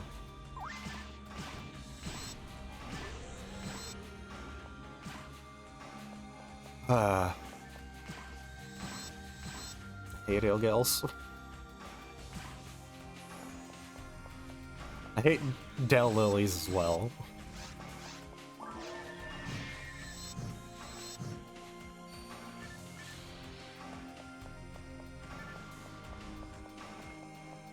Hey, yellow one.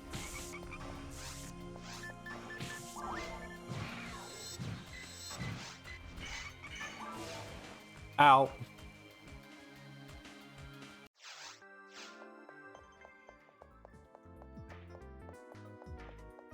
It seems like it's just, yeah, complete Seed of the Heart with the specific requirements, and there you go. You just get a Ragol Ring. It'd be weird if it was a requirement for a lot of things, which it is, and if it was a usable that you could only get one of ever. I mean, it's possible, but yeah.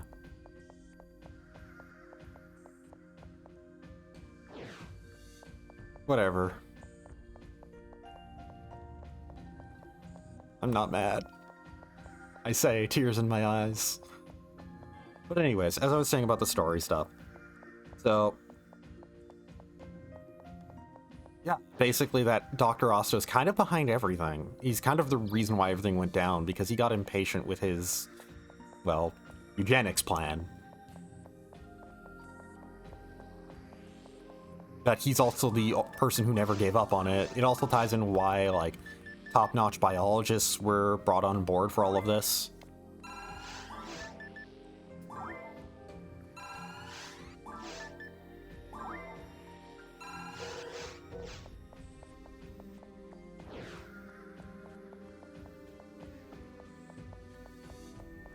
That was his ultimate thing, that he thought that the defect would be, like, in the same way that photons allowed for the creations of Newmans. Oh, this superior photon, this defactor, must allow for an even better thing.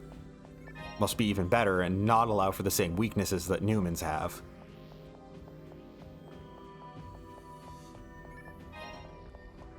So yeah, that must have been the goal there. And then instead of using the whole, like, mother system that he originally planned on using, having AIs kind of desire to turn, like, after enough progression, desire to turn into physical beings, and then kind of generating that based around what they have learned and seeing what happens. Of course, like I said, it seems like Callus wants to be a human more than anything else, so he's probably just going to be a human. And then, yeah. But there's also the fact that, like, yeah, Sue was entirely brought here because of the whole mother system. That's the entire reason why she came here. There's also the comments about the mother system being important to the Heaven Striker, which would be weird, but Sue commented that the mother system, yeah, it'd been used before. It has created a thing before. And I'm pretty sure that she's referring to Rupika with that.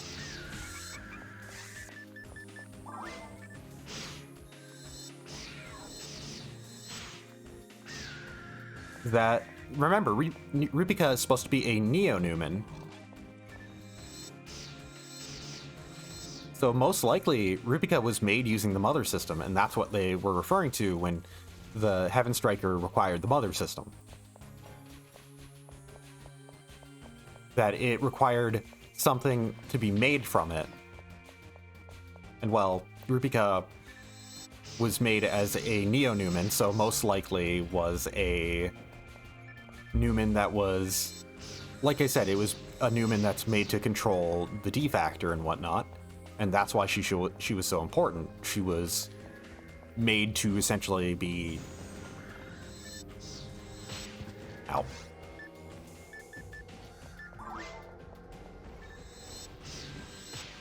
Ow.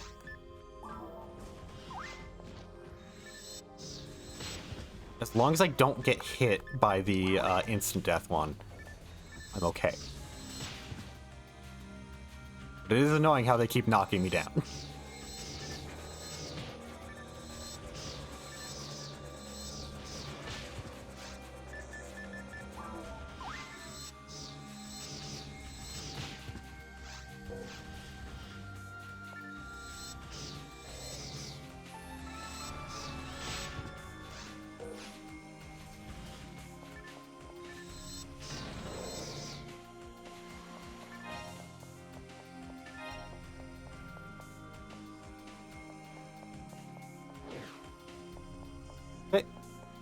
And hey, here's the thing. Epsilon. We met Delta last time, but here's Epsilon. A sort of boss fight.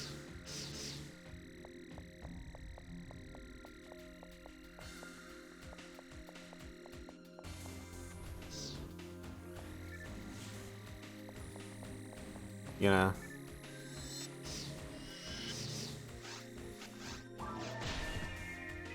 There we go. No, I want this. So Epsilon is technically, like, it's a mini-boss, basically. It's not really a boss fight, but it's also not one, kinda.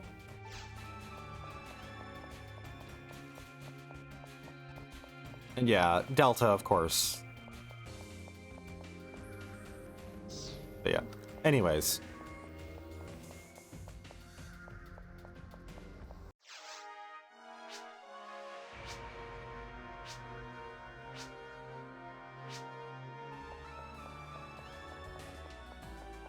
So yeah, with that, though,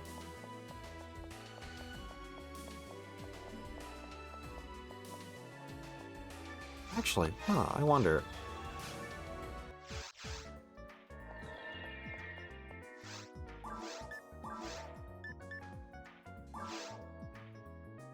There's a thing I wonder right now.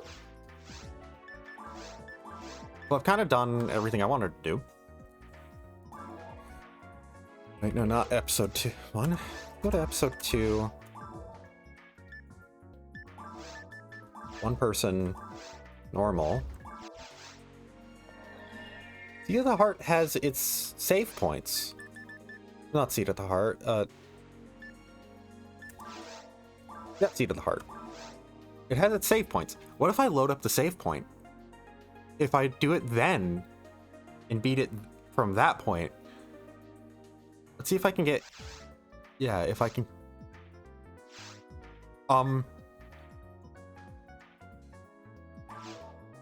What? Why is it in Japanese? Okay. Or save last.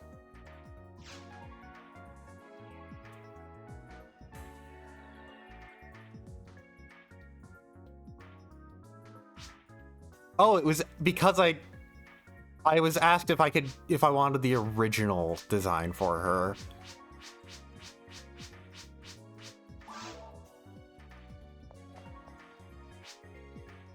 Okay, so let's just see if I will get Karik by answering correctly this time. And if I can do this, because I still need more time to actually decompress my thoughts. Besides, I'll go as long as I want, whatever. So anyways, but yeah, like I was saying, yeah, Sue kind of like implied there that, yeah, the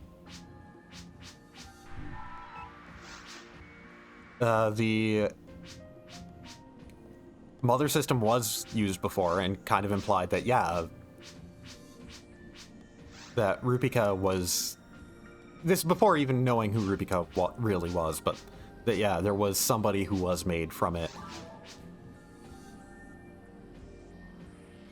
that was intended, like, to be, like, yeah, just basically that I can see very directly what they were building off of for Seat of the Heart. Well, not for episode 4 entirely. That this does actually kind of, yeah, it does kind of directly lead into that, huh? There's a lot more plot threads that they were building from for episode 4 than I thought.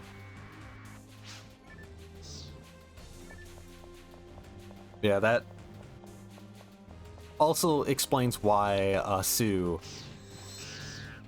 did so much want to know about, like, was so always worried about Rupika.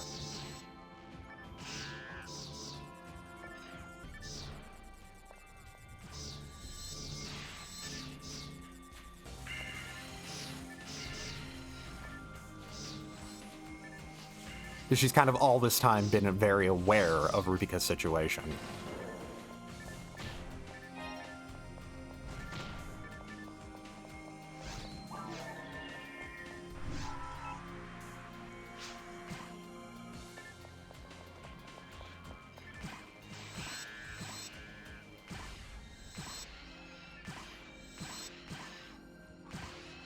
Yeah, I haven't seen any comments online trying to search it up if you can get multiple Ragol rings, but I haven't seen anything saying that you can't get multiple Ragol rings. I feel like it'd be something that somebody would comment and say, like, man, it's bullshit that you can't. So it's the lack of anything being said that might be a confirmation, basically.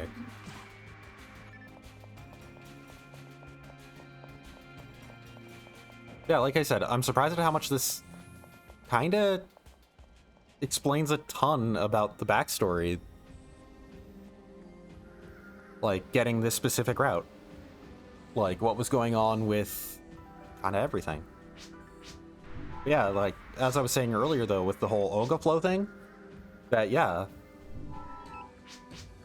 the Olga AI was used to try and control Heathcliff Flowen, like the D factor in him, while he was mutating it and whatnot, and that was another attempt at making like a superior human via the D factor's mutation.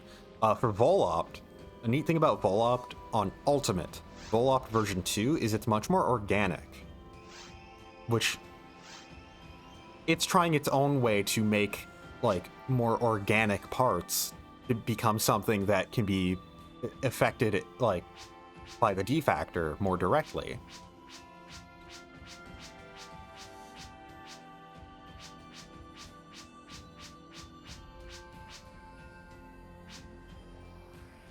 So yeah, it's just a lot.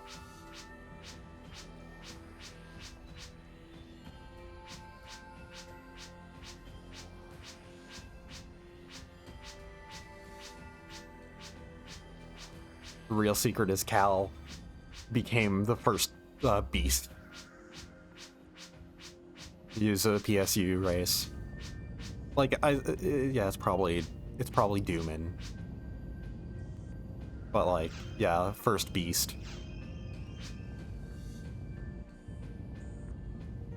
Ellie, I learned that you really like animal ears on guys. I saw it in your search history. Oh, scold her. I have to do this to progress. So hopefully my accidental button press there doesn't matter.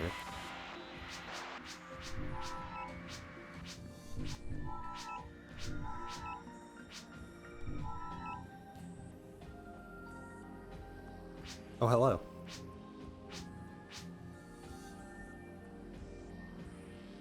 The cat rolled around again. Once again, hopefully the fact that I have to do that to progress will be what matters there.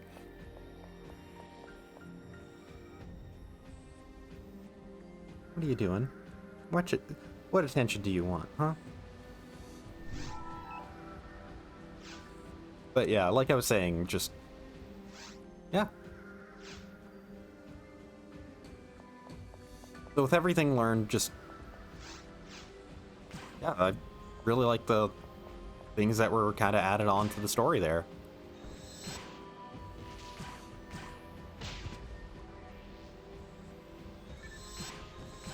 I'm surprised that Delta isn't more of a figure in the plot, considering it's a completely unique character model for one ending of a cutscene. I wonder if she actually does have more stuff that she pops up in.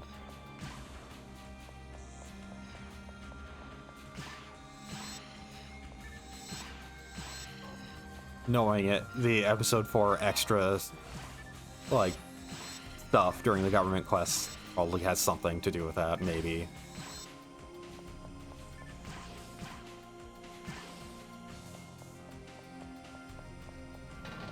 Yeah, still, like...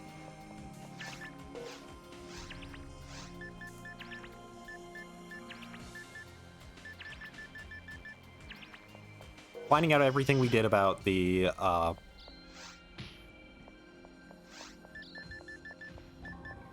mother system, and yeah, the fact that, like, as I was kind of reading that, it was kind of like, yeah, huh, that's what made Rupika, isn't it?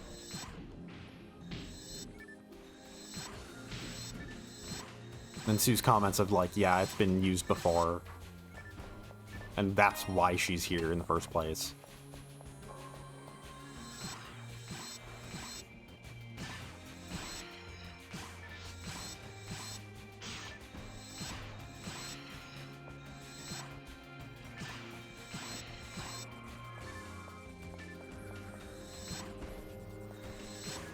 Also kind of ties into her comments about, you know, science isn't like, you know, the end all be all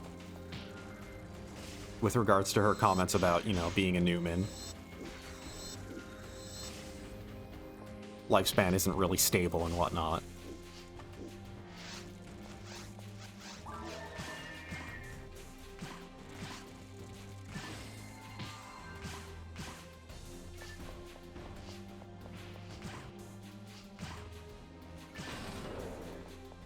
So, most likely, just there's a pretty, like, negative view on the idea of, like, how they tried to make a superior Newman and whatnot.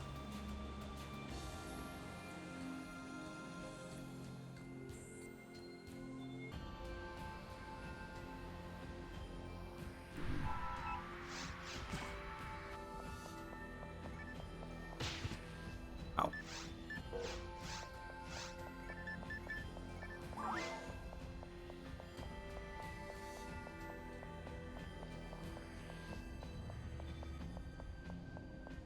Reviews towards Rupika very much paint her as, like, she has a very negative view on the whole idea of, like,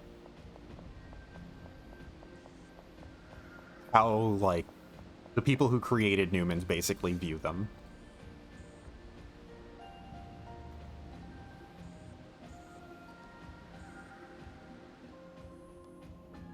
Okay, good. Holding my breath there for a moment. Yes, I know, Hector. You're staring at me, huh?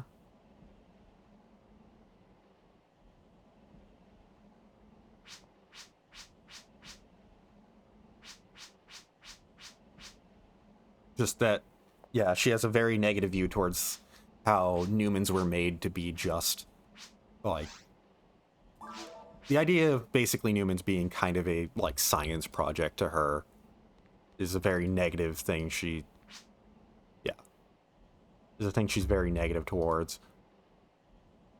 Wait, give me a second.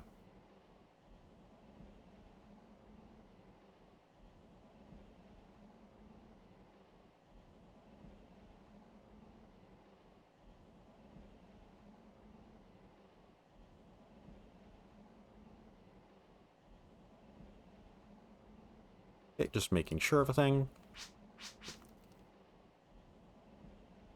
But yeah. And that's probably part of the reason why she wanted to stop anything, like, from going ahead with the mother system, just because it's kind of, like, a sore spot for her. And then, yeah, the fact that it was used to create a, like, Neo-Newman and whatnot. So she's more worried about, she's actively worried about Rupika because of how Rupika was created to be essentially a tool.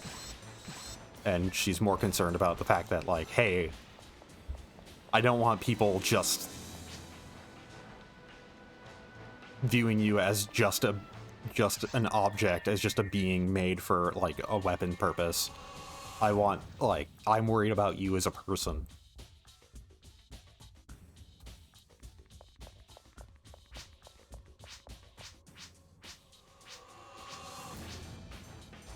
Yeah, let's just see if I remember these and don't need to look it up.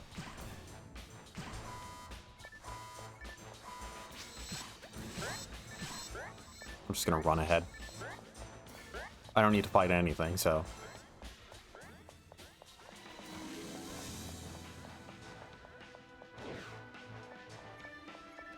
Try and keep this as quick as I can.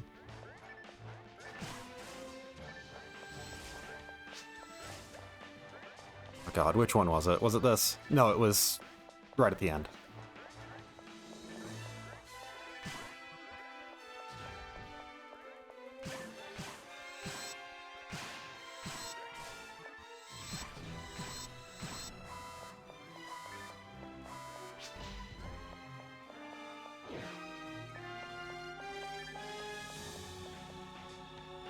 This one was not that, but...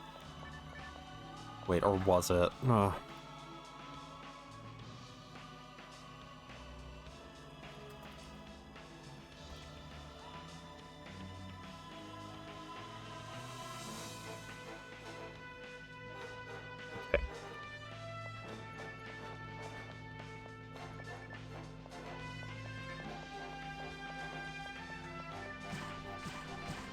This right here.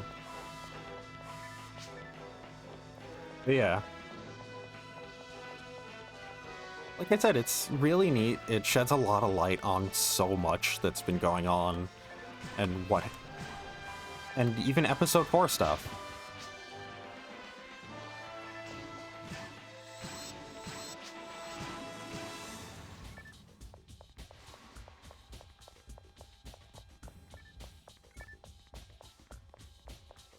Like, even if episode 4 doesn't really have Ellie or Cal appear, just that a lot of the stuff that happens here is a very big deal for that. Like, for explaining why all that's happening, just what's going on with Rupika and whatnot.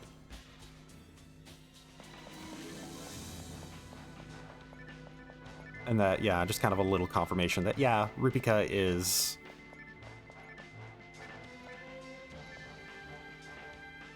Oh, no! Rupika was made using the mother system, basically.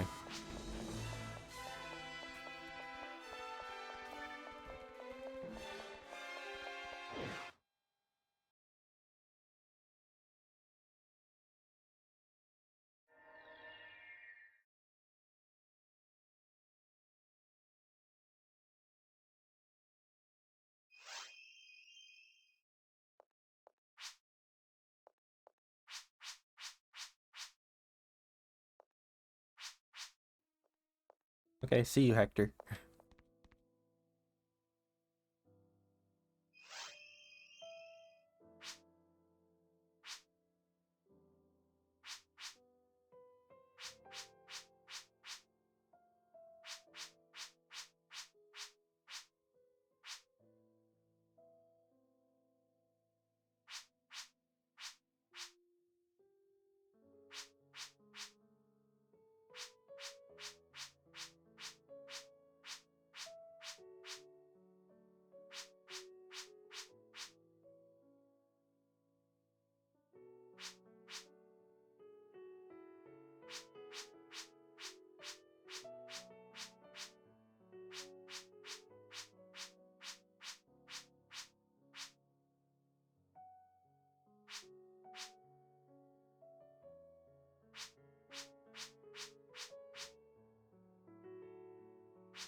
Yeah, it's real neat how this...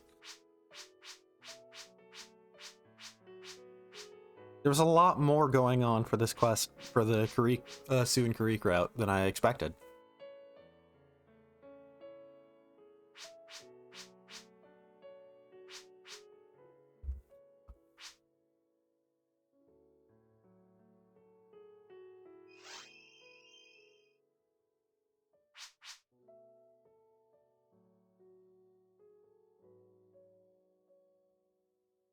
I'm gonna talk to Sue and Karik again just to make sure that that's...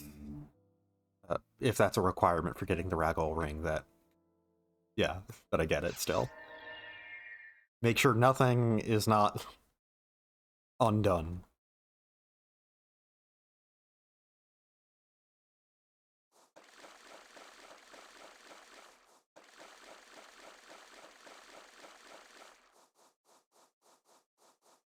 Like, if this is repeatable and you can get multiple Ragol Rings, I would say, like, oh man, a cheap and easy way to, like, get a free guaranteed scape doll, but it's like... You'd probably only be able to hold one, and... Well, I don't even know if you could do that, but even then, it's like... Getting scape dolls isn't necessarily the hardest thing. The issue with scape dolls is more inventory space. Like, every time I run, like, stuff on normal, just... Well, not even on normal, but just, like, every time I just run stuff, like, I seem to always get escaped all in the background if I'm not on stream.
Okay, so I don't think she... Well, I've sworn there was a mention that kind of implied that, like, the mother system was used to create something already.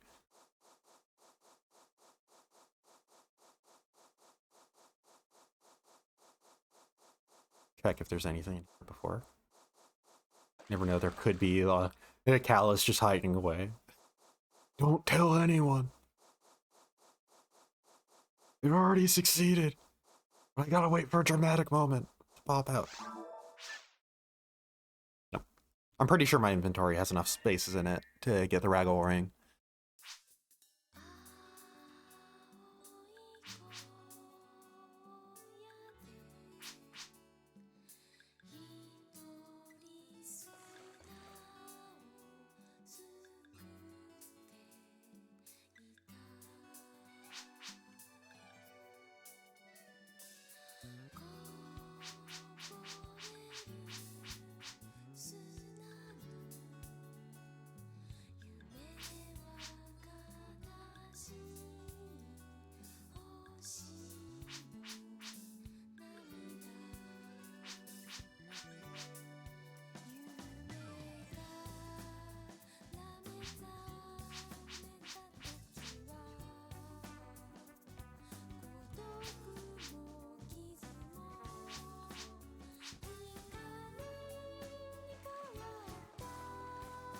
Damn. Okay, I can't get multiple. I think I might have to do the entire thing to get a second.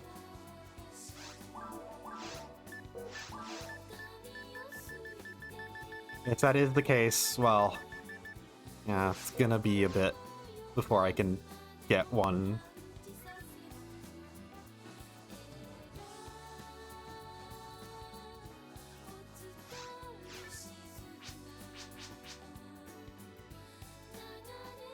That's unfortunate, but hey, whatever.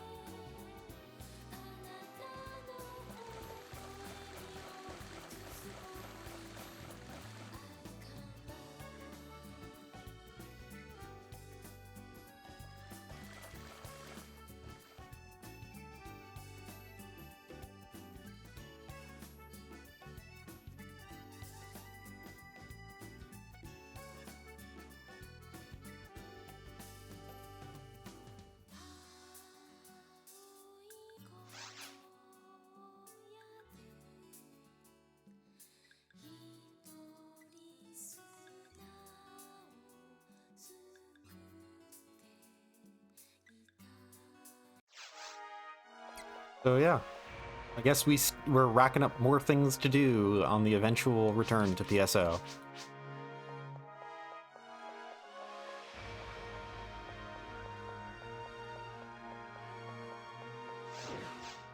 Just show off a small bit of dialogue in a spot.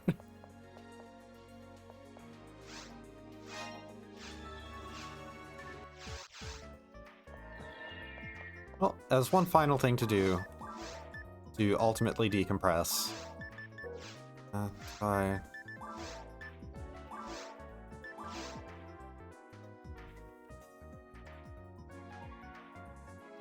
Wait, no. If I want to decompress, I want to do something easy. I say as I put it to very hard.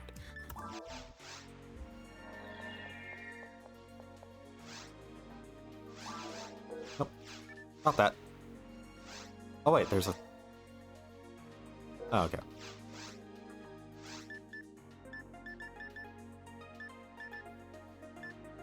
And there's a lot of quests that I haven't done, by the way. But let's just do towards the future.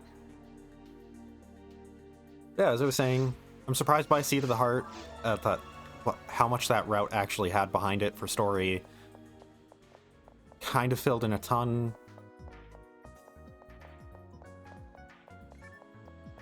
Once again, just like, man, maybe one day they'll return to the Ragol setting and we'll see like some further stuff based around what happened here. Maybe.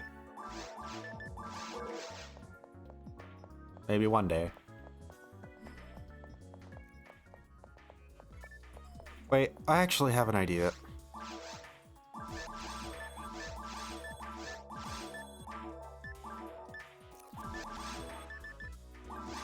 So that guy asked me if I had any photon drops. What if all he's asking for the... He's not actually asking if I have the Ragol Ring. He's asking if I got the Ragol Ring once. If I've had it once, basically. If I did that route. Huh. Actually, yeah, I should just check that very quickly. It was Government Quest 9-4, if I remember correctly. So it could be that I don't need it.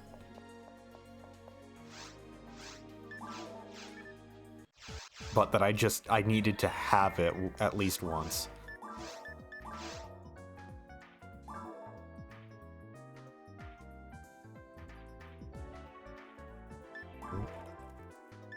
I have to do this in play mode normal. But yeah. Got a lot more story than I was expecting from this stream.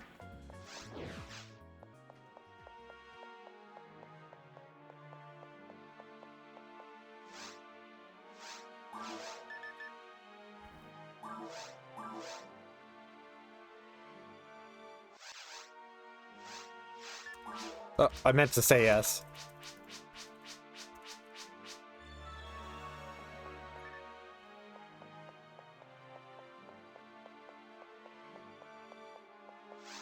Yeah.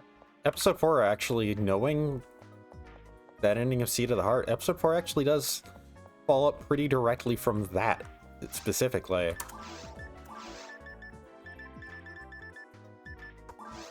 I have a bunch, so I might as well bring them all with me, because they're sort of a currency from what I recall. Still haven't gotten the MST needed to use these.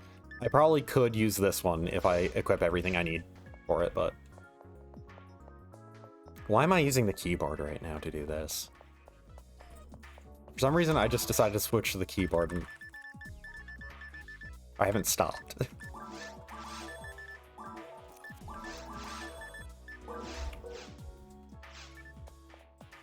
Stretching my arms across to the keyboard, the controller.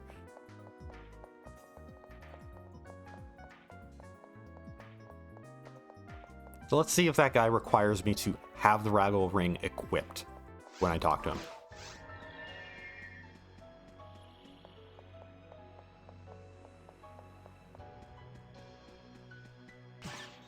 Should all go relatively quickly.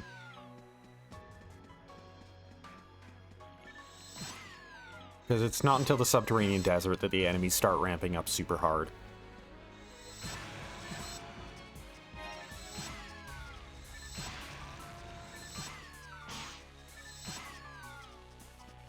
I do have to use a heavy attack for everything here, but that's still kind of in the realm of, like, normal, like, compared to what I was doing in single-player normal.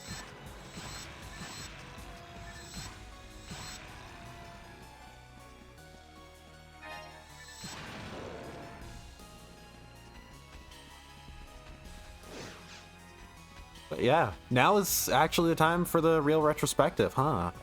Or just to think about things and decompress. Like, I'll probably have, like, I'll continue, like, whether or not I get dialogue from this, I'll still continue talking, but... yeah. So, yeah, Phantasy Star Online. I really like the story for it. I think it was presented in a really interesting way for episodes 1 and 2, and then episode 4 may have not had that same presentation, but it did interesting things with it itself. With the fact that ultimately, like, yeah, it's not the same presentation, it's a very character-focused thing, but that's going to tie into the ultimate nature of the story. The fact that, like, it's kind of meant to wrap up all the different sub-story, like the side stories that you've been dealing with, and all the characters from that, and kind of all the things established in those that's been going on behind the scenes.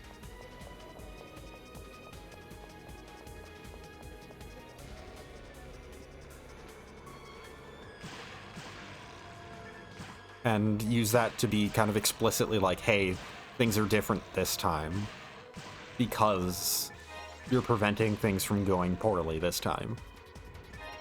Things are different this time because Dr. Osto isn't here.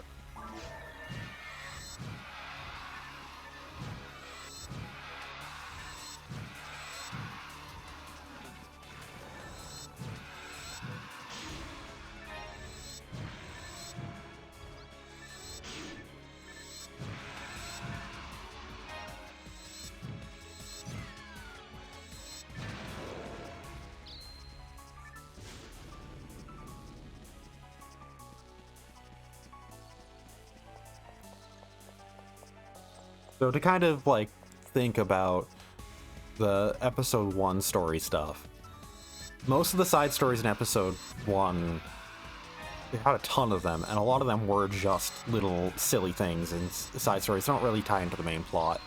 That if they tie into the main plot, it would be stuff like we saw today when trying to go for the Ragol Ring route.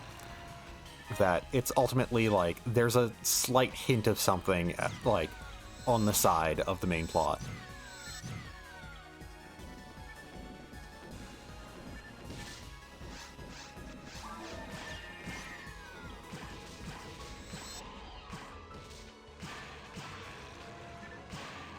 But ultimately,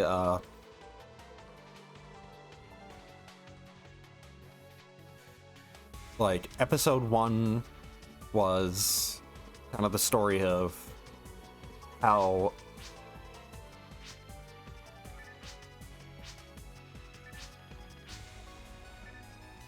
episode 1 kind of was all about how, you know, it's the start of everything. It's, we just arrived, and for some reason, there was an explosion. Pioneer, all the people of Pioneer 1 are gone, trying to find out what happened. And then you find out about the government conspiracy that led people to the Pioneer Project, that caused the Pioneer Project in the first place. That it was all actually to get its hands on this D-cell thing, well, D-factor, for the sake of creating new weapons and whatnot. And the fact that ultimately this project of unity and peace to find a new home was actually founded for the sake of creating more weapons, the same thing that got us into this situation in the first place.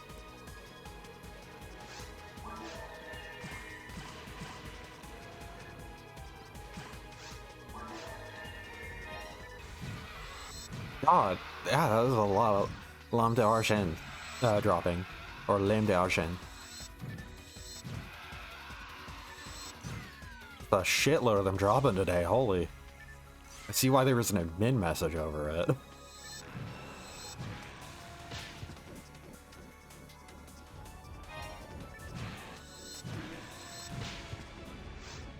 But yeah. And then, like I said, it's about following in the footsteps of Red Ring Rico, finding out what happened to her as she learns of this government conspiracy alongside you.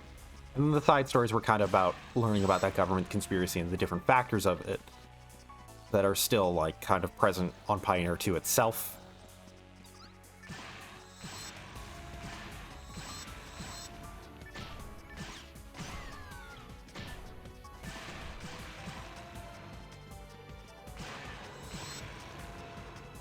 And yeah, finding out about Dr. Montague and like his ties to this stuff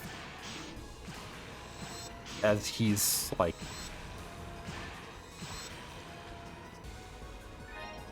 yeah, there's a lot.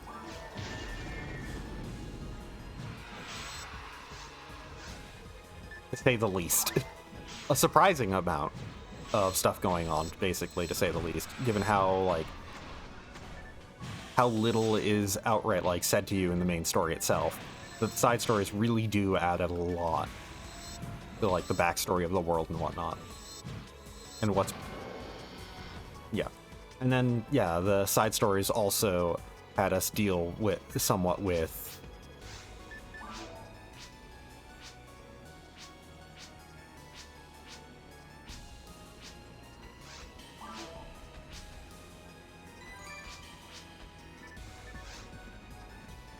I only have 1,500 Meseta. There was the guard that will tell us things that we'll learn later, but that he requires 10,000 Meseta, but still, I kind of want to figure out what he's going to tell us. Obviously, it's not going to be anything new, but I just want to see it written out. But yeah, with... And then the side stories for, like, Dr. Montague stuff, especially the, like, stuff involving Eleanor, kind of going into works and their plans, that they're planning something. They're planning something, and it's still involving the D factor and whatnot.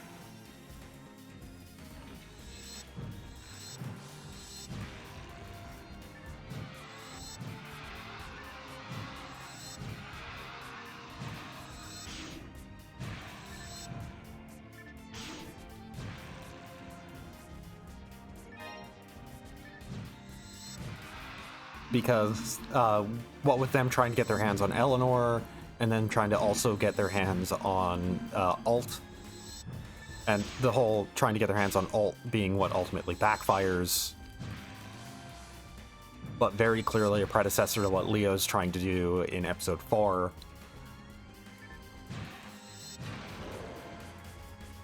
And kind of mirroring what happens with Rupika, just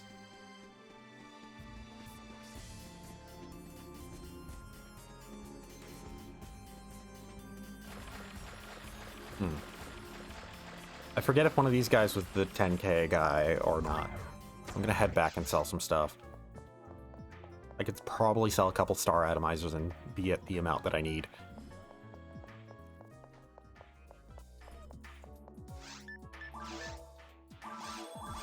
I could sell a couple of photon drops and be at the amount I need.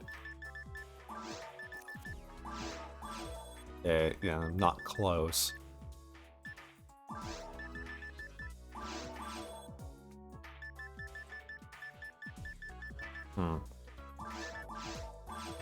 There we go. I'm literally wasting money on this, but I need to know. Also, I have the photon drops in my inventory, so I can see what will be said for that. Hopefully, it's not like there's anything additional if I have the Ragol Ring.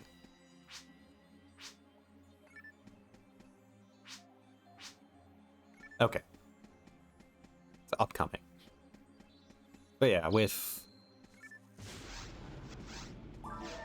yeah, then episode 1, after you learn about the whole stuff with Rico, becomes about, stopping Dark Falls from, like, stopping this ancient evil from manifesting in a great way before it becomes a problem. Oh hey, Adele Rappy. Once again, on normal. I guess that's an ad slot? Okay. I have 3 of those now. That's actually really, really good. I can outright now take an armor that's, like, good and make it actually have slots. Instead of just being disappointed by having nothing.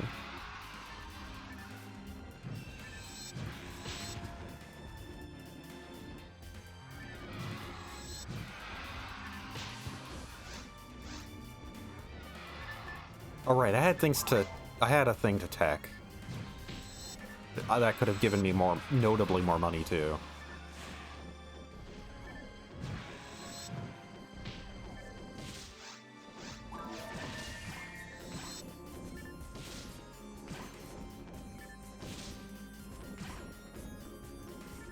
just using Zonda to direct myself and then hope that I can shoot it with a gun.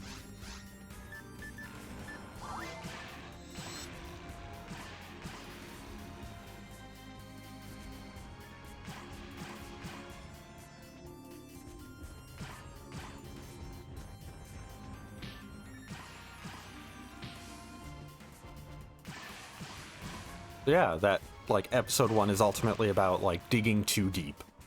It is that in the process of trying to find this, like, they started this whole project and came to this place for the sake of actually, like, creating more weapons and whatnot.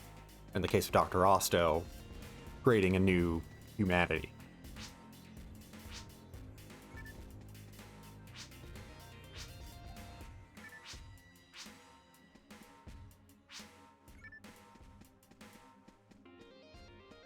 But ultimately, it was for the same things that got us into the situation as before. Kind of still that whole nature of, like,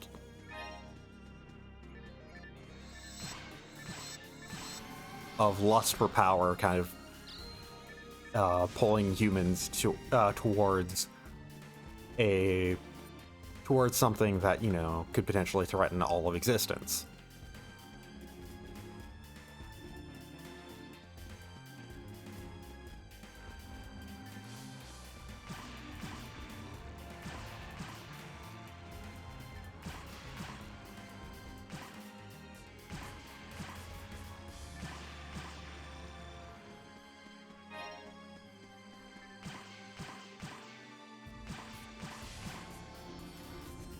And then, yeah, just essentially utilizing Red Ring Rico's, like, sacrifice that she became, she essentially, while she did become possessed by Dark Falls, and essentially become Dark Falls, she did also give it a physical form for us to fight.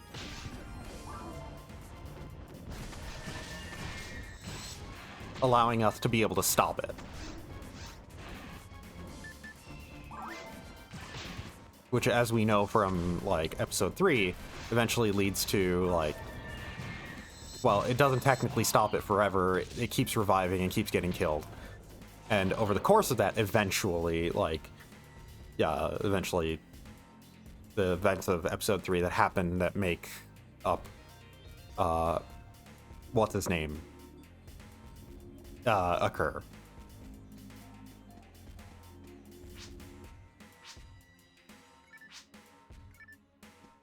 You photon drop guy? I have them in my inventory.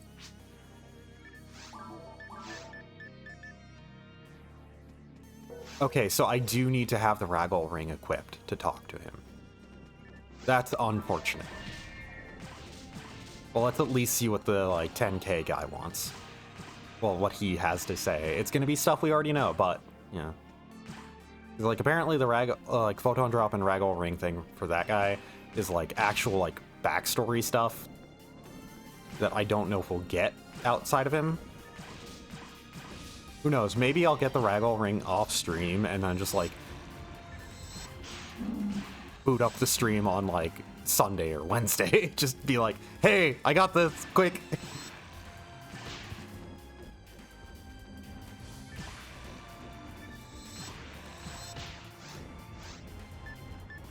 But yeah. But ultimately, though, it's a story about like, trying to fight back against, like, the scientists having, like, humanity having dug too deep out of its own greed and whatnot.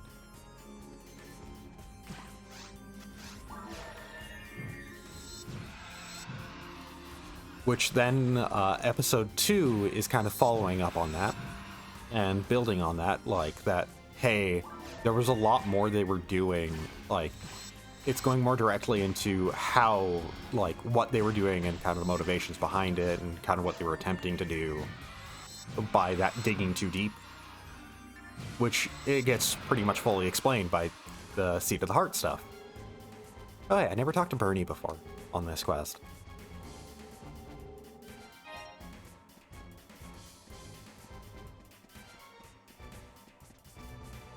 But yeah, that ultimately it was everything was caused by Dr. Osto wanting to like further the evolution of humanity, make a new humanity.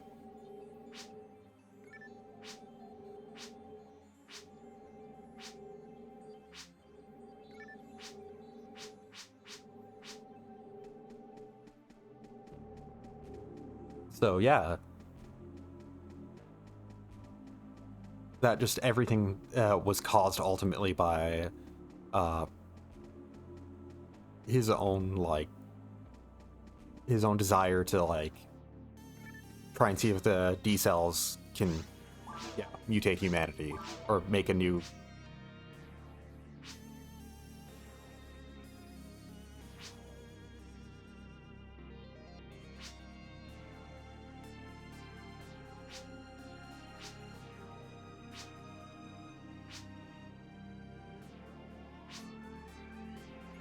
Okay.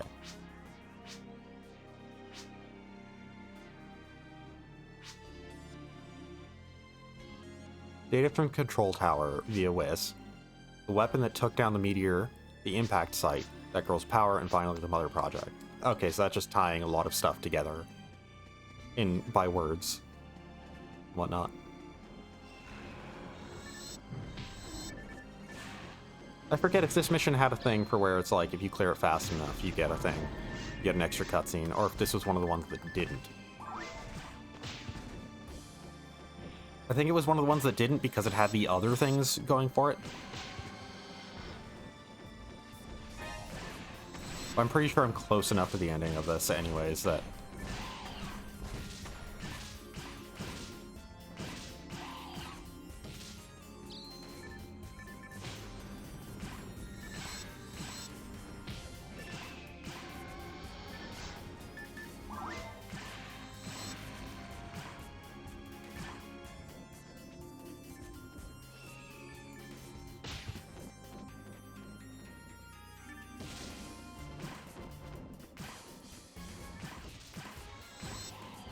But yeah, like I said, episode 2 ultimately about figuring out kind of more the motivation behind everything, the sheer extent to which they were operating, kind of seeing almost sort of an end result of what they were trying to do.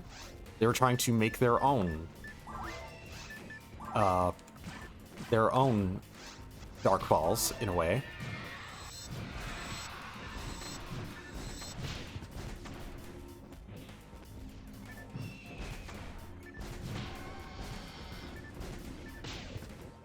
Then, yeah, episode 3 ultimately about, you know, in the future, how little things have changed. The discovery of the germ, which is essentially, like, it's, you know, it's Dark Falls trying to reform itself, functionally, via tempting people with the power that it possesses. It's a power of replication.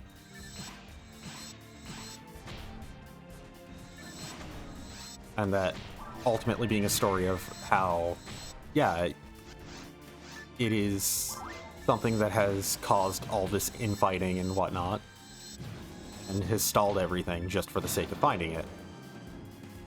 Which in turn, is like, yeah.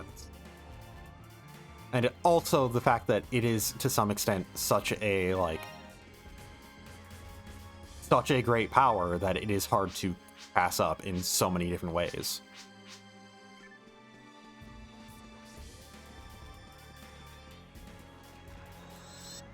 The temptation of, like, the cloning technology it can cause, like, that it can be used for, is legitimately too great for a lot of people.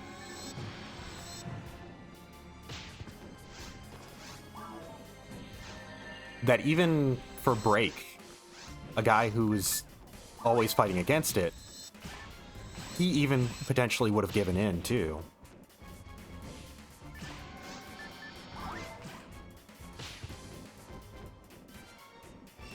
if not for Sophia, like, and her own views on things and whatnot, and how she kind of helped recenter him.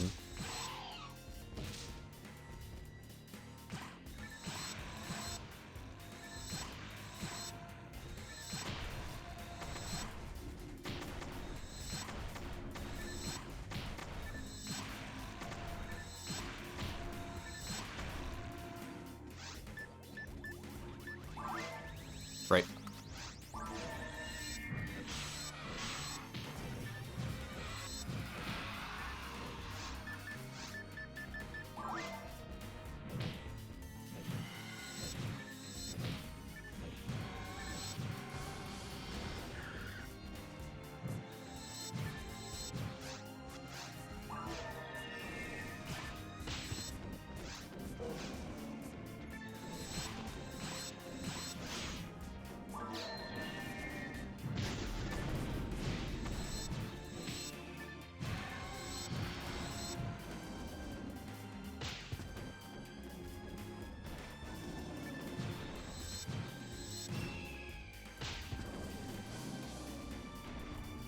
Yeah, like with everything in episode 3 being about ultimately how,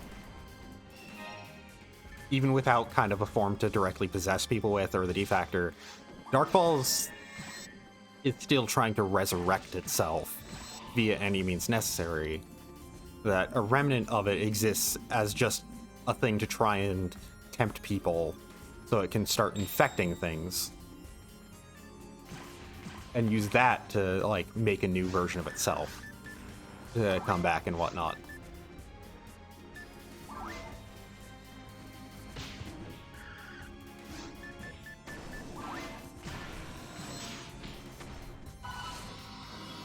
I'm just gonna give myself shift and deband.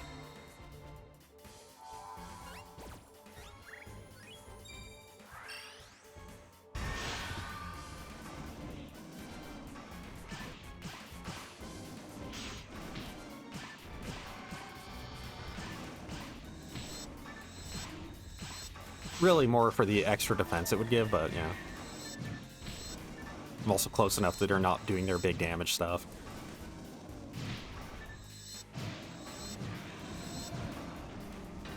There we go.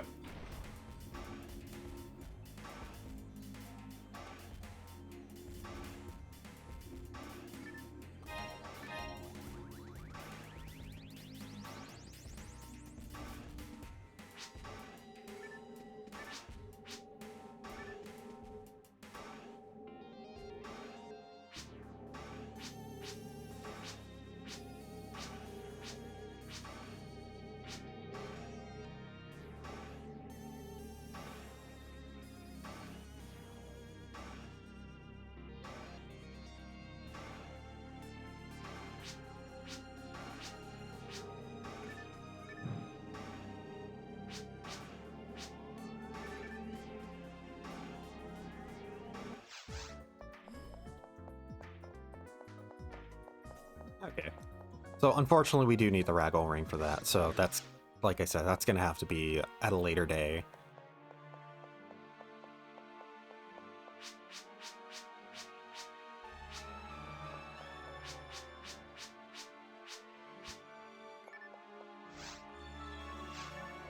But let's just do a quick and easy thing. I'm not even necessarily gonna do all of it, but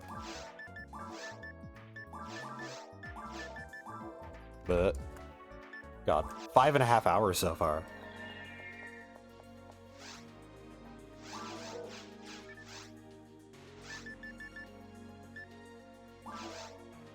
No, not side story. Yeah, towards the future.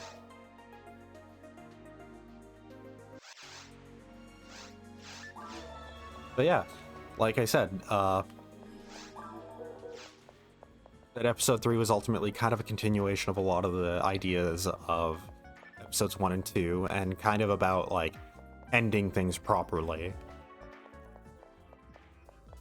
And then episode 4 was about essentially people trying to make the same mistakes and preventing them from doing that. Outright interfering this time, and like people trying to make the same mistake as episodes 1 and 2.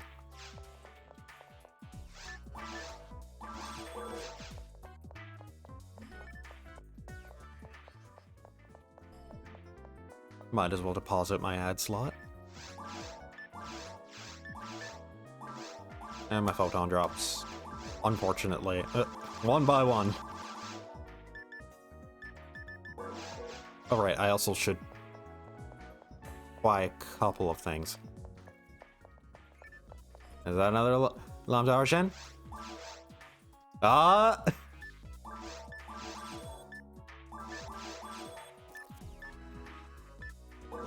That's fine.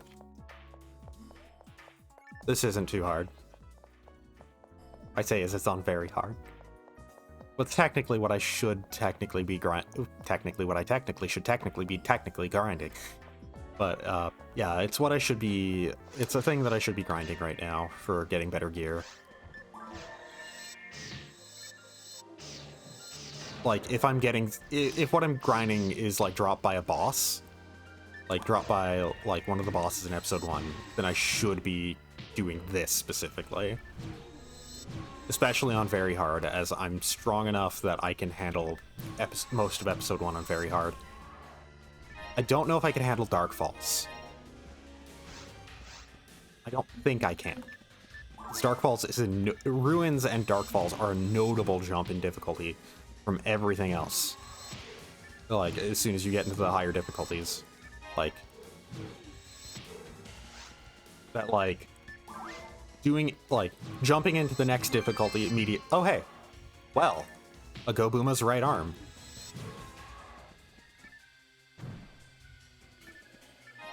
That's nice. I have a specific thing I can do with that. I guess I'll be able to show that off too. But yeah, like I said, this is where I'm right now do want to be like grinding at least outside of Ruins. I probably could tackle Ruins on very hard though, even if it is a notable jump in difficulty from everything else. Forest to Caves to Mines isn't too big of a leap from each one, and then Ruins is a big change in difficulty, big upgrade in difficulty from the rest.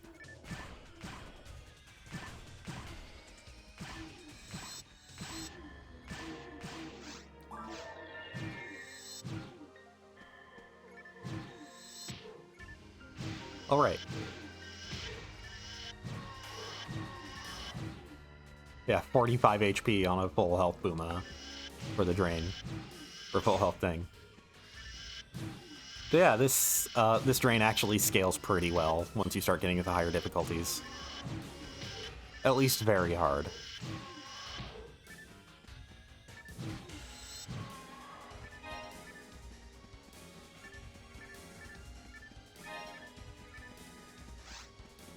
Haha! Actually ain't too bad. I haven't really used twin mech guns much. They're solid. They have accuracy issues though. So you need to have pretty good accuracy to kind of use them, but yeah, they're high damage ranged weapon due to their multi-hit nature.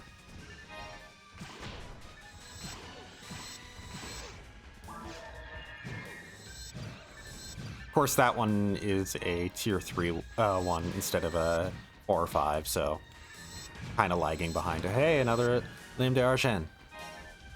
Ah, yeah.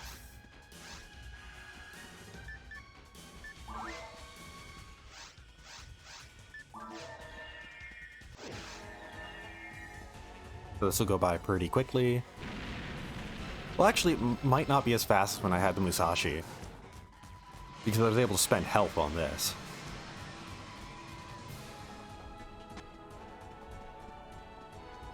But anyways, with regards to, like, story stuff, yeah, like I said, episode 3 is kind of a continuation of a lot of stuff and being kind of a final end to things.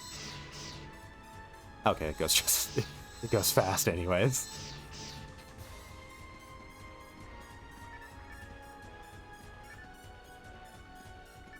And yeah, and it was a nice conclusion to the overall story. And then episode 4 was kind of like, hey, here's a conclusion to a lot of the side story stuff.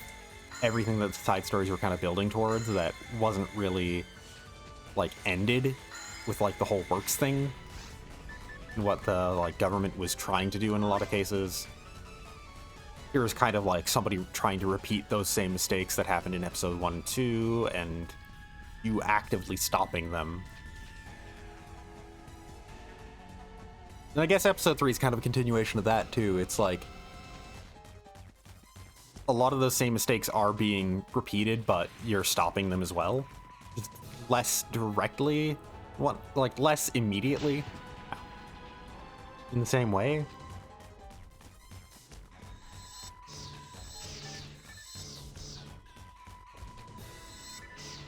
There we go.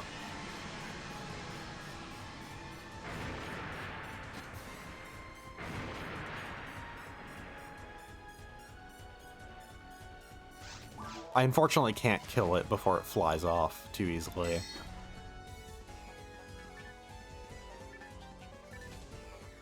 Nothing worth grabbing from there. Everything worth grabbing from here is like, I guess I could sell it for money.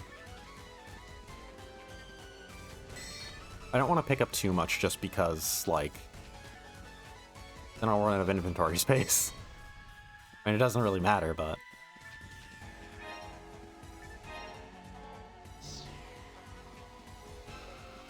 But yeah, just all in all, I really do like the story of PSO. I think it's really neat. It's got a neat presentation, and the way it handles itself, actually pretty cool. And once you start digging into it, like, yeah, there's a lot going on.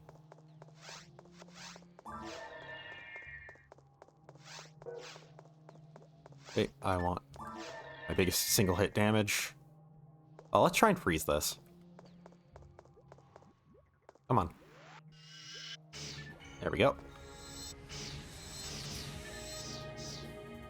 There.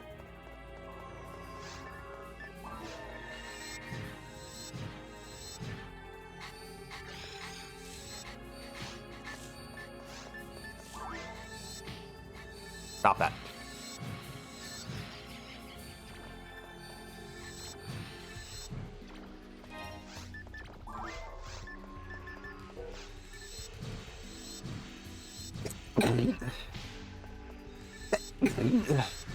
Excuse me. Oh, dang it.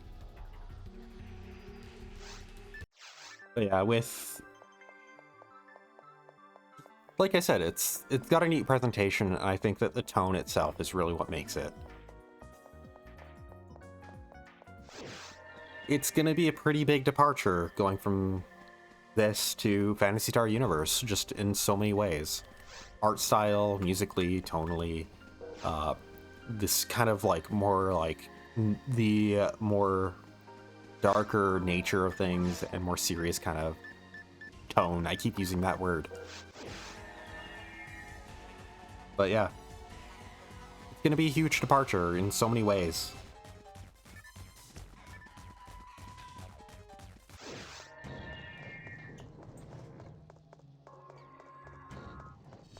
Phantasy Star Zero, it's not gonna be exactly the same, and especially in terms of art style, it's gonna be way, way different.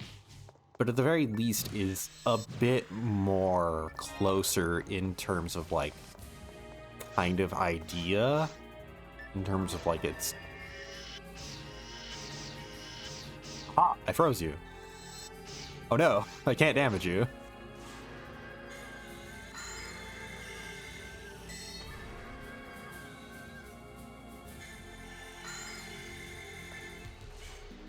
My cheapest option, yeah, it's Zonda.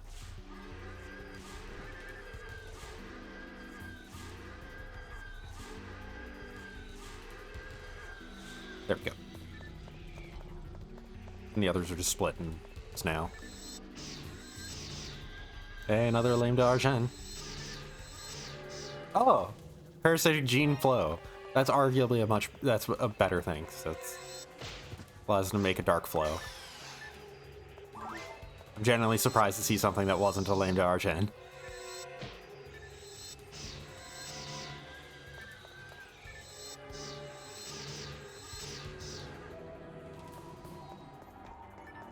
Yeah.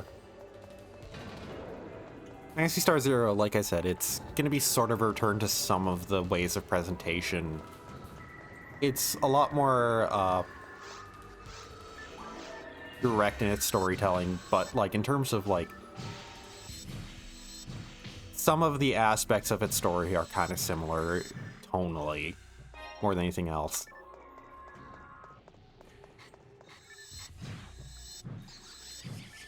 It's one of those things that it wouldn't really make sense until especially like you start getting later into the game that it starts to make a lot of sense of like, oh, that's, yeah, I see how this is very much like Phantasy Star Online, like in a bunch of ways. Like it's definitely not the same sort of presentation of it, but you can kind of see how it's going for a lot of the same kinds of stuff, like as it progresses.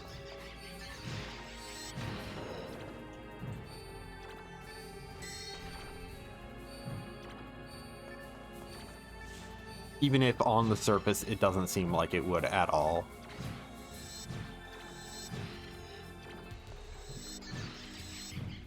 So yeah, this is just...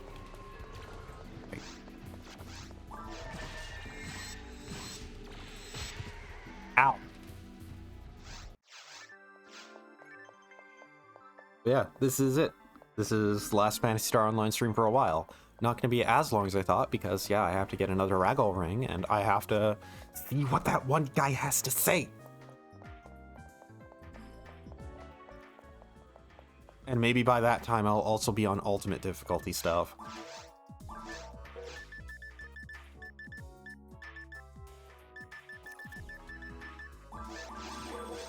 Oh, right. Stuff to sell. Stuff to tech, then sell.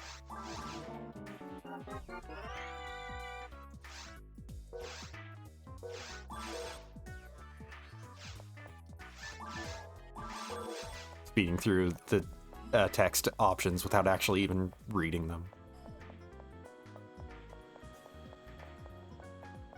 Part of me wonders if I should just leave this right now and just get that Gobuma's right arm turned into that thing.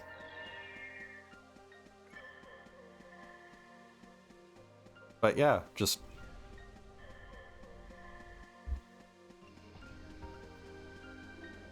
gonna... Oh. Right, there's an extra Buma that spawns in back here.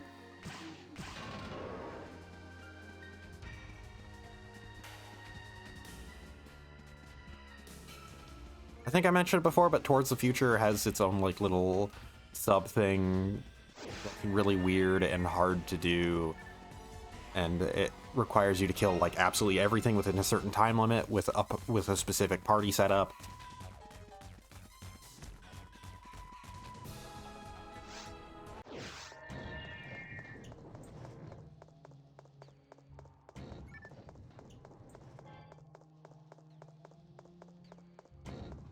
But yeah, with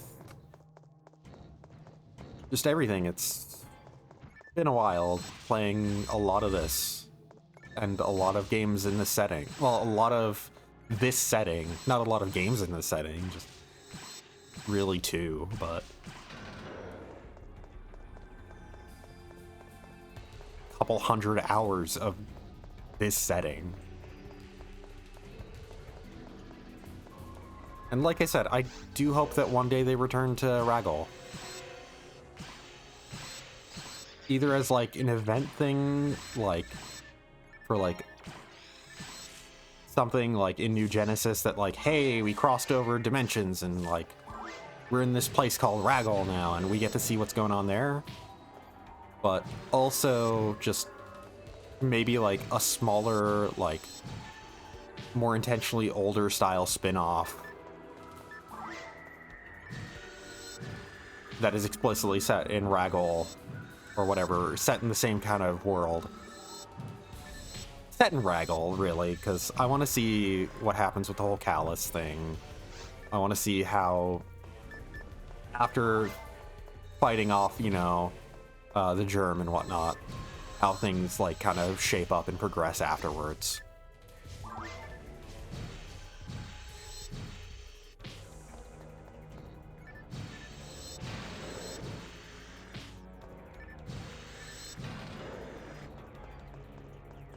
And just, yeah, it'd be neat to see how this specific setting kind of like continues along. And it'd be neat to see them kind of try the same tone and whatnot, and the same sort of presentation. Maybe not the exact same like thing in presentation, of course, as episode 1 and 2, but like I said, just tonally going for something pretty similar.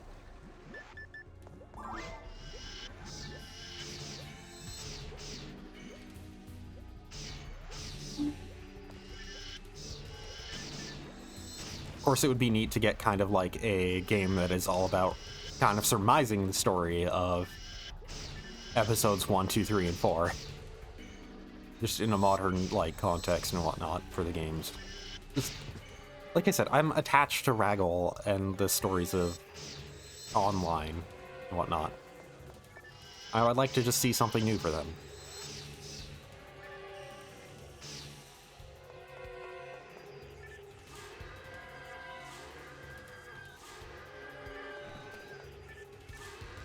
Because Universe, I don't remember if online did anything that was like explicitly tying in. I know that it has items for that sort of thing that are like referential, and it says, oh, came from another dimension, whatnot. Data that came from another dimension, whatnot. And Universe sort of does something similar.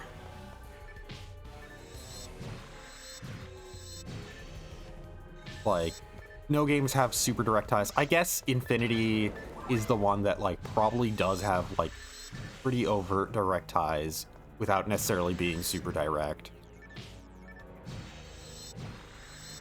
I remember hearing that Portable 2 Infinity outright has Red Ring Rico pop up in it.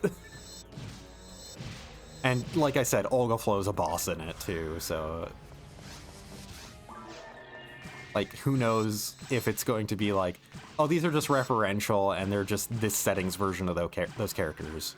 Or if it's going to be like outright like, oh no, this is a thing from Ragol. This is a thing from another dimension.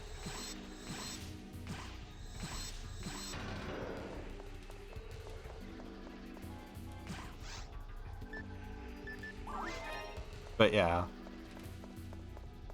We'll get there when we get there, and we'll find out if it's a nice, pleasant surprise or not. Or if it's just a nice reference. A reference to a thing that we enjoy. In a very good game. For the purpose of giving us more good content, really.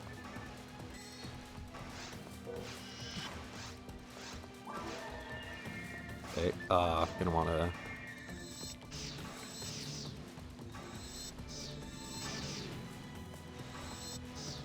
I don't know, I'm breaking as many of these as I am. Okay, no. I'm gonna quickly sort this.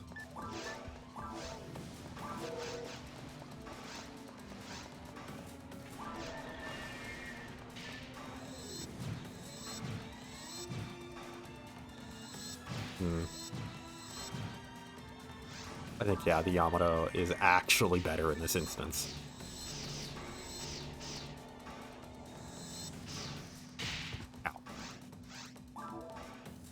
I think the last survivor actually barely ekes it out. Depending on my spacing, it might get 3.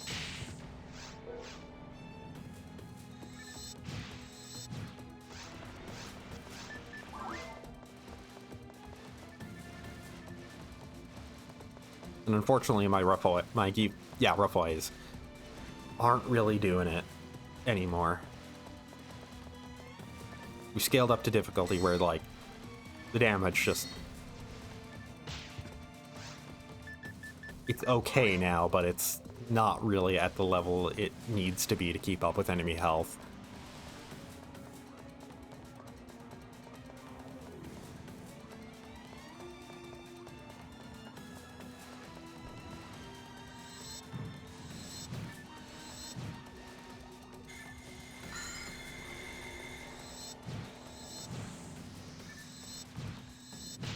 Okay, I could break all 3.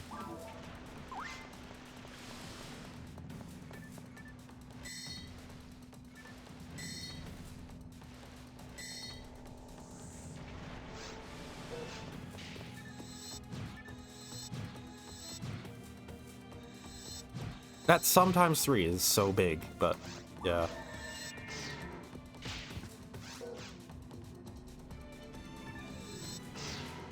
And then move, and then...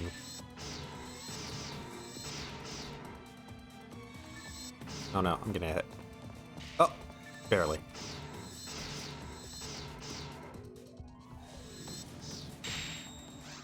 Well, there. If this hits.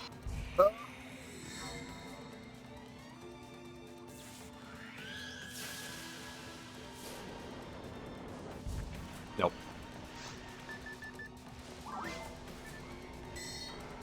So we're gonna have to go through a darkness phase.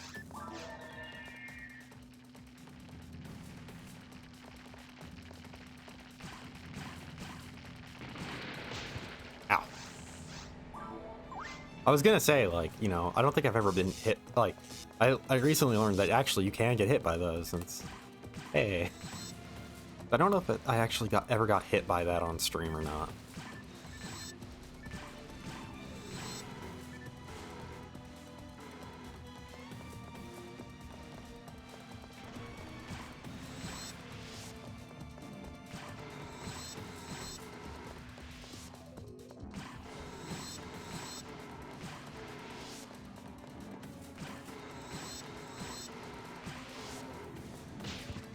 Dang it.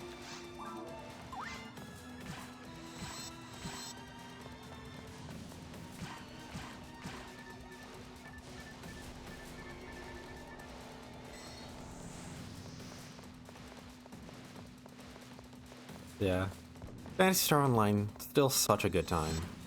It's aged genuinely pretty well. Still a fun game. Nope.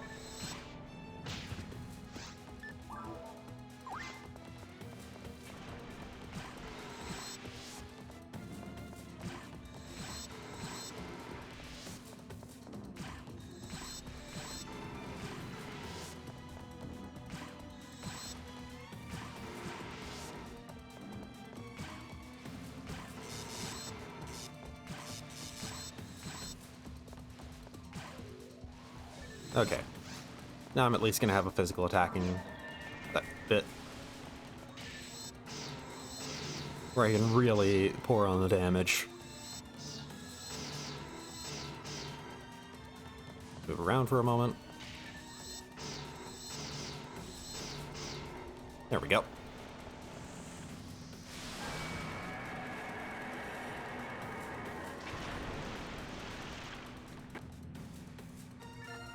Hey, level 68.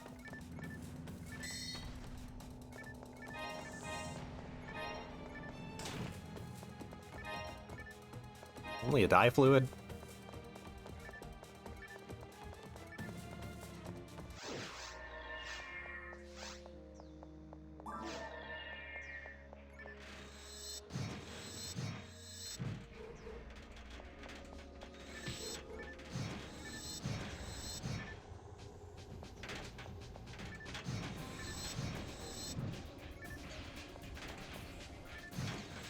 Genuinely, by the way, I will say it does feel weird that I'm like trying to send off PSO, even though I do fully intend on returning to it just for fun every now and then.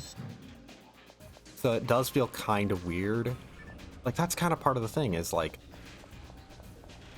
there's a part of it that like moving on from PSO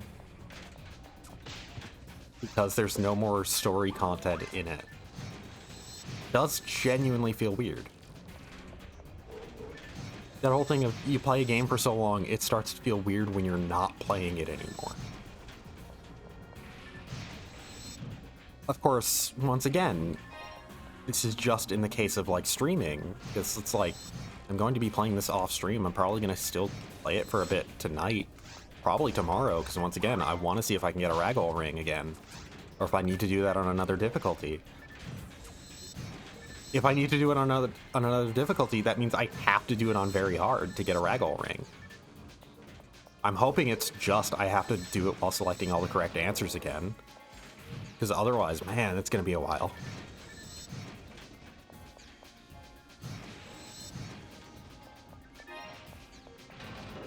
But yeah, it's, like I said, it's it's just going to be weird. The idea of playing something on Fridays and Saturdays that isn't Phantasy Star Online, that isn't using these models, that isn't in this setting. That Fridays and Saturdays are no longer going to be this game, this aesthetic.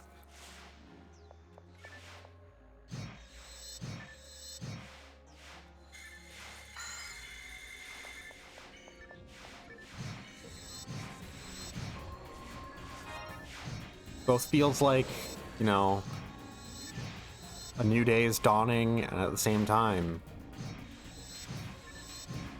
like, an end of an era. Say if it's anything major, but, like, yeah, it's...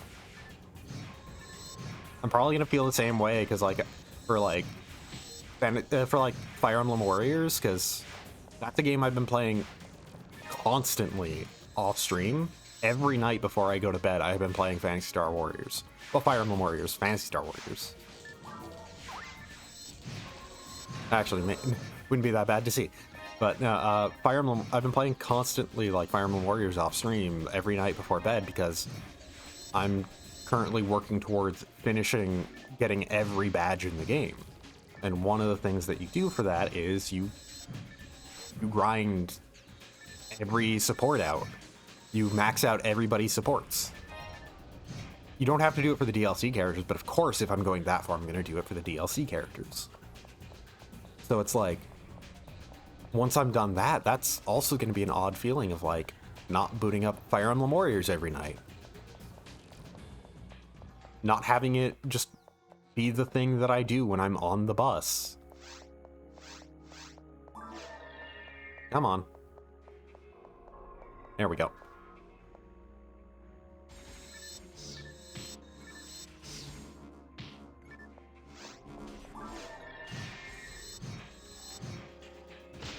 Ow.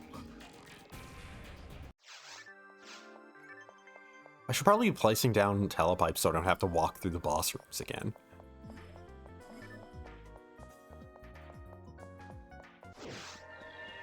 But yeah, just a weird feeling of being like, I'm technically gearing up to say goodbye to this game, even though I'm not. I'm more gearing up to say goodbye to a weekly habit.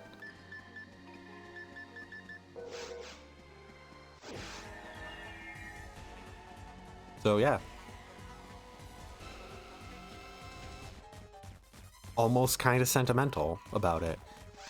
I'd probably be more sentimental if I wasn't genuinely excited to move to more of the series.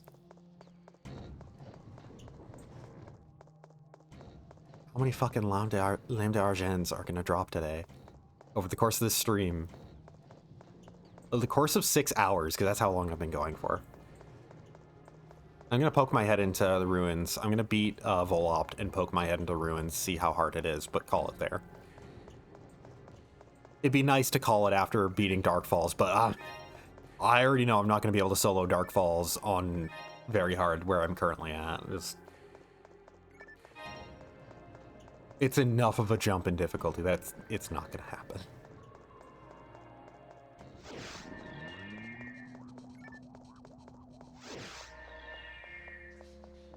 I'm gonna place one.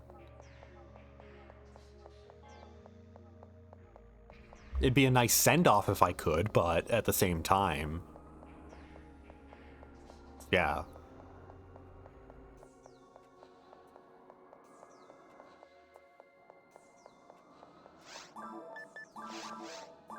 This has been a very long and rambly stream, which... Yeah, it's kind of what I was intending for it to be. Because that actually hurts synchro now. Well, that still hurts synchro, it just...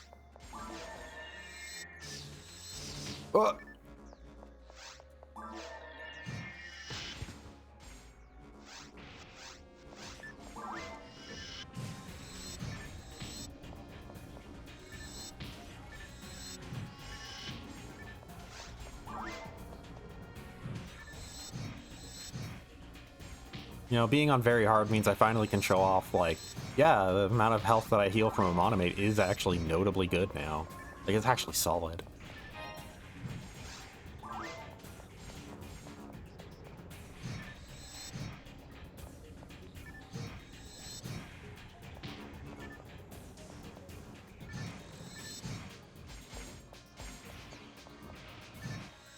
There we go. Have to group them up and then properly space, space out just 2 swings. Thank you for jumping away, freeing me.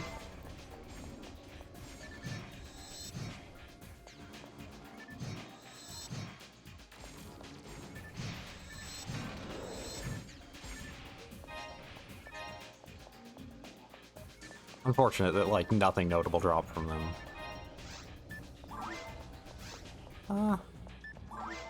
Let's just see. It's at 11, so it's probably 15 that it caps at. Oh god. Right, this part of this. It's hard to try and run around them entirely because of there being 3 of them.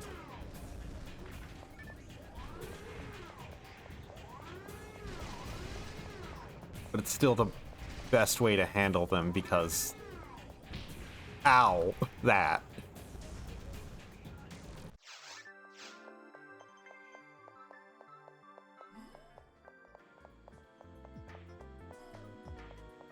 This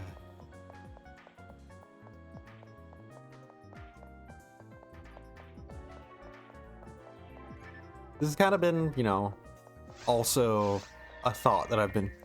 These kind of thoughts about, like, kind of that whole, like, quote-unquote, end of an era kind of thing. Another lame d'argent.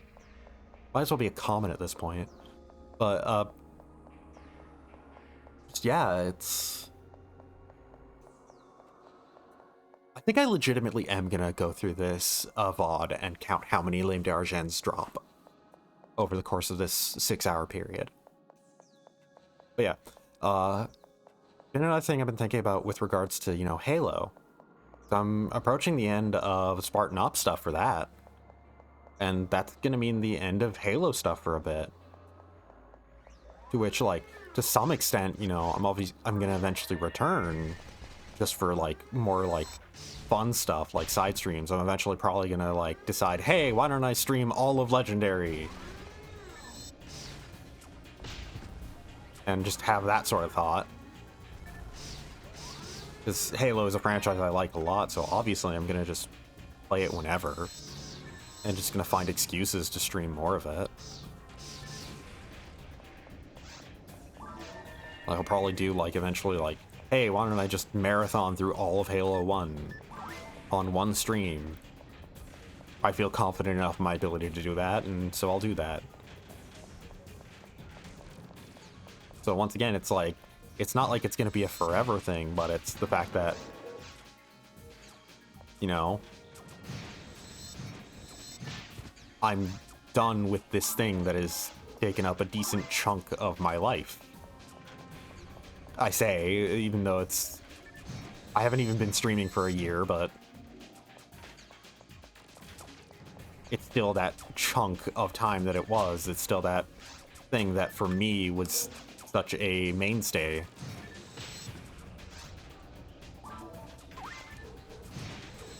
God, why can't you all just be grouped up together, instead of just a couple of you shooting me?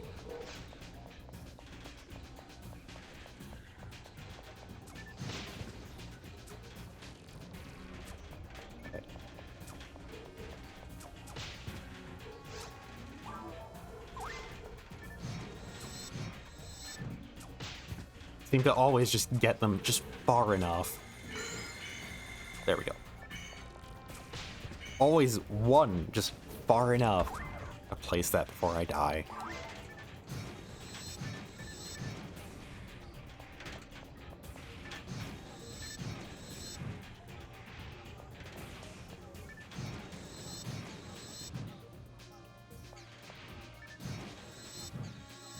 But yeah, just like I was saying, it's just this thing that kind of became a regular thing for my weeks and my day-to-day. So having that change is just strange. Even though it does mean that I'm moving on to other things that I want to do.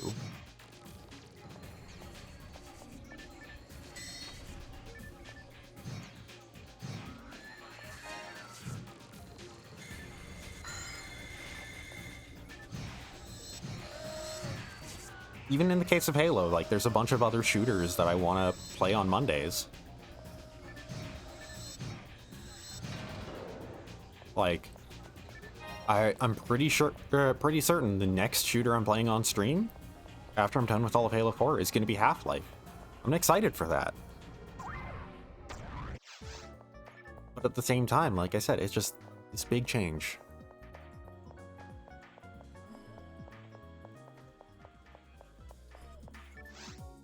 Turn from a retrospective into an introspective.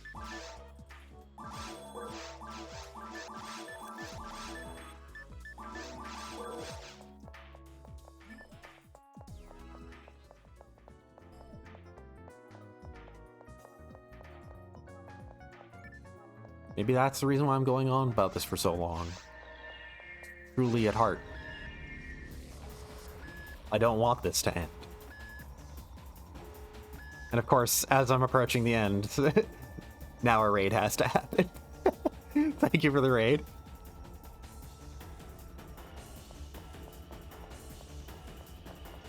I'm just doing a run of Towards the Future on very hard, just to cap things off.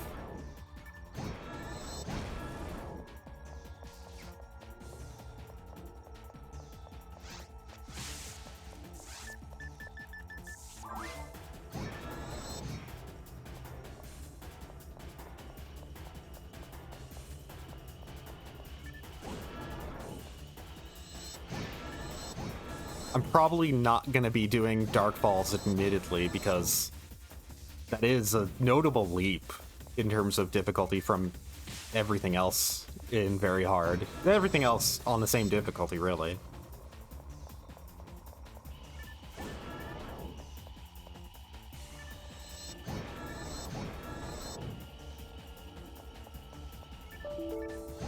Oh. I just ran out of recording space.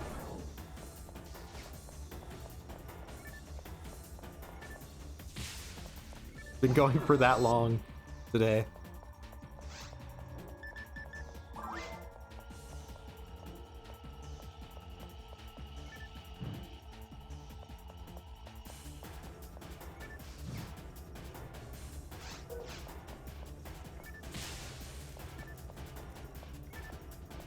I'm gonna get the second hit.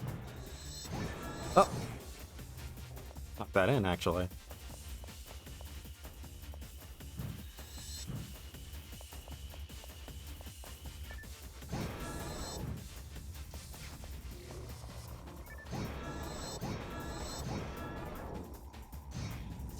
There we go.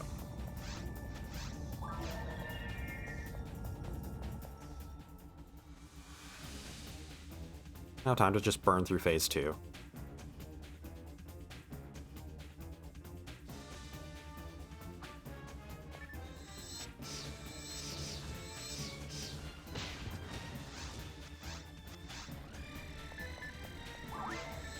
Right, I can get in hits before that.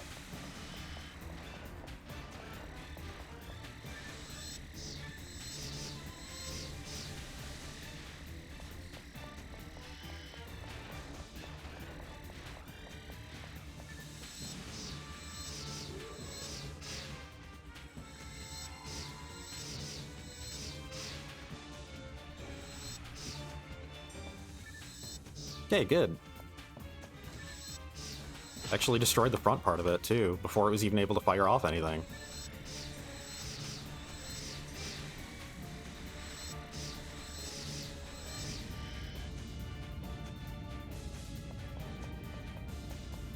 I love the way the music changes for phase 2, and it just gets all the more, like, dramatic and serious. They just destroy it in seconds.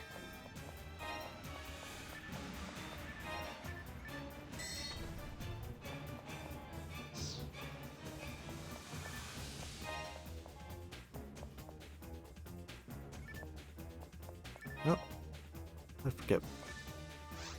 Actually, forget. Okay, Gatling is a tier 4 of the mech guns. Oh.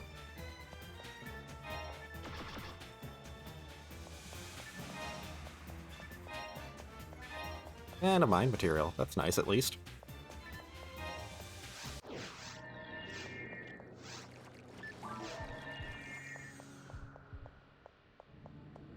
Yeah, I'm just gonna quickly dip my toe into this.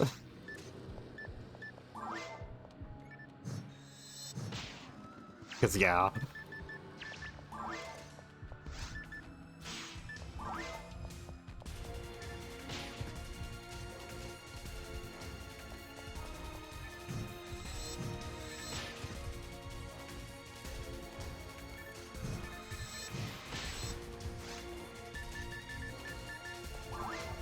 I'm so used to doing things on lower difficulties that just needing to dodge things has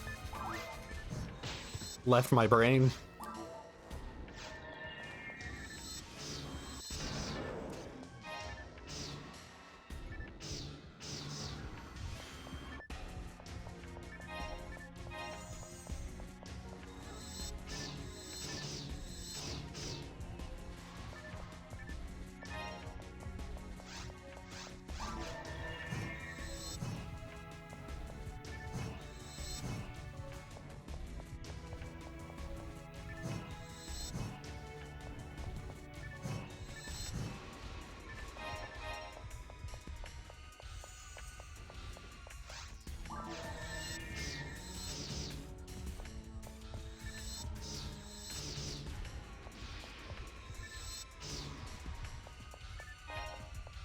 Okay.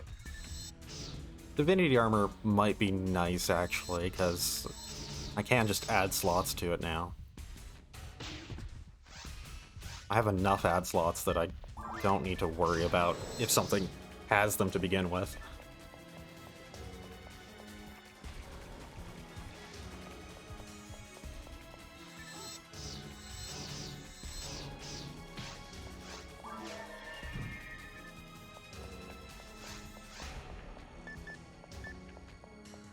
I don't need to heal yet.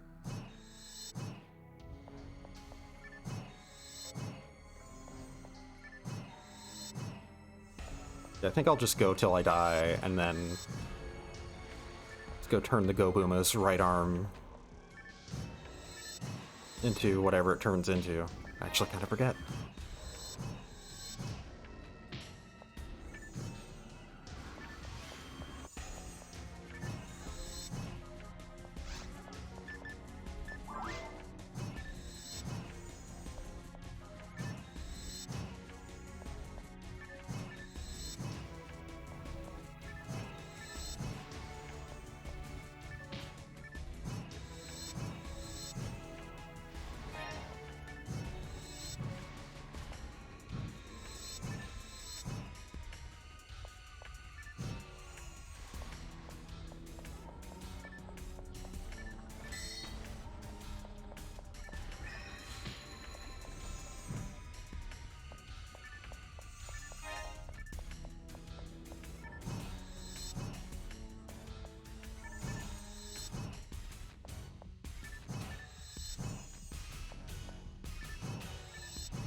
There's kind of a part of me that's wondering, like, I wonder how far I would, like, how well I would do against Dark Falls on very hard.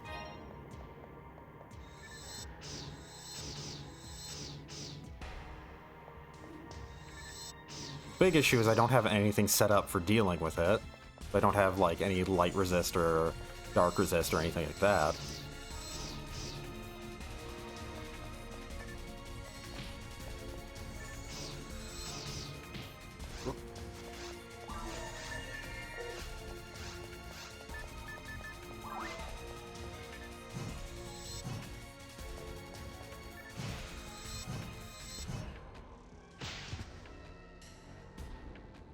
Okay, the Chaos Sorcerer's just hanging out in the background. Good.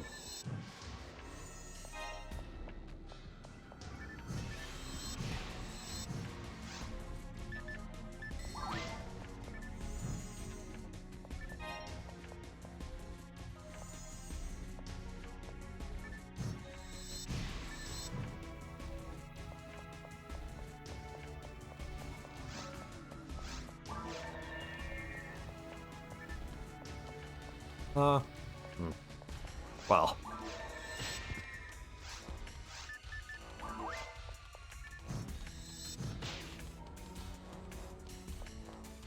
Yep. Okay, there we go.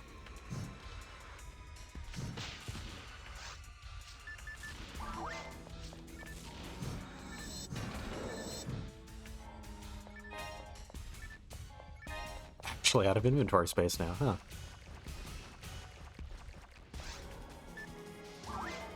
Well, let's just give this a quick shot.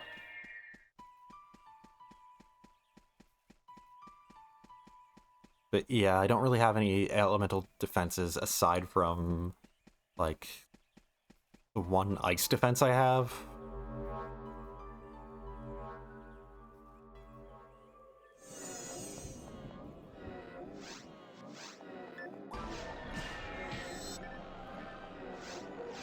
No, I'm just gonna...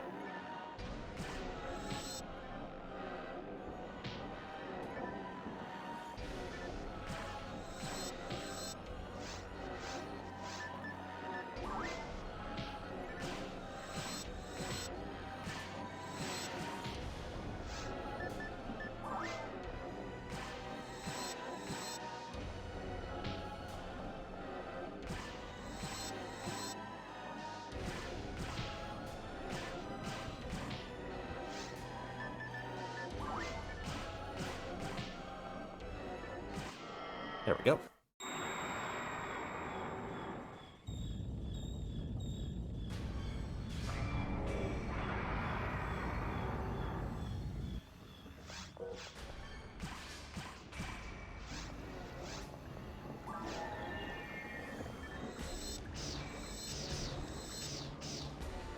I might as well buff myself.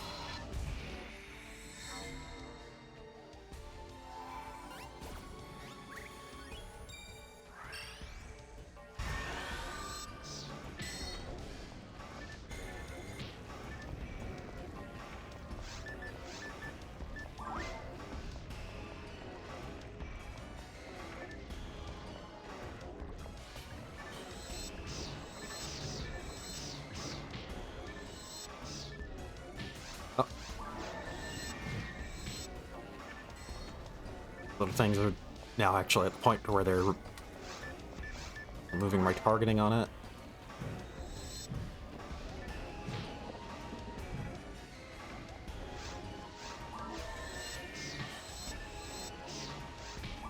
Just stick with the last survivor for right now.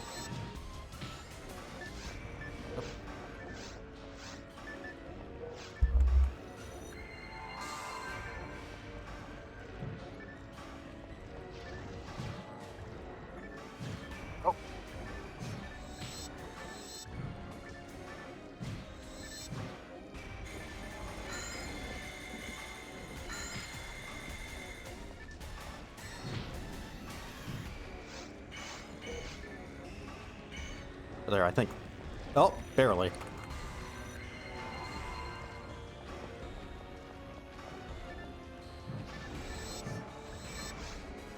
Oh. There we go.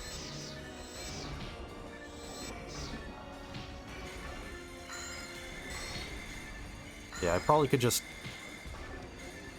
take down the little things just by casting... Why am I forgetting? Ibarda? Right, because Ra was the shotgun. I think.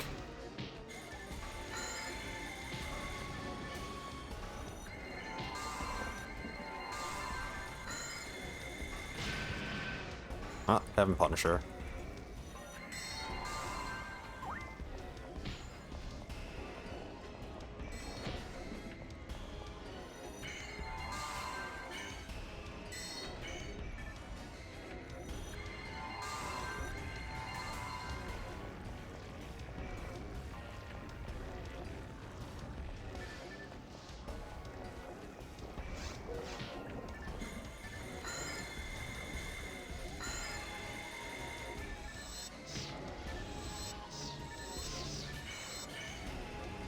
This might be it.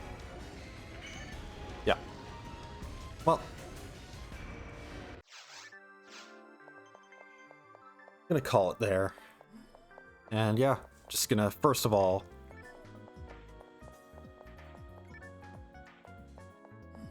make sure I just turn the Go Boom as right hand that I got into something.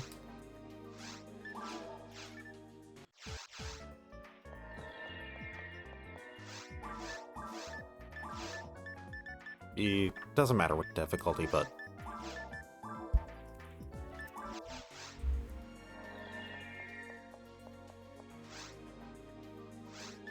I think it was either Waterfall Tears or...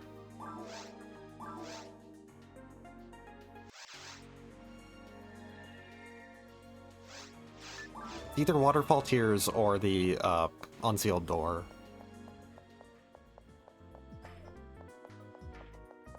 Okay, it's Unsealed Door.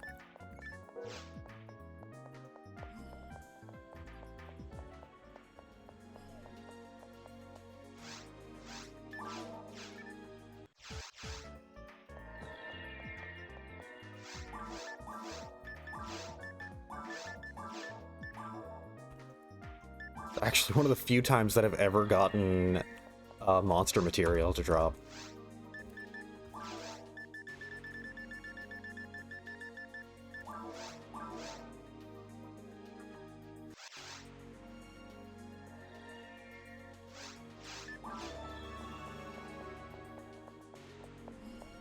Right, am I at 30 out of 30? No, I'm at 29 out of 30, because I was wondering if it's going to have a weird point where if I'm at 30 out of 30, it'll refuse to give me, like, refuse to make the item for me.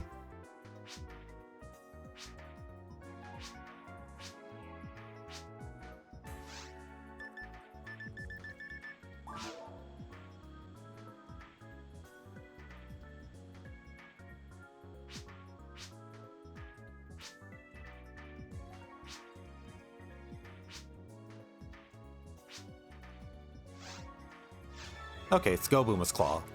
And that is... guessing it's just a claw item. Just upgraded the Booma's Claw.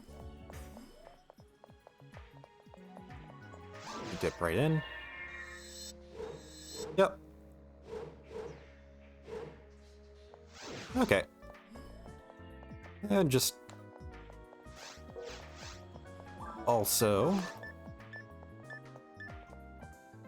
that's 0 slots, and that's 0 slots as well. I mean, I have enough ad slots, so I might as well give it to the Holiness Armor, and then I'll probably get enough for the Divinity Armor.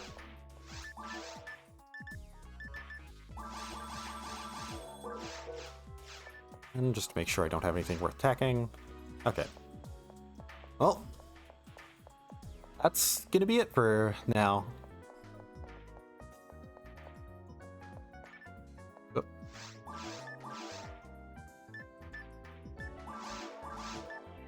Might as well use that mind material before I forget.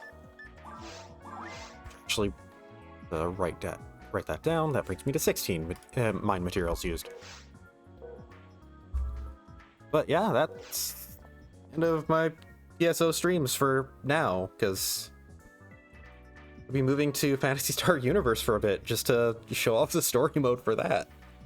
And then, like, so yeah, next Friday is going to be the start of Phantasy Star Universe. And then after Phantasy Star Universe is done, it's going to be the moving to the Ambition of the Illuminous story, because turns out through the offline stuff on the disc for the PS2 version, that's possible. But yeah, for tonight, been a very long stream, and yeah, been a fun send-off for now for PSO. And yeah, anyways, yeah, thanks to everybody who joined in. Thanks for the raid, Zarzak. And yeah, catch y'all later.